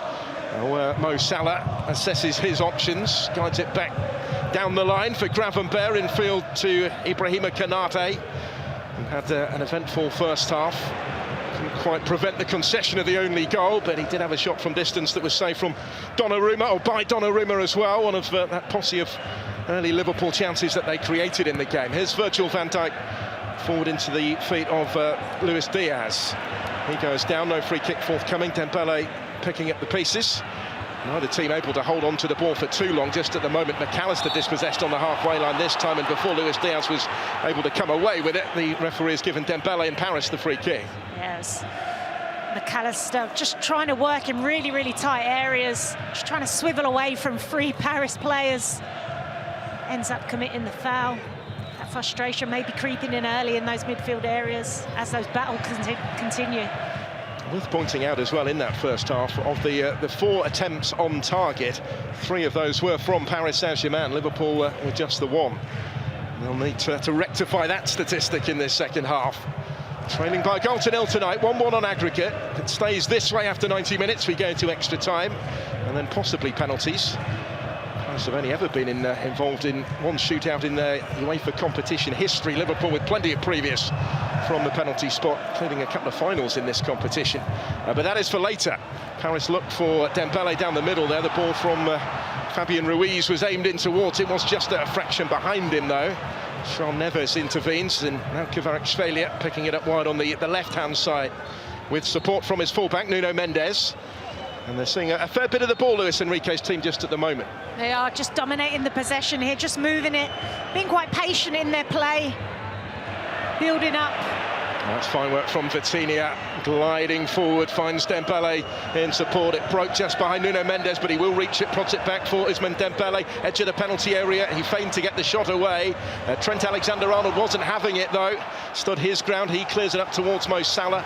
Across came João Neves to get his foot to it first on halfway. And there is not a split second where either side can afford to any sort of lapse of concentration, is there? Because it's going to be, you would suspect, decided by the finest of margins. Yeah, like at the top in these high-quality games, it is those fine margins. You can't afford to switch off because the quality on the pitch tonight will punish you.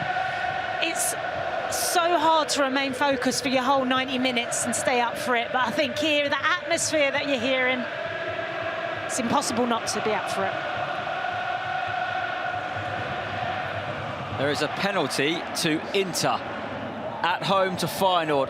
Hakan Çalhanoğlu with the ball on the spot at San Siro. If he scores here, surely Inter will be through to the quarter-finals. 1-1 on the night, 3-1 up on aggregate. The Turkey star just being made to wait whilst the referee pushes back Timon Vellenreuter right back onto his line. The San Siro holds its breath. Çalhanoğlu, right-footed, scores! Inter, 4-1 up on aggregate, and surely they will grace the quarter-finals yet again in 2025. Back at Anfield, it's Virgil van Dijk for Liverpool, floating that one forward. Still, they trail here by a goal to 0 on the night, the home team. It's 1-1 on aggregate. It's Dominik Szoboszlai for Liverpool, skipping into a little bit of space. Robertson now on the run, whips in the cross. First time left-footed from the left, cleared away, but cut out by McAllister. Did really well to get his foot to that. Otherwise, Bradley Barcola might have been in, but it's bundled out of play for the throw. Another goal, this one for Bayern. Close range tap in for Harry Kane. It means they're 4-0 up on aggregate against Leverkusen, and they too now surely into the last 8. Diego Jota here for Luis Diaz. Diaz with time, picks the pass for Trent Alexander-Arnold to have a hit, and straight at Donnarumma. Down goes Szoboszlai in the middle. Alexander-Arnold off the inside of the post, comes back to him, finds Szoboszlai, who scores, but the flag is up. And the celebrations cut short before they'd ever started, as Liverpool thought they'd regain the lead in the tie. Well, so close, so often here. First, the effort from Trent Alexander-Arnold, hit with power, but hit at Donnarumma. Then Szoboszlai went down as Alexander-Arnold hit the inside of the post. He was alert to the danger as the ball came back towards him, but the whistle goes, it doesn't count. I was watching the referee because there was a really risky challenge in the penalty box by Mendes. The boot was high. The referee put the whistle to his mouth. It looked like he was allowing play to go on, which resulted in a good, fine save, strong save from Donnarumma. And then eventually, it's the tapping at the back post that's ruled offside. Well, a little bit of everything going in amongst all of that. Alexander-Arnold was so close. Liverpool potentially thought they could have had a penalty when Szoboszlai went down, but I think it was all rendered academic by an offside in the build-up, in the initial phase of play there, right at the start of it all. But that little passage of play, I think, just sums up this tie, doesn't it, right now?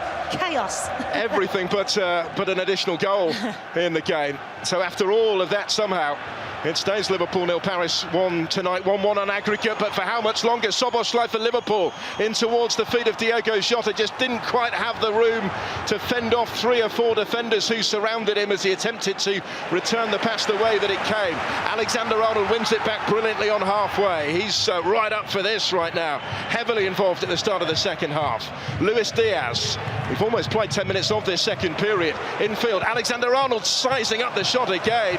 He really is in the mood at the moment, but that one right-footed was always just rising and clears the angle of post and bar again. Fancies it, doesn't he? He's just picked the ball up.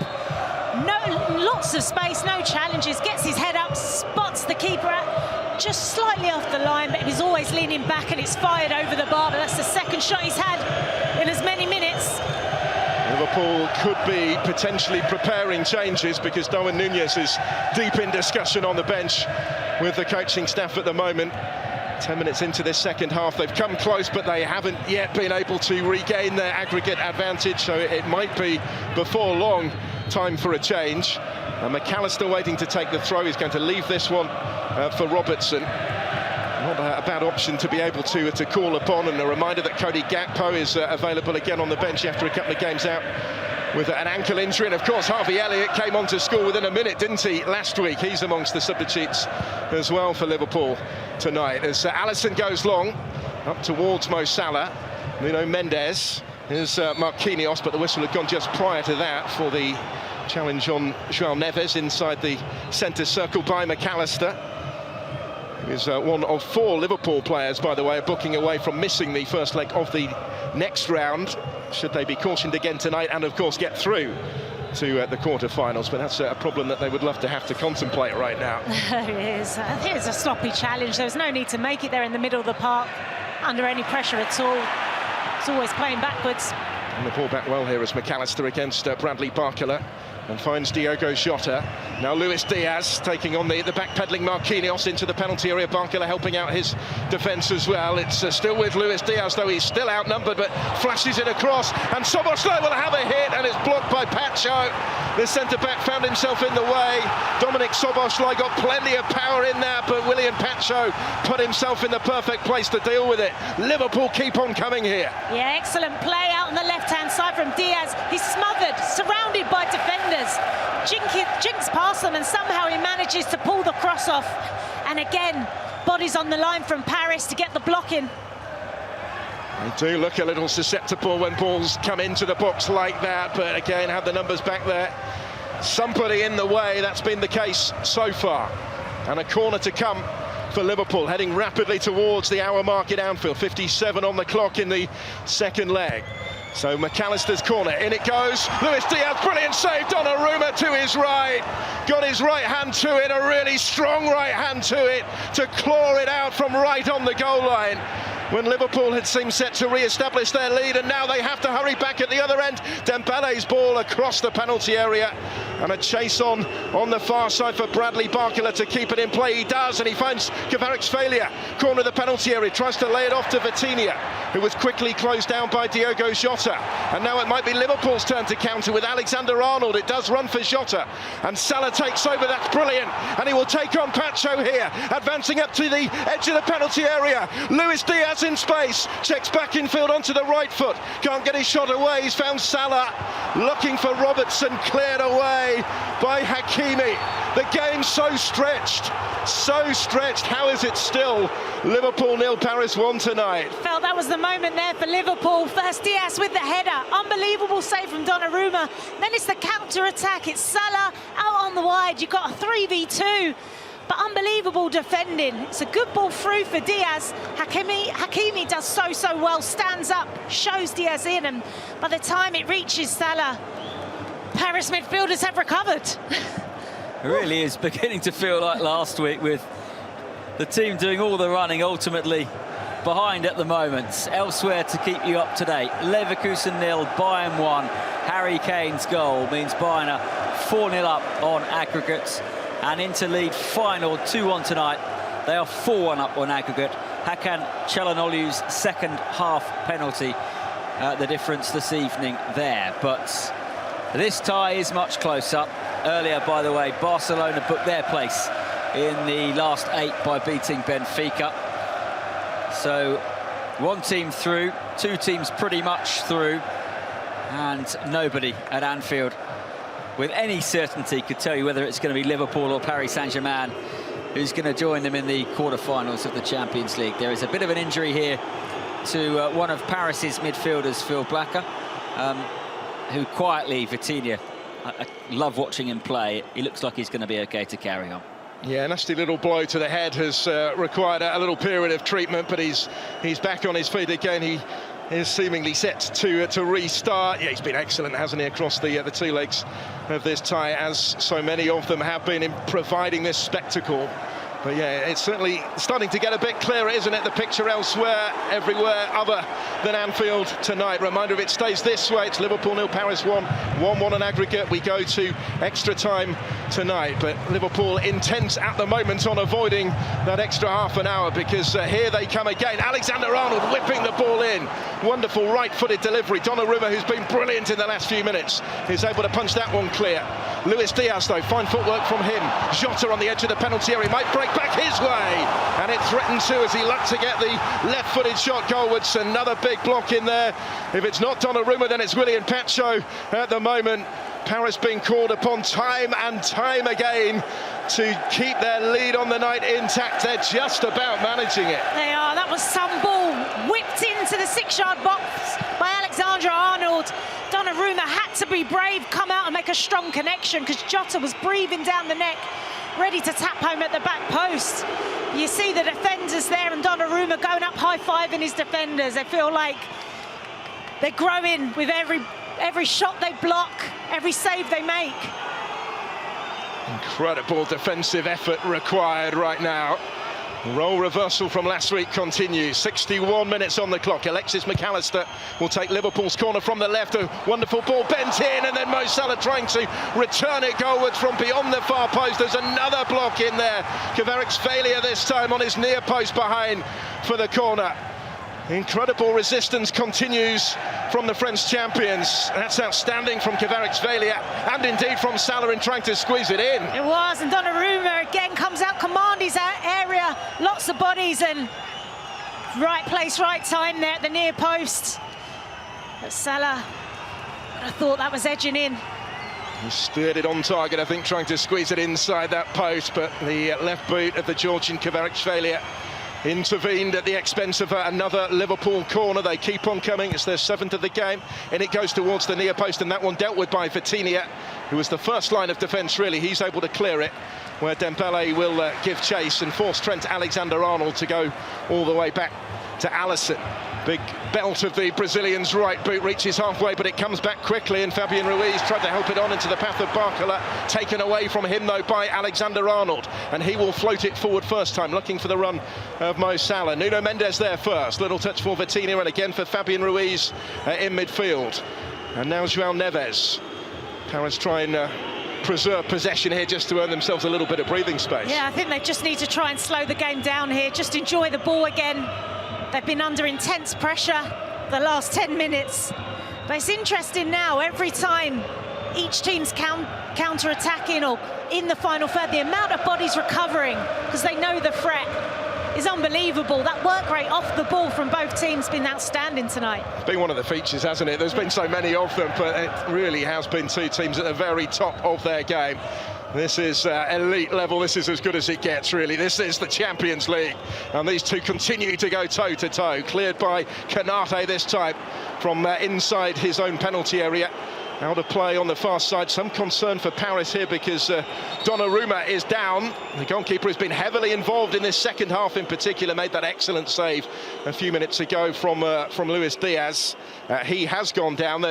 Liverpool supporters not happy with that, but this will be of concern to Luis Enrique and to Paris. And just as Alisson made some huge saves, and so many of them in that first leg, Donnarumma, increasingly so as this game has gone on early in the second half, has been to the fore, hasn't he? Yeah, he's becoming an important figure there in that goal, compared to last week where he was, for most of the game, just watching from his goal line. Yeah, huge saves. Keepers have really keeping each team in it tonight. World-class goalkeepers, and you know, standing up in big moments. This is what they train every day for, these nights, and those huge saves, which are just as important as goals. Matvei Safonov is the backup goalkeeper on the bench. One of two of them, actually, Arnaud Tenas, but he's the next in line. He played in Liga against Rennes at the weekend, just been sent out to warm up, but it looks as if Donnarumma is going to be okay to continue after that period of treatment, and play will get back underway with Donnarumma back on the ball, and the Liverpool fans making their feelings known as he receives possession again from Marquinhos here. But at the moment, Donnarumma has played a big part in keeping Liverpool at bay and frustrating the home fans in every sense, certainly. Little flick by Vitinha, cut out by Alexis McAllister on the halfway line. Trent Alexander-Arnold. Liverpool playing towards the Anfield Road end in this second half. Not the cop as they like to do. Chris mentioned it at the start. Could be a significant psychological ploy after winning the coin toss for Paris. Hasn't stopped the Liverpool surges, though. Here's another Luis Diaz with a cross from the left, cleared out almost as far as Van Dijk, but before it could reach him, Dembele was able to complete the job and to get it away as far as the halfway line. Back in by Konate towards Diogo Jota. Achraf Hakimi beating him in the air on that occasion, guiding it back coolly to Donnarumma, and Paris just trying to take some of the sting out of the situation after the momentum that those in red had been building. 65 minutes on the clock at Anfield. Liverpool 0, Paris 1, 1-1 on aggregate. Extra time heading our way if it stays like this. Kvaratskhelia with a crossfield ball towards Bradley Barcola, cut out by Alexander-Arnold. He'll get a second bite at that as it came back to him off Fabian Ruiz, and that's a lovely ball, well weighted into the path of Mo Salah, goes down in the penalty area. Nuno Mendes with a challenge comes away with the ball, and the referee is content to let him do so. Felt that he won it fairly. Risky challenge that Nuno Mendes had to make, and I think he got it spot on in winning the ball back. And here come Paris now at the other end with Dembele in towards the run through the middle of Kvaratskhelia. Not quite the room for him to take it cleanly in his stride as he needed to do. And then Diogo Jota and Marquinhos challenge each other on that halfway. Well, there was a big shout from Mo Salah. It was right on the edge of the penalty area, and indeed if there was contact, I think maybe it actually came just outside the area anyway from Nuno Mendes. Either way, the referee saw fit to let it continue. Yeah, there was a slight bit of contact just outside the box there from Mendes. Mo Salah's just lost his balance going forward as a result of that. But that whole movement there from Liverpool come from Paris having the ball, attacking, but not taking care of it when they've got it. You know, slowing that game down. They were going for an impossible diagonal ball across field, lose possession, and Liverpool can really hurt you there, and they've got away with one there, Paris. And they've made their first change. Desiré Doué is on in place of Bradley Barcola, heading for the midway point of the second half of this second leg. So the 19-year-old Desiré Doué, a couple of goals in the Champions League already this season, is on in place of Bradley Barcola, but it further underlines their strength in depth, although it's defensively that they're having to do most of their work at the moment. Mo Salah pressing and probing, couldn't quite find a way through, and this is João Neves. Forward it goes from Hakimi into the path of Doué. His first involvement is to take on Robertson, plays it in field. Hakimi had continued his run. Van Dijk content to leave it in the knowledge that Konate was there, his central defensive colleague, to clear it away towards halfway. But Desiré Doué again, straight back on the ball. And now Vitinha does have previous, of course, in English football. He had a loan spell with Wolverhampton Wanderers somewhat 4 seasons ago now. Very much established as a regular in the heart of this Paris midfield at the moment, despite so many options in that part of the pitch. Likes of Warren Zaïre-Emery on the bench today, having captained the team at the weekend. Here's Doué again, dancing his way through, helped on by João Neves towards Vitinha, not quite the space to get the shot away at the end of it all, but the Paris pressure is building. It is, and it's Doué straight onto the pitch, straight making an impact. We've seen last week just how impactful these subs can be and the quality of player that are coming off the bench. They've got to be ready, and Doué already causing troubles early on out on this right-hand side for the Liverpool defenders and fullback. Brought in from Rennes for this season, the side that they beat actually by 4-1 at the weekend, and certainly playing his part for Paris. They'll look here for Nuno Mendes. It's asking a lot for him to keep it in play. He does that. He did really well to manage it actually, but in doing so enabled Konate to step in and to clear, and Alexander-Arnold will play it forward. It's deflected out of play for the throw on the far side, and Liverpool may be readying that change after all. We talked about it a little while ago when Darwin Núñez was deep in discussion, receiving some instructions. Looks like he will be on shortly. Just over 20 minutes of the 90 to play. 1-1 on aggregate. Something normally happens when Darwin Núñez comes on the pitch. Just another plot which is thickening by every minute. There is another penalty check in the game between Inter and Feyenoord. I'll let you know how it goes. Inter on this occasion hoping to be awarded a spot kick after 68 minutes. They're 2-1 up on the night, 4-1 up on aggregates, and it looks as if the penalty may well have been given. No, it hasn't. Confirmed. No penalty, so still 2-1 to Inter. Darwin Núñez is going to come on shortly at Anfield, where Liverpool trail on the night by 1-0. Luis Diaz putting the pressure on Donnarumma. It's 1-1 here on aggregate. He has the tracksuit off. He's on the sidelines waiting his introduction, and he did have a big impact last week, of course, in helping set up the goal for another substitute, Harvey Elliott, that won it late for Liverpool. Will we see a more late drama on Merseyside tonight, 6 days on? It's certainly set up that way.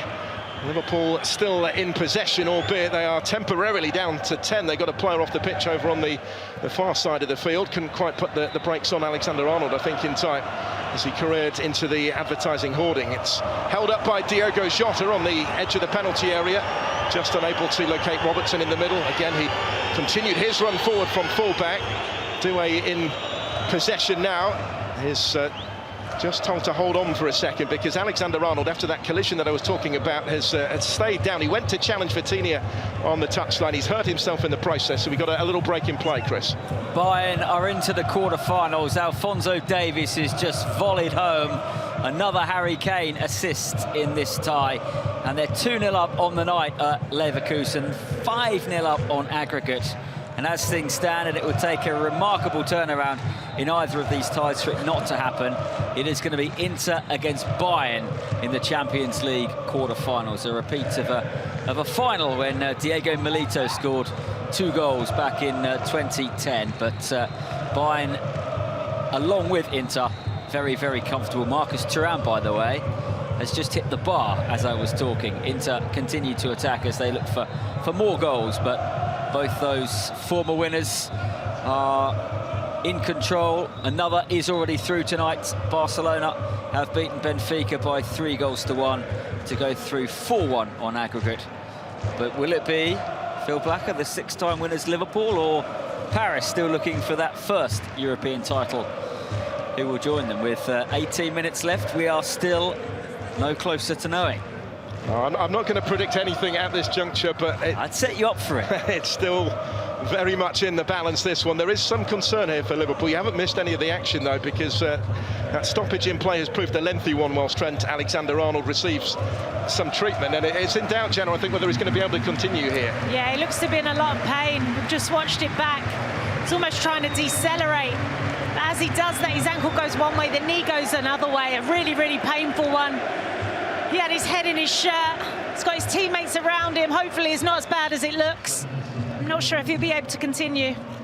They have made a substitution anyway, but they're going to make another one. Darwin Núñez for Diogo Jota is the one that they were planning. That's happened, but Alexander-Arnold is not going to be able to continue, so Jarell Quansah is coming on. Alexander-Arnold is back on his feet now over on the far side. That's a little more encouraging, but Arne Slot has made that decision in what is rapidly becoming a problem position, really, for Liverpool in terms of injuries, because Conor Bradley is the regular backup in that role, is out injured at the moment as well, as is Joe Gomez, who can also play there. Neither of those two available at the moment. So Jarell Quansah is on. He's a centre-back, of course, by trade. Yeah, and I think Alexander-Arnold there, standing by the pitch, hoping to go back on.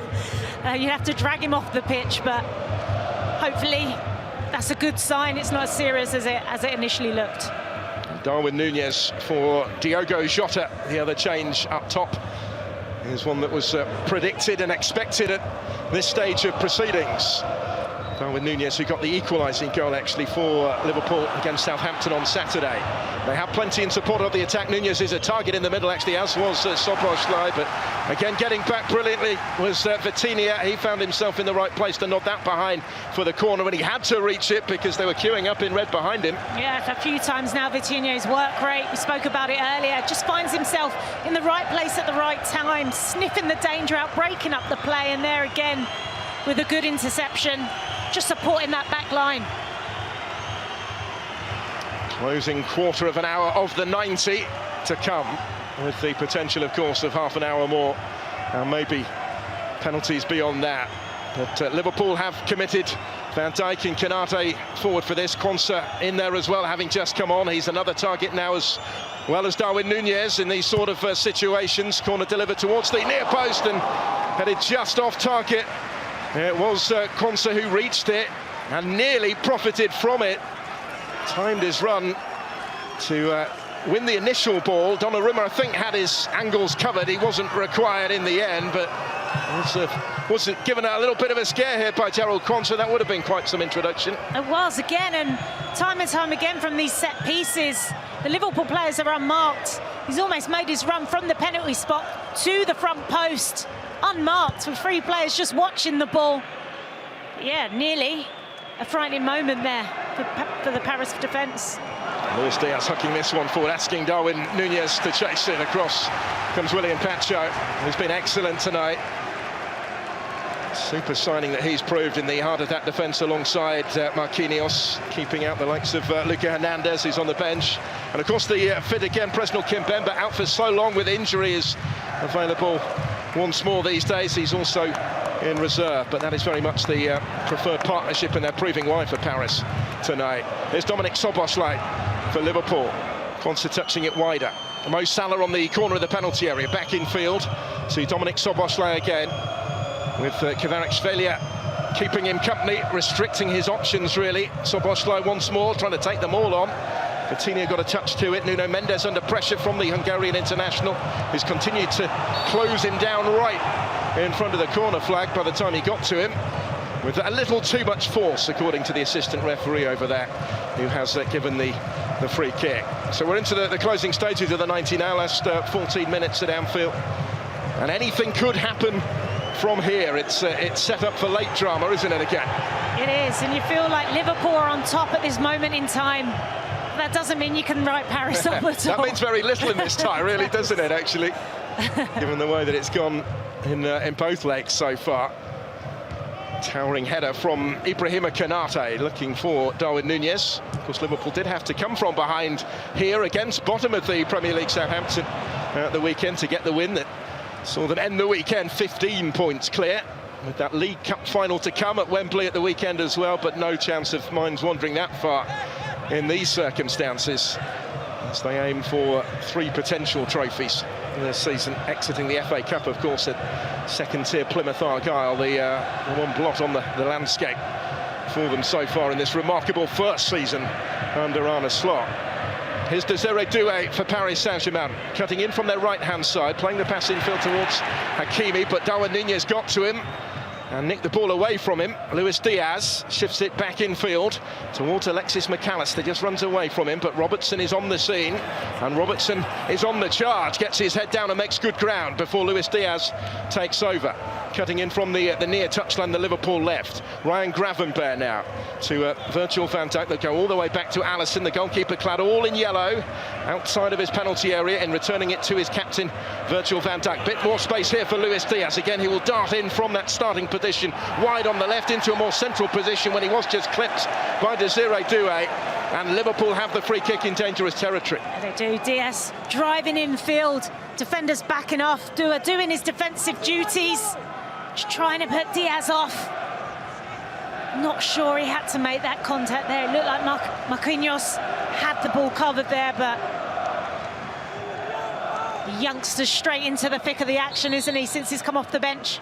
Not the sort of contest you can feel your way into, is it, this one, with the stakes so high, the intensity remaining so high from the start. Robertson then with the free kick for Liverpool, swings it in, perfect header, but it's come back off the post, and still they try and scramble it in. Now the offside flag has gone up, but it was Gerald Quansah again who met it. Brilliant ball in from Robertson, and Quansah looked like he'd done everything right as he rose beyond that far post to meet it, beat Donnarumma inside of the post and out again. Unbelievable, what an impact that would have been from off the bench. Quansah at the back post, he's diving for it, he's almost on the floor, he's directing it into the opposite corner, and it just hits the inside of the post, bounces across the goal, and Paris survive another second.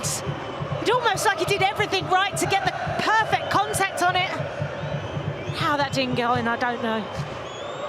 It certainly looked as if it was heading in, and I'm still, having just seen the replay on our monitor here, not quite sure how it didn't. Neither's Arne Slot, head in hands on the touchline. The finest of margins again, and at the moment tonight, Liverpool have been on the wrong end of the majority of them. They still trail by a goal to nil. It's 1-1 on aggregate, having got their goal against the balance of play, of course, late on at the Parc des Princes 6 days ago. Will we get another late goal to settle this, or are we heading for extra time? Darwin Núñez, the target here, brings under control the long ball from Konate, but Salah wasn't quite where he thought he was. And it's gone out of play from Darwin Nunez. He does make a difference with his presence up there, but he couldn't quite pick the pass this time. He did unbelievable initially, just to control the ball, bring the ball down, just turn the defenders. Him and Salah are on the wrong pages just for once. He's just trying to slip him through, but Salah's just holding his run to try and stay onside. Ball goes out for a goal kick. 10 of the 90 to play. Plus whatever's added on after that, and then maybe plus extra time as well. Jarrell Quansah still trying to work out how he hasn't scored, and what a story that would be. The young defender coming on out of position only because of the injury to Alexander-Arnold, and very nearly scoring his first ever Champions League goal in a match of this magnitude. He did. He got down to meet it, didn't he? Almost sliding across the turf. He beat Donnarumma at the far post, and he'll be watching that back tonight. I wonder what happens from here as to what mood he will be watching it in. Chase on for Darwin Nunez, and well, he seems to leave it for Luis Diaz, and Diaz was expecting Darwin to get there first, so in the end neither of them are quite able to do so, affording Marquinhos the chance just to step in on the cover and deal with the danger. It was close for offside. I wonder if Darwin felt that he was. But he'd almost reached the ball by the time he decided not to continue the pursuit. Did, and Diaz frustrated there. Again, on different pages, but it's the ball. I think that's what Nunez offers you up top, that ability to stretch the defence. It was Van Dijk there, spots his run. Just route one ball over the top, and Nunez has got that strength to hold it up, or he can be direct. Foul on Kvaratskhelia inside the centre circle. Paris take it quickly, sensing their chance because Liverpool need to hurry back in red. It's with Dembele on the edge of the penalty area. Their right-hand side, they have hurried back in red. They're back in position defensively at Liverpool here. And force Paris back to William Pacho on the halfway. And Nuno Mendes caught in possession by Salah. The assistant is flagging for the foul, though, over on the far side. And that halts Darwin Nunez in his tracks as the referee's whistle goes. Yeah, it was here, Salah just being a pest. Thinks he wins the ball back. I think he takes a little nick of the defender as well, but Nunez was off. He's making an impact as well. Straight into the thick of the action for Nunez. There was talk maybe that he might have started today, but I think he was always going to play some sort of part, wasn't he? Maybe they feel he's more effective late in games off the bench. I think when the defence is tired, he does offer you that's something different and difficult to defend. He's got that presence, hasn't he? He's got the ability to drive, but he can also hold up the play. And I think what we spoke about is out of possession, where teams are committing so many players back. When they're on the counter, they just need to be a bit clever just to hold up the prey, to allow their teammates to join them. 82.5 minutes on the clock at Anfield. Thoughts of the former Spurs captain Jenna Schillaci alongside me on UEFA Champions League Matchday Live, where this one remains right in the balance at Anfield. Liverpool 0, Paris 1. 1-1 on aggregate. Extra time is 7 minutes plus added time away. And both of these sides will certainly still feel that they can win it from here, maybe before the extra half an hour is required. Luis Enrique has overseen some fine comebacks in this competition, including famously La Remontada against Paris, but equally really in last season's quarter-final. But his team could be stretched here. Robertson, well advanced, helps it on towards Darwin Nunez, trying to cut it back. It's blocked only into the path of Luis Diaz, taking on Hakimi, flashing it in towards the near post, where it's beaten away by Donnarumma and cleared away by Paris, albeit only briefly, because Robertson has the ball back just in from this near touchline. The Liverpool left, finding Alexis McAllister. He goes cross-field for Salah. Salah in first time, looking for Diaz. It would have reached him, but for Donnarumma at full stretch, got a glove on that, just to nick it away from Luis Diaz to ensure that it didn't fall more favourably for the Colombian, who was primed to profit. There's those fine margins again. It is, and another huge save. Donnarumma had to get a touch on it. I think it was Diaz waiting to nod it home. Unbelievable. I thought Nunez there with the opportunity just seconds before that was going to take the shot on. It was on the near post. He decided to try and cut it back, and the pass was never on and the chance was reeling, but the crowd are now, they're up for it. The pressure is relentless on this Paris backline and goalkeeper. A huge roar all around Anfield. Can their side summon up a huge effort here to get themselves over the line? They've done everything but score today. This is every bit as dominant, if not maybe more so than Paris were last week. And yet, just as last week, it's 1-0 to the away team. Incredibly, improbably, barely believably, with 5 minutes of the 90 still to play. It will be Alexis McAllister, right-footed from the Liverpool left with a corner, which Canate was rising for. It sat up for Luis Diaz to try and strike it, and this time he didn't catch it cleanly with the right boot. And behind it goes. And another chance for Liverpool comes and goes as Paris breathe a collective sigh of relief once more. There's been a few of those tonight. There has. And Diaz was almost sitting up perfectly for him at the edge of the box. He's watched the ball the whole way down, and I think he wants to execute it with his laces. Instead, it comes off the side of his boot and it's whizzing out of play. But Donnarumma again commanding the area initially with a strong punch away from the set-piece corner. This comes the way of Luis Diaz again, just about kept it in play. It was right on the byline when he whipped his left boot around it, gathered up once more by Donnarumma. And still the symmetry continues from last week. Donnarumma is playing the part of Alisson Becker tonight, isn't he? He is, and you can see him there just yelling at his teammates. Come on, I need you, focus. So close to the end now, it almost feels like it's only a matter of time before Liverpool get this. The pressure is just absolutely relentless on his goal. They've had 18 attempts at goal of Liverpool in this game. Only 2, I think, technically on target. We've seen so many deflected away. We've seen some big contributions from Donnarumma just prior to that as well. He's going to be back on the ball again here on the edge of his 6-metre area as he plays the pass into the feet of his captain Marquinhos. And Paris will still try this, still try and play their way out from the back under the most intensive pressure. It almost backfired, but the 0-2 comes clear, and this is why they do it, to try and open the game, having beaten the press. And this is Dembele turning goalwards. Van Dijk steps across, comes for Kvaratskhelia with an excellent effort that's a fraction away. He had the space to strike it, stepped onto it, looking for that far top corner. Kvaratskhelia almost there, assuming the role of match winner. Yeah, unbelievable there. He's out on the left-hand side with his right foot, just to try and curl it into the top corner. Beats the keeper, and it's just inches wide of the top of the goal. You felt that was the moment there for him. Just seemed to open up. It was a brilliant effort, wasn't it? It was a fraction away from the frame of the goal. 56 attempts in the tie. This has been astonishing stuff between the team at the top in England and the team at the top in France, and neither of them can quite get themselves on top tonight in this tie. 1-1 it remains on aggregate. Luis Diaz for Liverpool, trying to bring down the bouncing ball in the central part of the pitch, just inside the Paris half. He did so initially, but he was soon surrounded by blue shirts, and that has been a familiar story in central areas, certainly. Hakimi here has made the run. The fullback is the furthest forward. Robertson trying to get to him. Just holds up the progress of Achraf Hakimi. He needs some support now. He finds it from Vitinha, who slows it down a little as he advances from the right into a more central position. Fabian Ruiz to Nuno Mendes for Paris and back again. Liverpool now have all the red shirts back behind the ball, just in front of their own penalty area. Another little touch for Vitinha. Now his compatriot João Neves. This is Marquinhos to João Neves once more. Liverpool with work to do inside their own half of the field. It hasn't happened too frequently, certainly in this second half. But one mistake from either side, one moment of magic from either side, which is maybe more likely given how this has gone, and this could be settled.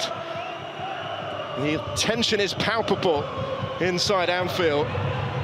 Every bit as closely contested as we suspected it might be. It's the sort of tie where neither team really deserved to lose. No, it's been a great two-legged affair, hasn't it, so far? Still feel like there's a lot more to come. Well, we've got just a minute of the 90 to play, then we'll see how much is added on beyond that. And if they can't be separated in added time, we go into extra time and possibly penalties tonight. Here's the 0-2 for Paris Saint-Germain. Szoboszlai snapping at his heels, but Doué's continued his run, and he threatened to go all the way through the lot of them.